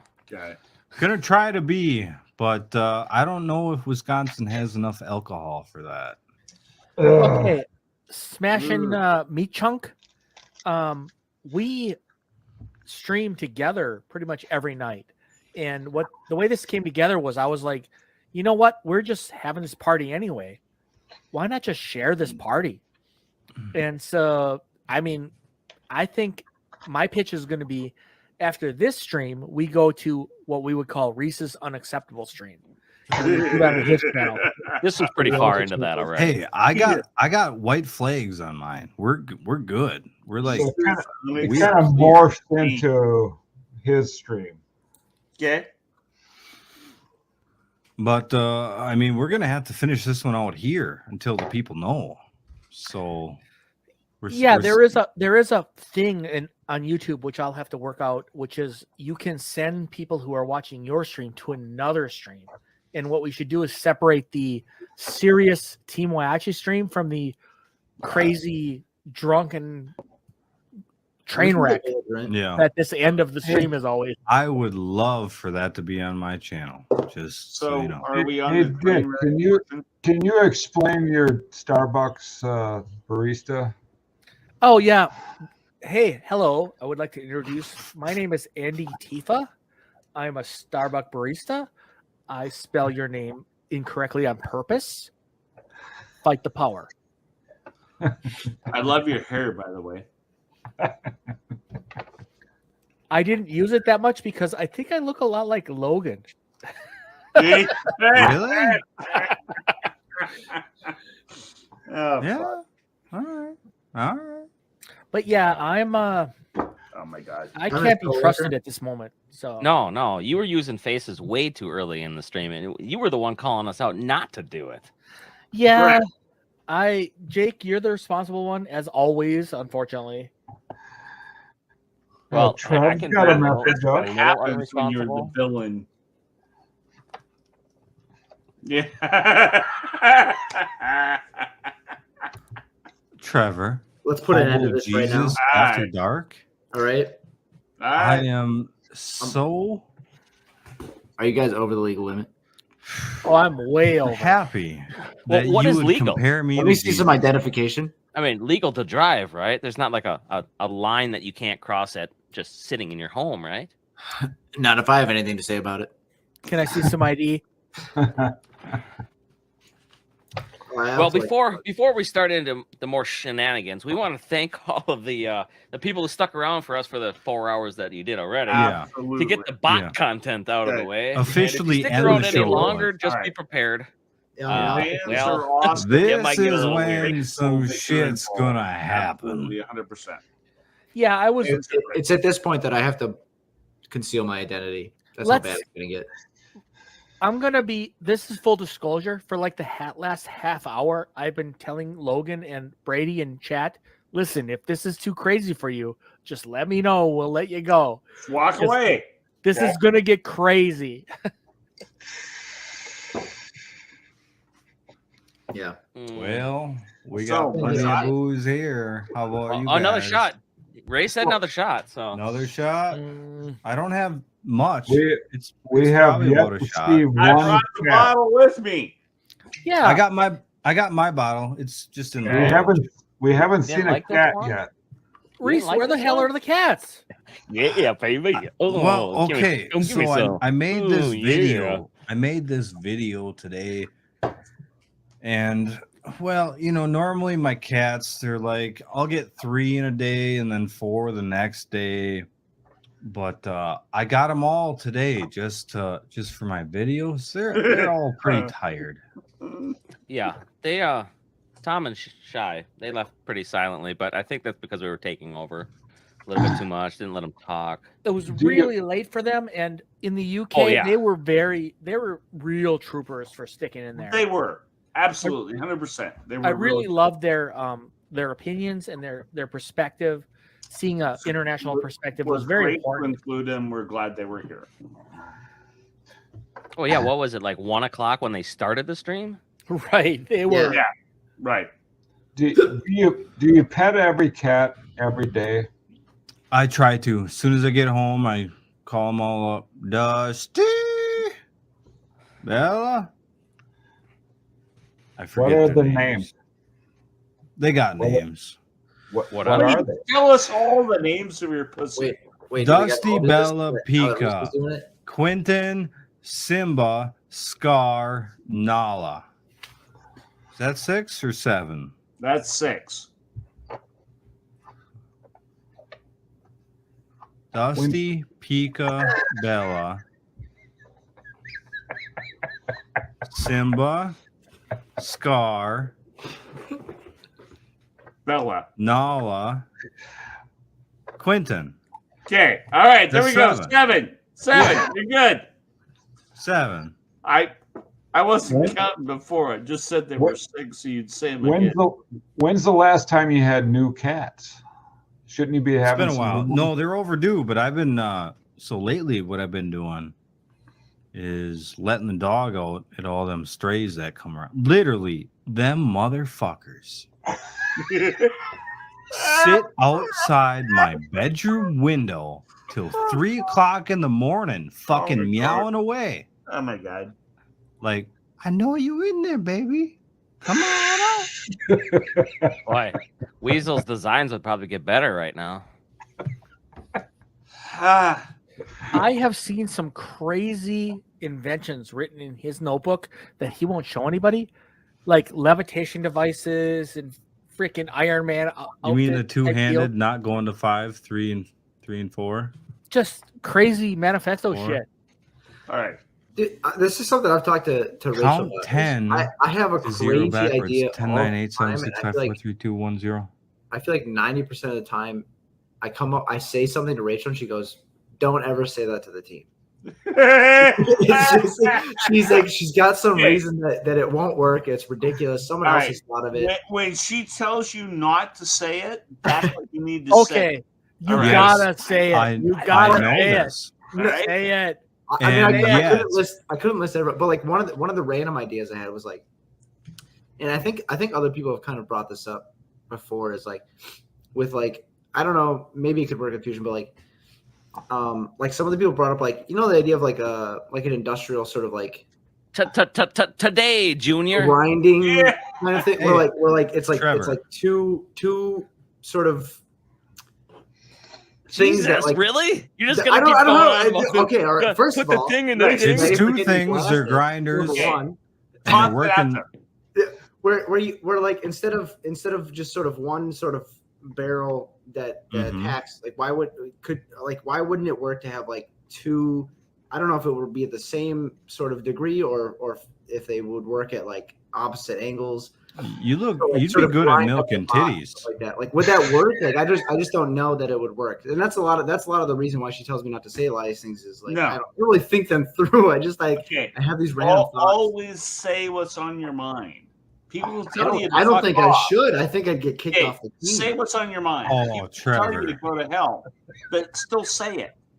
Okay, Trevor, Spit it out. we would kick you off for holding back, you son Yes, of a exactly. You yellow Let me say bitch, it son right of a now. bitch. Spit it out. You better Absolutely. hold out. Throw those ideas out there. Okay. I'm afraid to. I got to be honest. No, don't be afraid. Throw them out. I am afraid. We can still tell you no. Exactly. Throw them out Dick's there. got a cat. Or What's maybe, funny? What's funny maybe is Trevor will give you a little criticism that will help you construct your next idea. Well, no, Exactly. that's sort of what Rachel is. That's Okay. sort of what Rachel is. But there's sometimes I'll say something and I'll watch Terry go, and he just won't say. He won't say anything. He won't say anything. Okay. If Terry doesn't respond to what Okay. I said, I know it's a crazy idea. Like That's usually Yeah, I'll but say- he I'll likes just- crazy Terry does. ideas. Let that fly. Okay, Well, let's- just throw it out there. Okay, Let's hear it. Let's Let's hear it. Let's be Well, serious. this is the only one that I thought of is like why couldn't it work to have like an industrial grade sort of like shredder? And I guess like part of the reason is like you can't like grab anyone effectively. You'd have to like get them into Yeah. a corner and like sort of like You're grind them up. talking about one of those finger claw things that like over Yeah, reach it's each easy. other. Yeah, that's just sort of the one that I had off the top of my head. I've had a bunch of other random ideas. Whose like a weapon would claw- die first? Fusion. Like a claw because viper. sometimes it Whoa. only takes 3 Viper. seconds. Trevor, let's be Yeah. serious here. We haven't really talked about this, but when we have the team meetings, we throw out like the craziest, Yeah, bizarrest, you got a spitball. Yes. just this crazy idea. Hey, let me finish. I'll- Let me finish. Let me I mean, I'll finish. say something Hang if on. I think it's Okay. a good question or Hang on. Yeah. And then Terry just sits there and he thinks, and he does this thing where he like Absolutely. twiddles his cigarette 100%. and he thinks, and then he just Okay. goes boom, and he tells you the facts of that issue. Yeah. And it's like, Well, that is the round table we call like at the, 100%. at the that's event. that's Right. do this- That's how this works. I that's do sort of what I'm this saying. like- If Terry doesn't say you're anything, at- I I know do it's this a terrible 6 idea. times a day with Weasel. Okay. Yeah, you're at an advantage for God, not yeah. being me. At least you'll get heard. They just know what tune me out as soon as I start talking. I just don't want to be. I don't want to be Toss it out there. the classic, backseat BattleBots guy. No. Where yeah. So I'm trying to find that middle ground where it's like I can Oh say yeah, something Trevor. crazy or Trevor, stupid, but it's not what like if your so idea ridiculous. would have throw fixed out an Fusion's idea, the fires? worst they can say It might have. is I had no. a number of thoughts about the Fusion huge fight, but I'm not. Well, I'm fuck just saying. you. Toss Fuck it I don't out know there. that. I don't. What? But the thing is, Fucking- now you lost me that fight, you son of a bitch. All right, bust it out. Let's hear it. Well, because I had a thought where it was like instead of sort of the one sort of overlaying top plate, I didn't know if it would maybe make sense to like do Take like off the- sort of some take sort of off more the vert. ablative kind of thing. But, you know, and I don't know that we had that option, right? We Like, had the option of running upside down, which Yeah. No. There's Against only so much. huge. And so that's the other thing is like sometimes I'll have a thought. I'm like, well, I know that's not physically. We don't physically have the capability to do that. We don't have the materials, or we don't have the time, whatever. So I do try to weigh that on. I'm pretty before sure putting it- hindsight 2020, the best thing for Fusion against huge is taking off that vert and putting on some real fucking armor. Listen, just a top plate that I'm gonna answer this. doesn't come off every fight. This question. I know Tiny Hands doesn't want to be the captain. I will get on camera and I will say literally anything to anyone about whatever. I don't like. I guess that's where the question is. Like, Absolutely. That. How much nonsense do you want me to say? Do that. You know how much time that would save us? Us Dude, actually building the I've bot. offered and it. you do I've that? offered it. I've offered it. 100% and do that. I'll Yep. do it. I don't care. I'll say. I'll just make Throw it shit out up. I don't care. Let's Okay. talk about why she doesn't want to do it. She just doesn't feel like she's that important. And I'm trying to ingrain in her that I think it's more like I think Rich's perspective is her perspective is, and not everyone agrees with this, is that the captain should be someone who has a significant role in the development or creation Normally or true. work Normally or true. drives the bot, something like that. And she doesn't feel like she does enough in that regard, and so she doesn't necessarily want to. Oh, She doesn't there's feel like plenty she of teams deserves the now that role of They don't captain. do anything. They don't drive. They don't Trevor, run the weapon, and they did you still ever are tell captain. her that So taking it's the been new. We can do that. We can That's do that now. I've said that. I said, listen, you don't need to do anything. You can be the captain. It doesn't matter. You're more, if anything, as the captain, you can sort of take on more of the like sort of TV Exactly. making roles and save everyone else the time. and the Yes. BS. And I said, I literally told her, I said, I'll do that. I don't care. I'll lie on camera. I'll make Did up. she shit on ever the spot, consider dude. that I don't care. being the captain was playing her significant role that she Oh. wants to play? Hey Trev, how long do you think your marriage is going to last? oh, come on. At least another year. Oh, come on, Trevor. That's minimum. disappointing me. That's like really swinging low. I mean, look at his name. I mean, look at his faith in himself. He doesn't put his own name anymore. He says Tiny Hand's husband. Well, Sometimes I lift the people bar. don't care who I am. Did you write that in there? No, it's Yeah, I did. it's nice to meet you, Trevor Stuplik. That's funny. That's actually funny because when we got married, we were talking about names and stuff like that. I was like, I don't care about my name. Do whatever. And she was like, I'm gonna hyphenate because I like the Stuplik name, basically. And I was like, I don't care. You want me to take your name? I'll do whatever. I don't care. Whatever. But she didn't want to do that. See, So. this is why I like Trevor. Like I could have easily hated him, but it's like It's pretty easy. it would have been really easy to hate Easily him. hated him. He's rather docile. He's nice. He's like that guy. He's that guy, you know. I mean, we almost had every E word on tonight. There's still one hiding in the lurking. He's lurking. Before they moved to where'd you go, Atlanta? Yeah. I told him, I'm like, listen, I'll just pay you to stay here. Yeah, it was an enticing offer. He I was was like very "Oh, happy to have them live in my basement and be here because they were a joy to be around. Do they need to put the lotion on the skin too? Oh yeah, a little If bit. we needed to, we might have. A little bit they needed to do my bidding, but I mean, How long are you going to stick it out? Trevor, where's the How- meatloaf? How I long mean, are you gonna- it really how long depends are on you going how, to stick it out in Atlanta? it really depends on how well it goes. Sort of the like sort of general rule we used was like, we'll give it 2 years, we'll see how it's going. If it's less and it's just not working, whatever. But like if it's working, it might be more, but we'll see. We'll see how it goes. Because I have a day job, but whatever. None of us have a day job. I literally have a day job and a side job. and Well, it's, I I did- hate it. Hey. I wish I could do one or the other, but Trevor, I've got 3 jobs. My job, my OnlyFans, and this. Oh, he finally said OnlyFans, folks. It only I'm took not him fam- I'm not famous 4.5 enough yet. hours to get into this.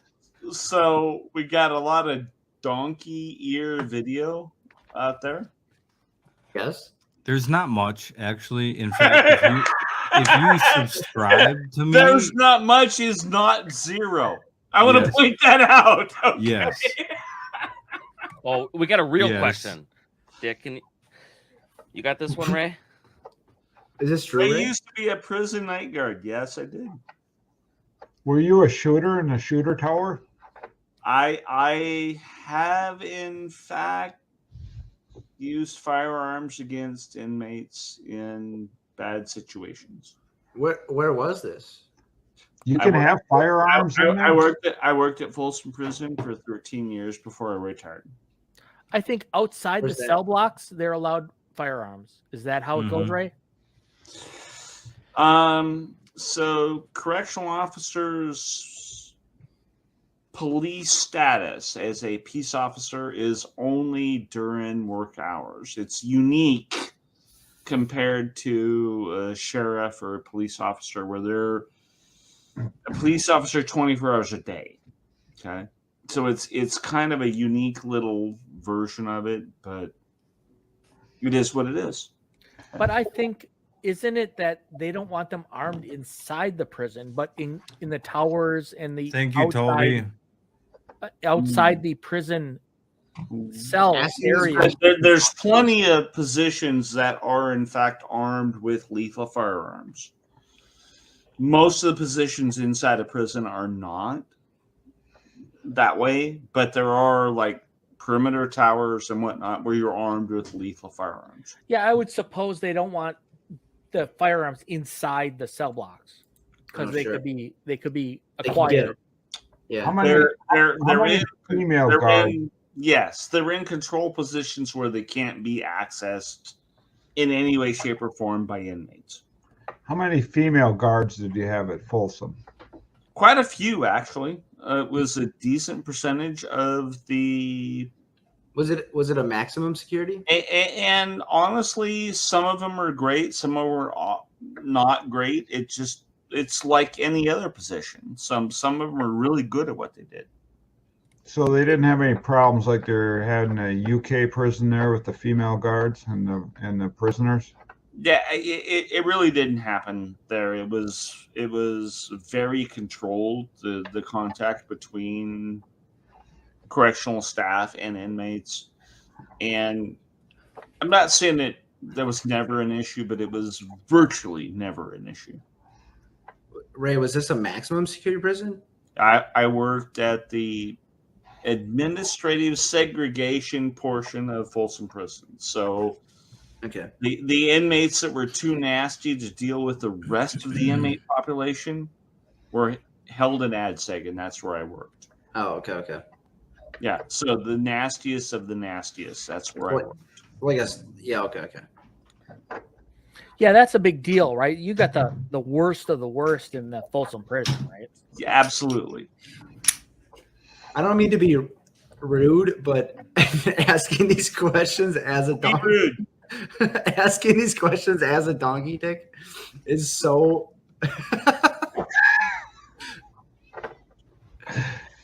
Yeah, it's good. So what kind of things could the prisoners smuggle in that you knew about?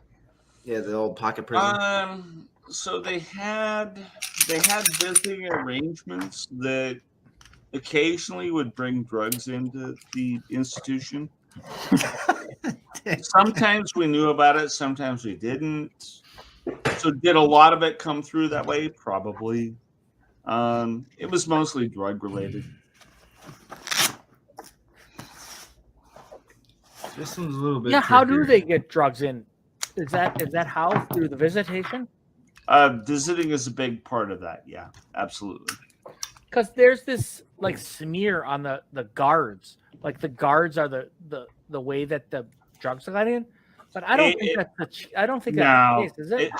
It's not that. It all comes through visiting, and Under. We had controls over what we could and could not deal with, and How long so did you some do of that it- for? It was the rules that applied to us didn't allow us to search where we needed to search. Ah, so no cavity The search. butt? When was Couldn't this, search Ray? the butt? Yeah, I never searched anybody's butt. I want to make that clear right up We front. tried, but they wouldn't let I us. never did You know, any- I always wondered, don't Yeah. you have to stick Okay. something up there? I never. I was never involved in any butt searches. I want to make sure that's clear up You front. got someone else to do it. Okay. And so then because there was a gap in that search protocol that allowed things to get into the prison that shouldn't have got in. When was this? Like what sort of timeline? 13 years ago. Like 90s? Okay, so Early 89. I worked in the prison system from like 2000 to 2012. Oh wow, okay. Did you end up befriending any of these prisoners or talking to them since? Honestly, you work with your inmates frequently. There's a think we lot heard of them that aren't bad guys that got in a bad situation. Okay. Yeah. So you or I or anybody could get in a spot where they got in a bad spot and they got there. Yeah. And Bill Dwyer. Bill Dwyer. I could see that. Bill happening. Dwyer. Bill Dwyer. Okay. We've watched a lot of what is it, Dick? 60 Days In. Where you Yeah. see- that's more like county prisons, but like you see a lot of these people where like they're just there, kind of. They're just like, there. Okay. Yeah, like they're not like All right. monsters. They're just around. And in a state prison, they're there because they deserve to be there. That's the hard part. Yeah, they broke the law. They did something bad and they deserve to be there. That doesn't make them a bad person. Yeah, That makes them they're they're a criminal, but not necessarily a bad They were person. in a bad situation. They made the bad choices and they got where they are. Yep. It was never my job to punish them because they were there. It's my job to make sure they don't kill each other while they're there. Sure, Well, yeah. That was all it was. Were any of them bot fans? Seriously, spirit. probably a lot of them are now. Okay. Like, oh, I know that guy. He beat me up. He beat I'm just kidding. yeah. That guy put That guy cuffs on stuck me. 2 That fingers guy's up my awesome. ass. Okay. That guy violated me. Yeah. Well, and the reality is, if they're the guy locked up in prison, that guy beat the shit out of me. He's awesome. It wouldn't surprise me if that's where that went. Yeah, sure. Okay. Yeah. Classic. Oh, come villain, on. Haven't you seen The Longest Yard?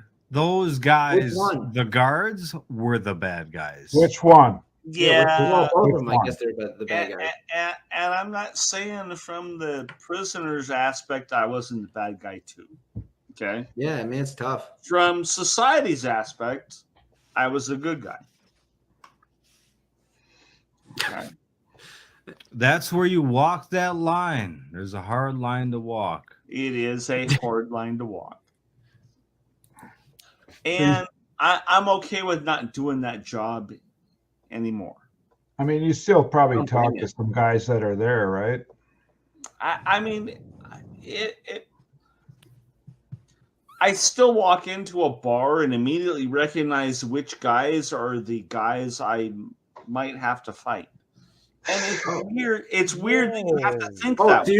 you're still in the area that you. that you I work in. can't let that go. I can't. Interesting. Yeah. Interesting. Where is Folsom? Half an hour east of Sacramento. Oh, okay. So is that like where the worst of the worst went? Because that's what I heard. It was Johnny- one of Johnny the Cash went there. higher security prisons in the state of California. Yeah, 'cause Johnny everybody- Cash went there. He sang quite a bit. Tulsa. Yeah, I think Well, Tombstone should have a tripod. Yeah, This that was kind of a publicity stunt. It didn't really. This was kind of a fake thing, really. That's what I heard. Yeah, it was. It was like, okay, we'll like set this thing up for Johnny Cash to do this thing. It was absolutely a publicity stunt. Is that where he recorded that like live album? Is that what you're talking Yeah, about? A little bit. Yep. It's a good album. Yeah, it was. Oh, are you still? Was that a shot, Ray? Do we need to do a shot? I have a shot sitting in front of me, waiting for you. Oh, guys well, to geez. decide. You were ready for it. Whenever you guys decide you're ready for a Oh, shot, cheers. I am in fact ready. for a shot. Cheers. Been drinking on my own here. I didn't know we were doing shots. I'm Maybe- also drinking on my own. Hey, I'm just waiting for you guys to decide. Yes, I want Trevor. a shot. Trevor. Whenever you decide you want a shot, I have a shot in front of me.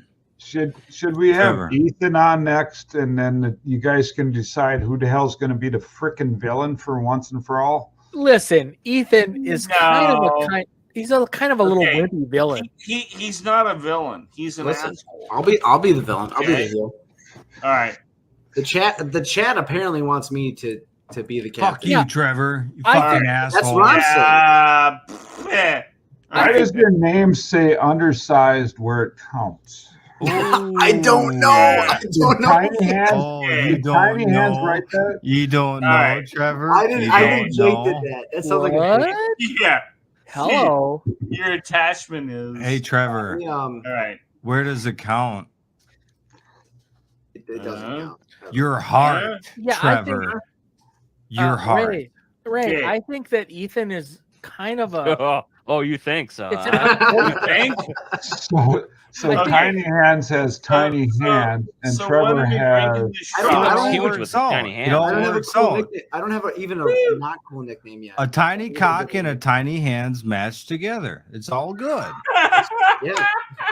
It's all copacetic. Yeah. Milk All right, fat let's kitty. finish that shot. All right, let's go. All right. One.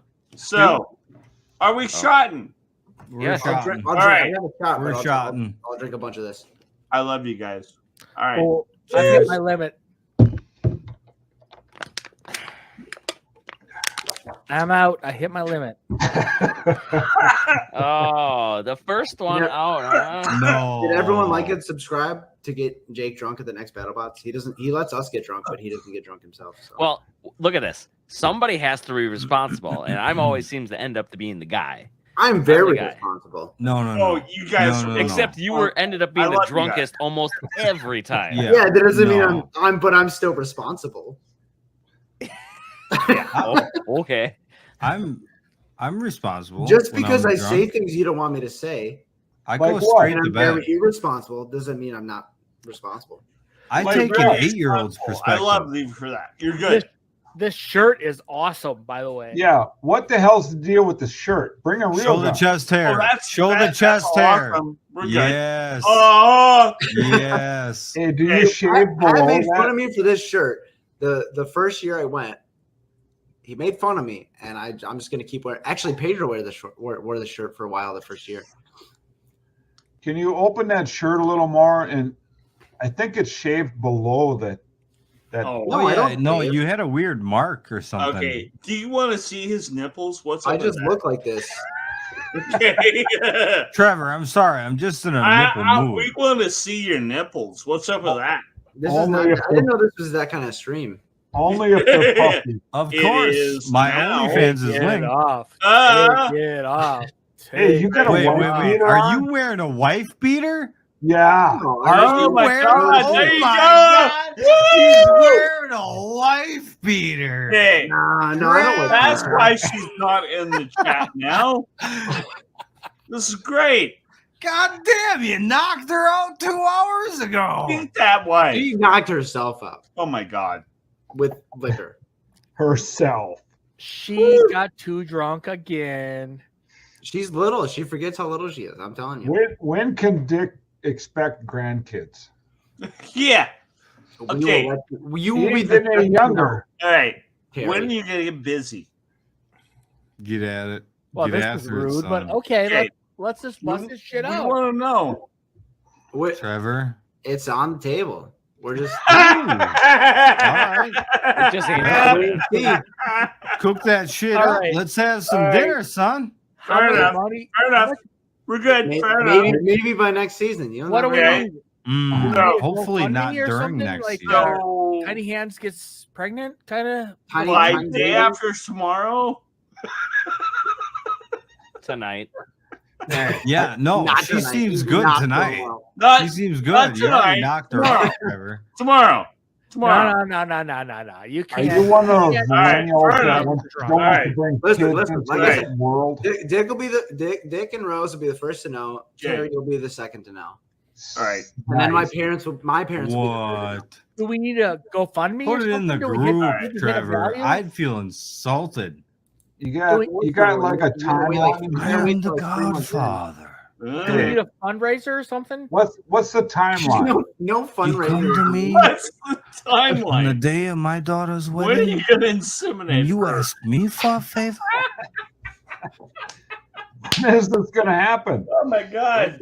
You'll have, Okay. All right. we'll figure it out and we'll let you know. All right. So it's gonna be a while. We wouldn't give you No, that I don't. time if we That's didn't the think plan. The that was plan gonna is sooner go. rather than later. All right. Oh yeah, Dick. Do you want me to do the? Let me do this. Let me do this one. All of us think highly. Yeah, it's a little bit too spicy for YouTube, I suppose.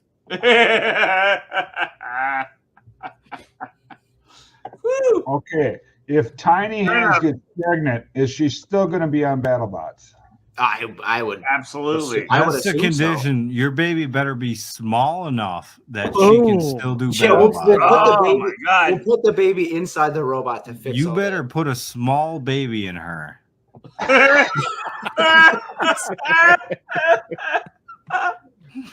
Oh my God. All right. This has gone off the rails. Is it tiny baby or baby I'm having hands? fun with this. Baby hands. Trademark. This is live. Trademark. This This is great. kid's gonna grow up and see this live stream. Oh, someday. this Kid is great. going to be awesome. hard. Woo! All right.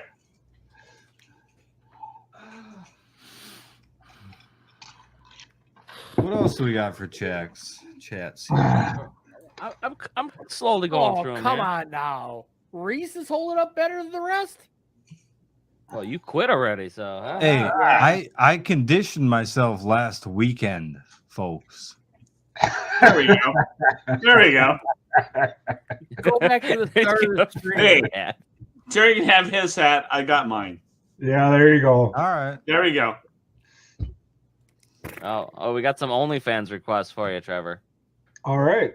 For me? Yeah, Yes, rub honey on your chest. rub honey on your On nipples. your chest. No. On your nipples. Not happening. I don't think that it can afford that. I want to see those nipples. I'm a I little don't think freak we're for gonna them There we go. nipples. I bet you don't. Is have that honey. it? Literally, you know what's funny? It is a tub of barbecue sauce. He could probably produce barbecue sauce, but I don't think he's got honey. We do Baby not have Ray's. honey, but we do have a big jug of baby. Oh, Ray's. you could put some There sweet you baby go. rays on you, huh? Mhm. Baby I'm Ray's. concerned. There you go. I'm concerned why Suck somebody that was able shit to identify right the big jug of sweet baby Ray's. Tell us, Ray. Lucy or me. Baby Ray's. Yeah, there you go. No. Why did you know it was a tub of barbecue sauce? Riding brick. That's a What that's is good eye. what He's is really good brick? spot there, It's really. concerning. I'll tell you that. What is brick? Uh, What is brick? Is that that's an Anchorman reference? What is that? That's an old bot name, man. Brick is a Anchorman reference.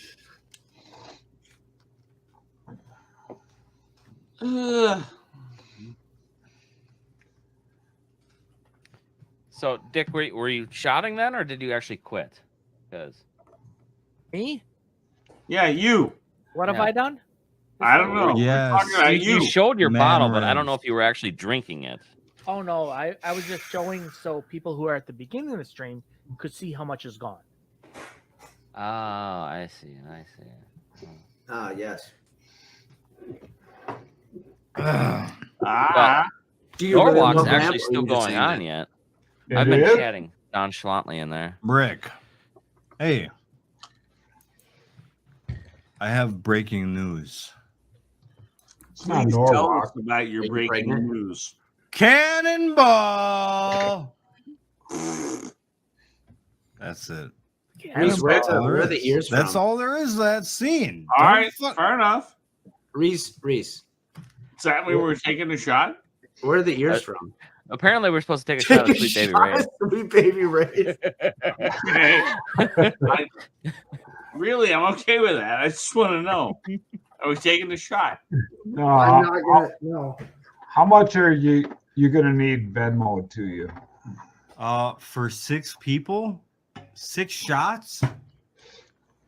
I'm expensive. It's like $2. $10. I know my. Yeah, exactly.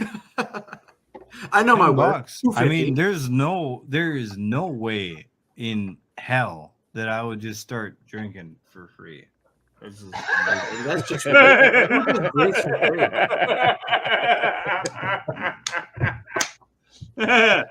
I'm Ron Burgundy.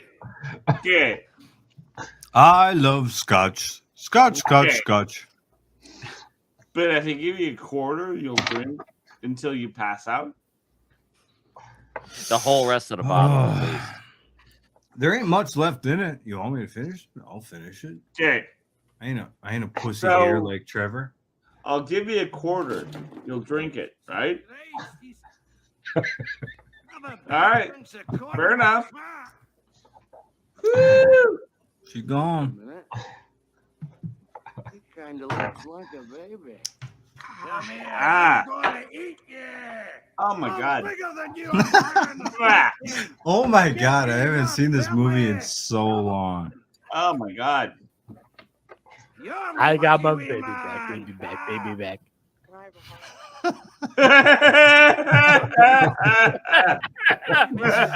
Wait. You get the motor, you keep your money. Oh my god. Now get your baby.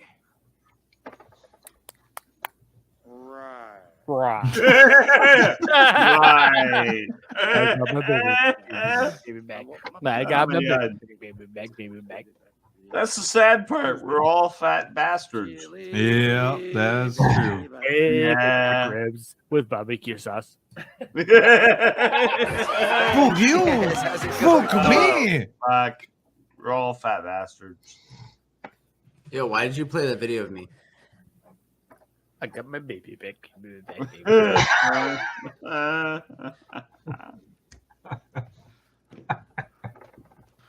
Hey, where's my soy latte at, Dick?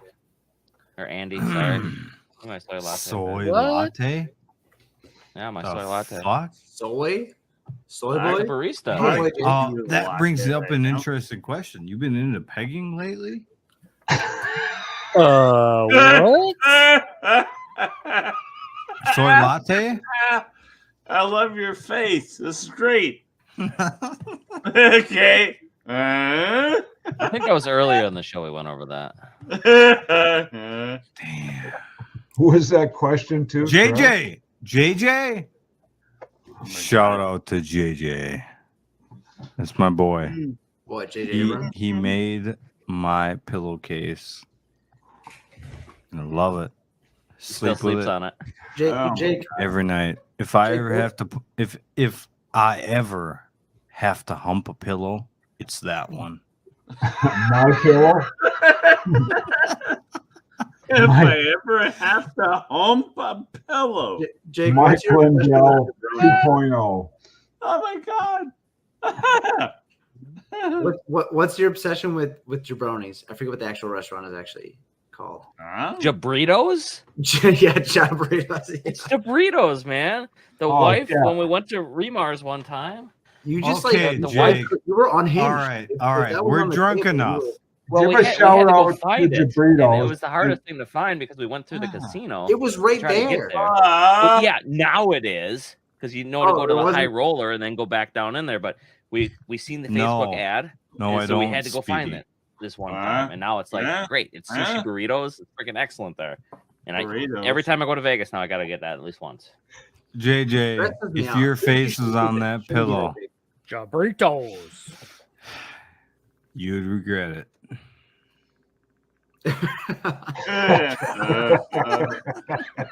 If I ever hump a pillow. We have worse quotes from Reese from this last season. We'll find them for you. Don't worry. Reese is the one-hit wonder. He's got his perfect lines every once in a while. Yes. Jay, Yes, Priscilla. I'm never. Let's gonna be watch surprised what Reese Jake can say with a cue straight up my video. No, we're not watching Cue that. it up. Not a chance. That Who's does not seen enter it? here. In this, It's 12 in minutes this, long. I'm good. Hey Ray, who's the one to beat at Judge Day's event coming up? Say what? Who's the one to beat at Judge Day's event? All right. So when it comes to middleweight class, the two that come to mind are going to be either the Black Dragon team or Mad Cat. Okay. Both of those teams are taking it seriously. They're building specifically for this event, and they're going to be mean. Okay. I gotta piss. When it comes to heavyweight, I don't care. I'm showing up with something that's not going to win. So It's a vert. It's got to win. everybody I'm going to fight is going to probably beat me. So the Black Dragon guys are coming? What's that? The Black Dragon guys are coming? Yes, they've got a middleweight, and it means business. Those guys are fun. Okay, so they're going to be a handful. The middleweight Mad Cata version is going to be a handful. We'll see. I'm going to have a lot of fun. It's going to be a great event. I'm going to enjoy it. We'll see how it turns out. You know, we're going to have some really nasty matchups, and hopefully we come out on top. Is it going to be live streamed? Yes, they're going to be live streaming it through Twitch. And so they'll have a live stream for it. I don't know how much of this is going to be shown down the road through YouTube, but live stream is going to be through Twitch. Uh-oh. Where'd Weasel go? I Yeah, wonder how much he's slack they're 10-1. getting. It should be fun. We're going to have a good time. But what's going to be shown down the road, I don't know. We have never went out to a Judge Dave's event. We did buy some Lexan from him for our arena when we ran a few events. It's going to be a fun event. We're going to have a good time. Whether it's going to turn into something that means anything down the road, I don't know.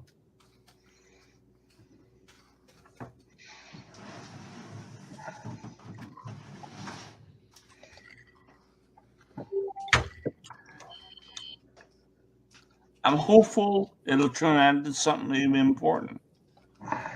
I'm hopeful we'll turn out into something that'll mean something down the road. How far away is that event from you? We're talking a couple of weeks and a couple 100 miles. Okay. Okay. So I think I'll be ready with middleweight. I hope I'll be ready with a heavyweight. But I don't know where I'm at right now, to be honest. I spent a lot of time drinking tonight rather than working tonight. Ray. Okay. That's how we work. Okay. Have no luck. I just sent a message to the team chat. I am wrecked. I couldn't tell by the anime face. I like Where do you think this chat's going to be in an hour? This chat will be in just legend. Just Do you guys want to play a game? I got Jackbox. I got. It's almost yes. All right. Yes. All right. Try her out. Yes. Yeah. Yes. All right. Try it. I'm gonna make it work. Which one? Try do you guys it. you want to play trivia? Let's do trivia. Let's do trivia murder party. Okay, nobody Sure. go out Listen, saying the I'm not N-word, drunk okay, enough. like that one guy tonight. I like that one guy. Trevor, I seen that. I Yeah, tried Trevor, watching on my phone. I'm Trevor. I'm You not guys drunk have an enough. arena in Wisconsin. I'm not drunk yes, enough. Okay, in I'm the not back drunk of our enough shop. to okay. Trevor, I'm not listening. Trevor, I'm listening. I'm not drunk enough to okay the freeform stuff. So you got to do murder party. Yeah. Okay. So yeah, we do have a arena, correct? Yes. Yeah. What was our event called? Whyachi House of Robotic Entertainment. Literally. And what does that stand It was for? named Whore. Okay, if you want to play The whore, WHRE. the whore arena has a tree growing in it. It does. multiple trees. It's been sitting there for so long. I'm gonna turn off the audience. Sorry, audience. All right. Wait, are we supposed to log into this thing Hey, again and really do hold this? on. Anybody can join this right now. Yep. No. Yeah. Yeah. Yeah. Yeah. Okay. Yeah. Okay. Now can they? No. But now we can't see either. Actually, yeah, we've held events in it already. Go to jackbox.tv. Three or four of them, and we went up to 120. Check the private chat in the TV. So we've actually been. I know the there. code. We couldn't run heavies because it wasn't quite big enough. But MLAP. Well, don't say it out loud. Well, that's that defeats the purpose. Don't say it out loud. Yeah. Then Ray can join. Yeah. Right. I don't think Ray caught it. That was only up there for like 10 seconds.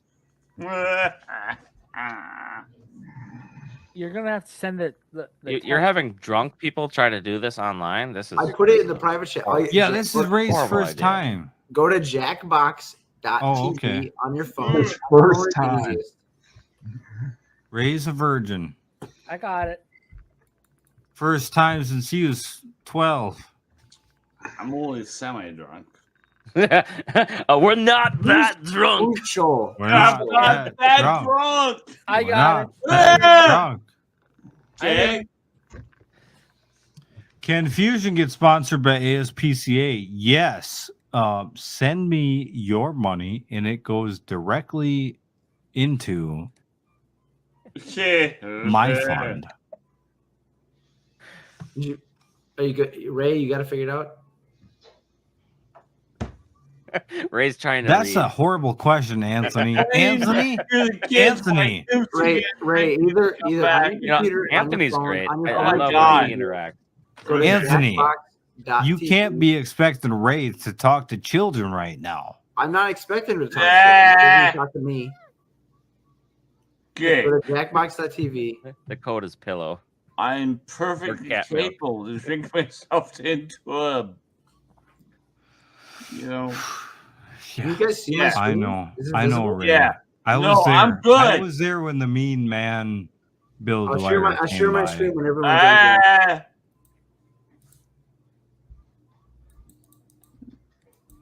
Touch me in the morning? What the fuck? What is that? I don't What is know. that? I don't know what that is. Touch is me that? in the morning. Hey, Okay. Who's Shoal? Who's Shoal? That's Oh, somebody snuck in. Yeah, I hope so. You guys ever hear of? If you those snuck new- in, good for you. Well, they could just go back and chat and freeze frame it too. It's not that You guys hard. ever hear of those newfangled things called shorts? Why are we doing a 5-hour freaking long video? Because we're How many just shorts stupid are cheap there shorts.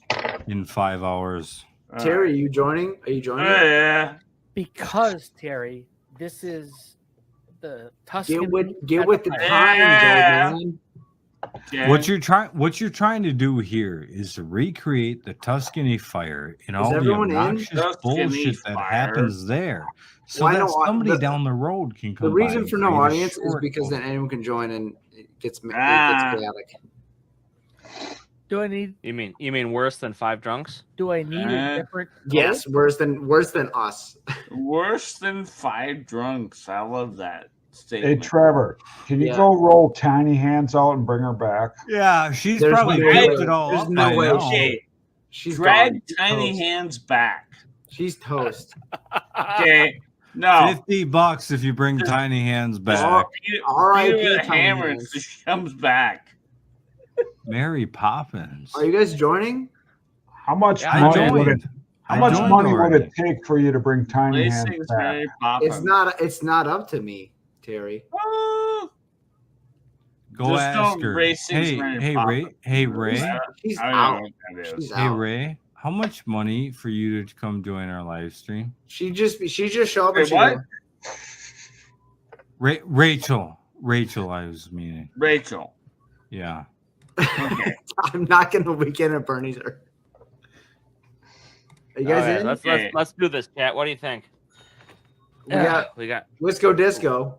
Ray, Ray, Antifa Boy, Ray, Eeyore, Terry, and Trevor. Order the panel from most drunk to least drunk. Who's Okay. ready? Who's ready? We got 6 people. I'm Okay, in we the- got- I'm in we the got- middle of the pack. Middle of the pack. Yeah. Okay. Yeah, no, Right. Trevor's first. All right. I'm gonna start it. Start it. Okay. Are all 6 of us in it? Let's go. You got 6? We got 7, I think. I don't know. I'm in. I'm let's- okay with that. All right, some fans might be in. Who cares? Yeah, yeah. Let's do this. Who smells strong? Put your answers in chat. More power to 'em. Boom. I don't know who Shoal is. Hey, I'm Donkey, by the way. Okay. I'm gonna skip this. Okay, it's just trivia. It's trivia, and then you play some games.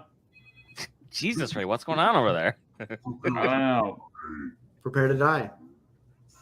Okay. You play in your phone. Beers. Okay.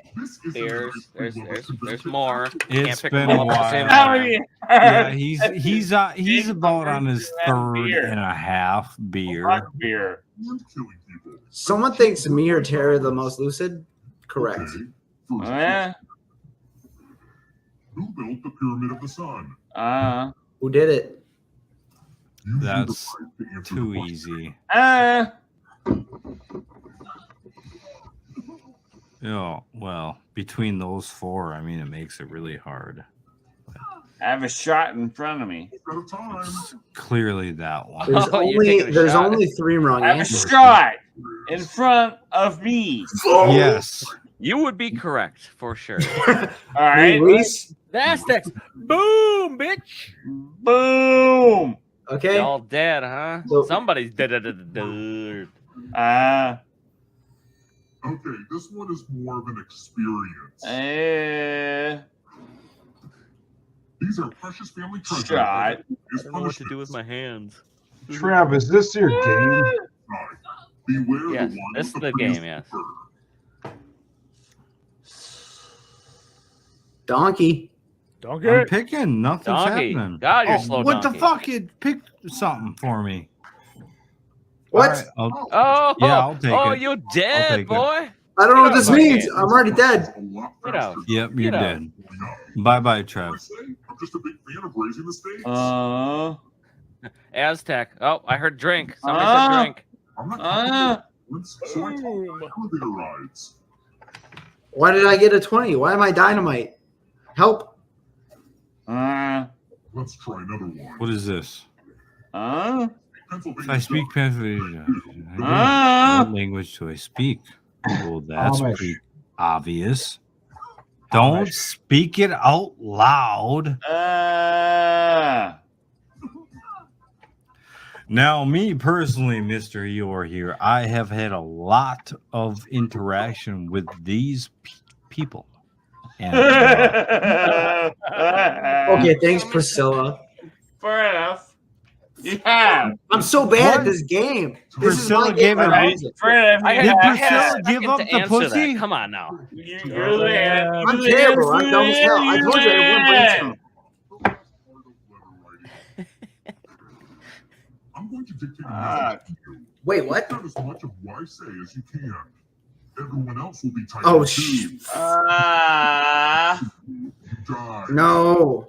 Get your typing ready because I'm starting right now. Dear person who was behind me in line at the coffee shop, I'm sorry you knew what you wanted, but were frustrated that I was taking a minute to decide. I ruined it. I ruined it already. I messed it up. I messed it up everywhere. I didn't understand the mechanics. I've already lost. What am I supposed to type? You got a different game. All right. Terry, we have to be very careful about the freeform entering of data. Shoal? Whoever Shoal is, you're dead to me. You're dead to me. It's over. I already died, and you killed me twice. We're wrecking you. Ha ha. I exploded. Not only did I die, you exploded me. This is on you. Boom. It was from the Amish Mafia. Give me Oh, your where'd Ray go? stuff. I hear him screaming in the background. Oh no. It hurts when he pees. I'm gone. I'm over. It's over. Surprise! You're a ghost now. I was already a ghost. I thought I was already a Someone ghost. else's life force and win the game.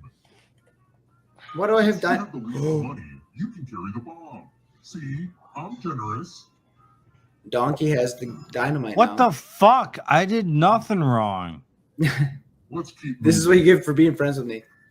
What would you not find in a classic game of Hungry Hungry Hippos? Oh,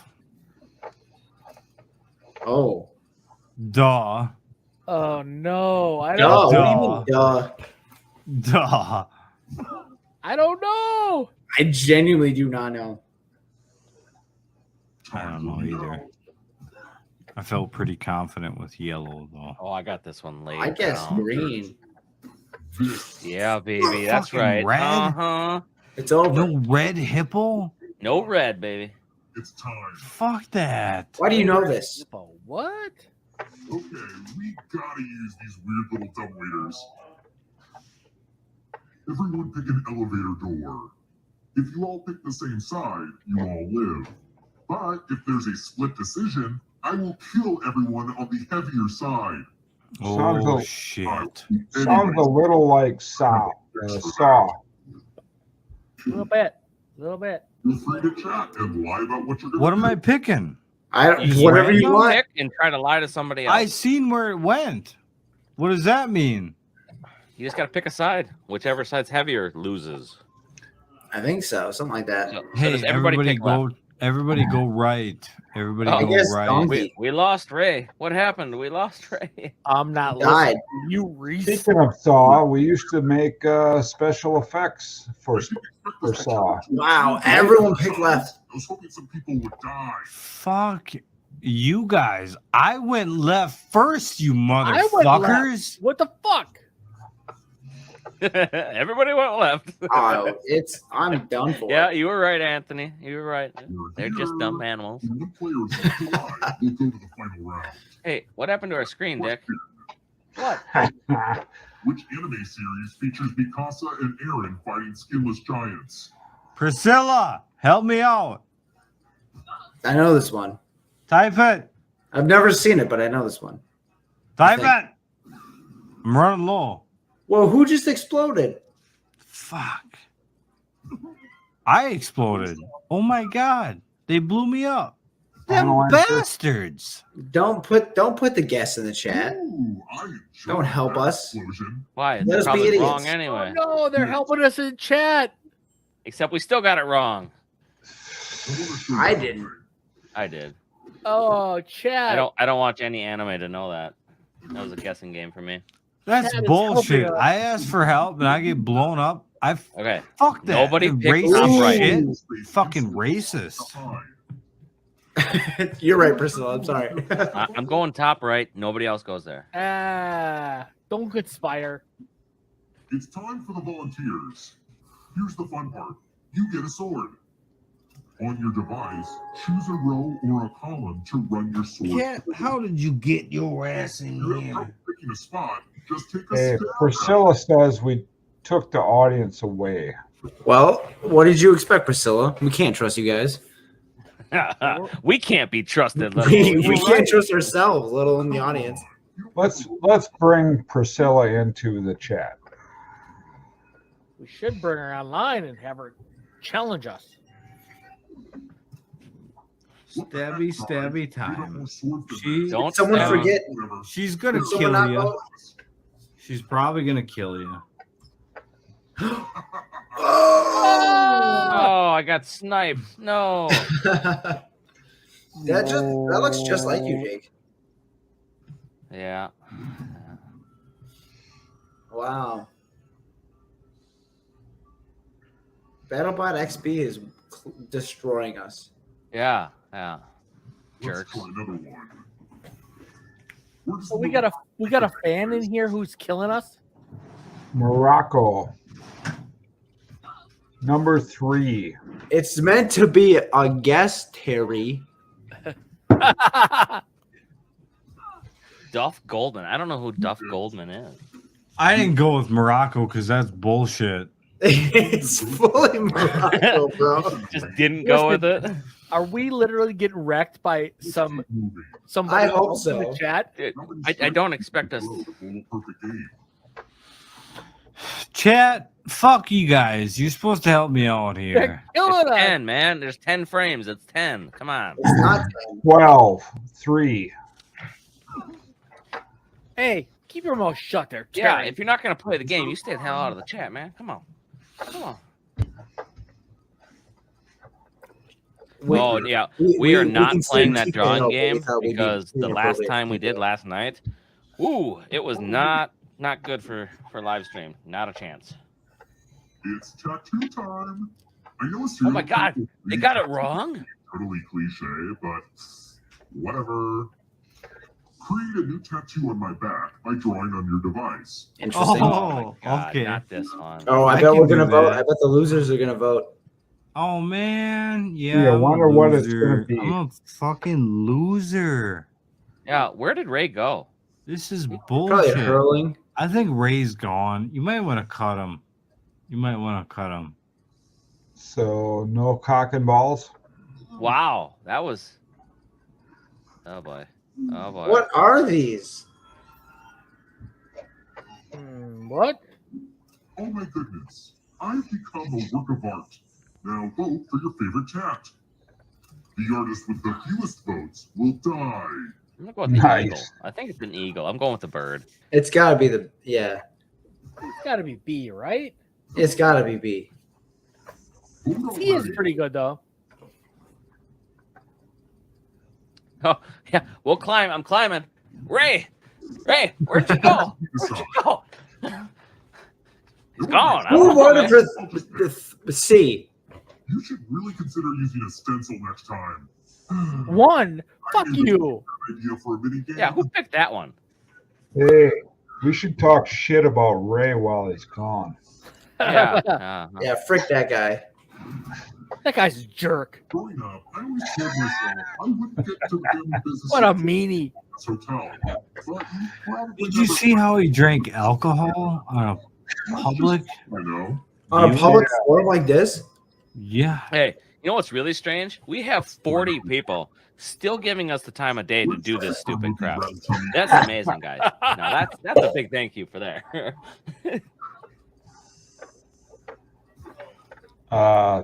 New York. God, who cares? Seriously. Okay, Ratatouille is a great movie. Trevor, you were just there at fucking Epcot. I was just there in Epcot. Okay, That's not what one of the Ratatouille choices. is. Lucky guesses. What are you doing? Nobody? Ratatouille? What's more French Really? than that? Hey, does that mean Ray's not playing, or is he playing on the? No, I'm pretty sure Ray's gone. Ray's Yeah. left I us. think we lost him. Hey, Trev, tell us about Florida. Ray has left. Oh, Florida's a cesspool. What? It's warm, it's nice, but it is dirty and stressful. Like, where were you? We were in Atlanta or Orlando. Okay. You should go to a different spot. I think you might have to fight him for that one. Isn't that where? We went to Disney World, and we went to Universal one day, and then we went to a place called Aquatica. What are you building? What IKEA yes. stuff? Are you making a hack Yes. with 2 or 3 of them? I've never been so turned on by an aquarium. We've been close to So Universal Studios when we were at BattleBots IQ. Like we could see it across the chain link fence. There's not a lot for me to do during this game. Well, I guess I'll update my LinkedIn account. Rule time is coming to an end.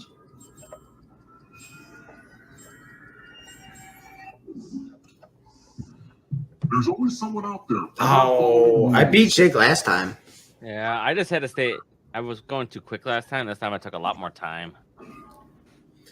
Are we getting killed by a fan? Yeah, which is fine. I'm catching Who's them. though. BattleBot XP? I win. Who's your criminal? Yeah. Who is That's it? right. I'm giving it the tongue now, baby. Oh, I'm ready for this. Cocksucker. I think it's Floating Priscilla. shelves I and a think new she's coming desk for for us. PC. Awesome. Yes, I would show off my rig, but yeah, it's too much to mess around with. Oh yeah, I'm sure. I'm sure it's just too much to handle. It is. It's stuck behind the screen, so. Shoal's cheating. 100%.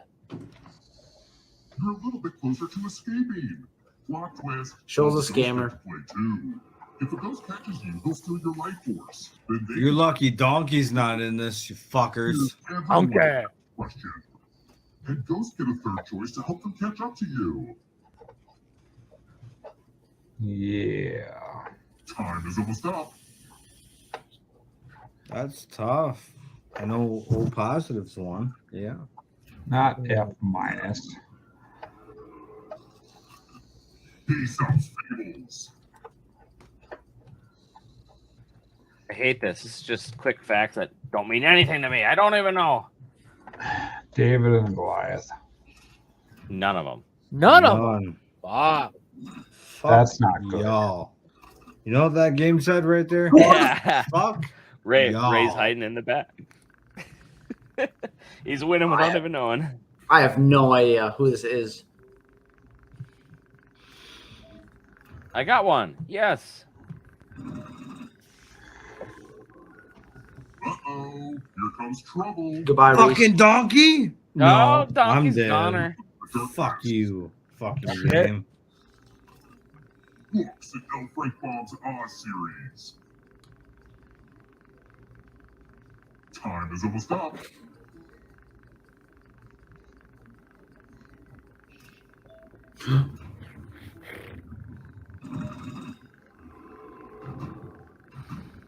Next question. Boats with sails. Yeah, I think Boats with Ray sails? took a detour on the way back. No, I think Ray went to bed. I hope he Right. went to bed and he's not laying on the damn bathroom floor all I'm passed pretty out. sure he went to bed. Clouds. He went to bed somewhere, whether it's Ooh, his Nimbus bed or 2000 not. Harry Potter reference. He went Yeah. to bed somewhere. Yeah. Woo! Frick. Getting pretty close to the exit. It's coming. Necktie knots. Yeah, that's right. I got this. Time is almost up. My Well, one there's thing I two might of them. actually know something about. Oh, No! missed one. Yeah, we don't have a Come on, way Jake. of checking on Ray. Jake or so- Wisco In Disco? order to break through that barrier, you'll need a perfect answer to this question. And that includes the third answer choice now, too. It gives us one that they can't grab. That's funny. Oh, yeah, Justin. We could check Justin. No, they did it. They did it. Oh, we hate you. Hey, Donkey, can you Okay, explain your okay, name? spill it. Which one of you was it? Who was it in chat that come join? Who was it? Who was it? Priscilla, you son of a bitch. I bet you it was that bitch. Who's Shoal? Did somebody Hey, actually bitch. kick her ass? Shoal yourself. Priscilla is sweet on you, Weasel. Wow. What? Awesome. Yeah. Well, who wouldn't be sweet on this? Hey, Donkey, what's the deal with the name? Auntie Donkey? Tifa. Andy. No, Tifa. that's talking to Dick. That's not Donkey. I'm Donkey. My name is Andy Tifa. Hey, Shrek, you And I want to go will- and get some waffles in and I the will- morning? No, Donkey. I am Andy Tifa, and I will make your Starbucks coffee, and I will spell your name wrong on purpose. Sure. Fight the power. Dick.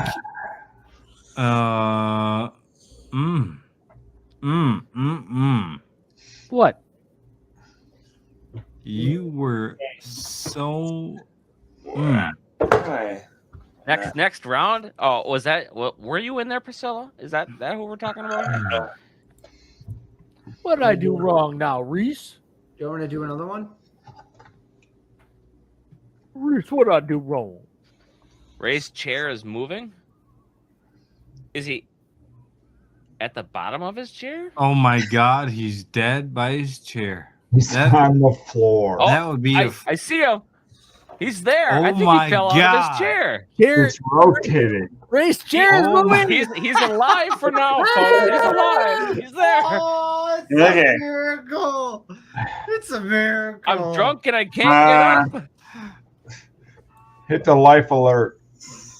Take him out of the stream. Ray. There He's he up. is. Ah!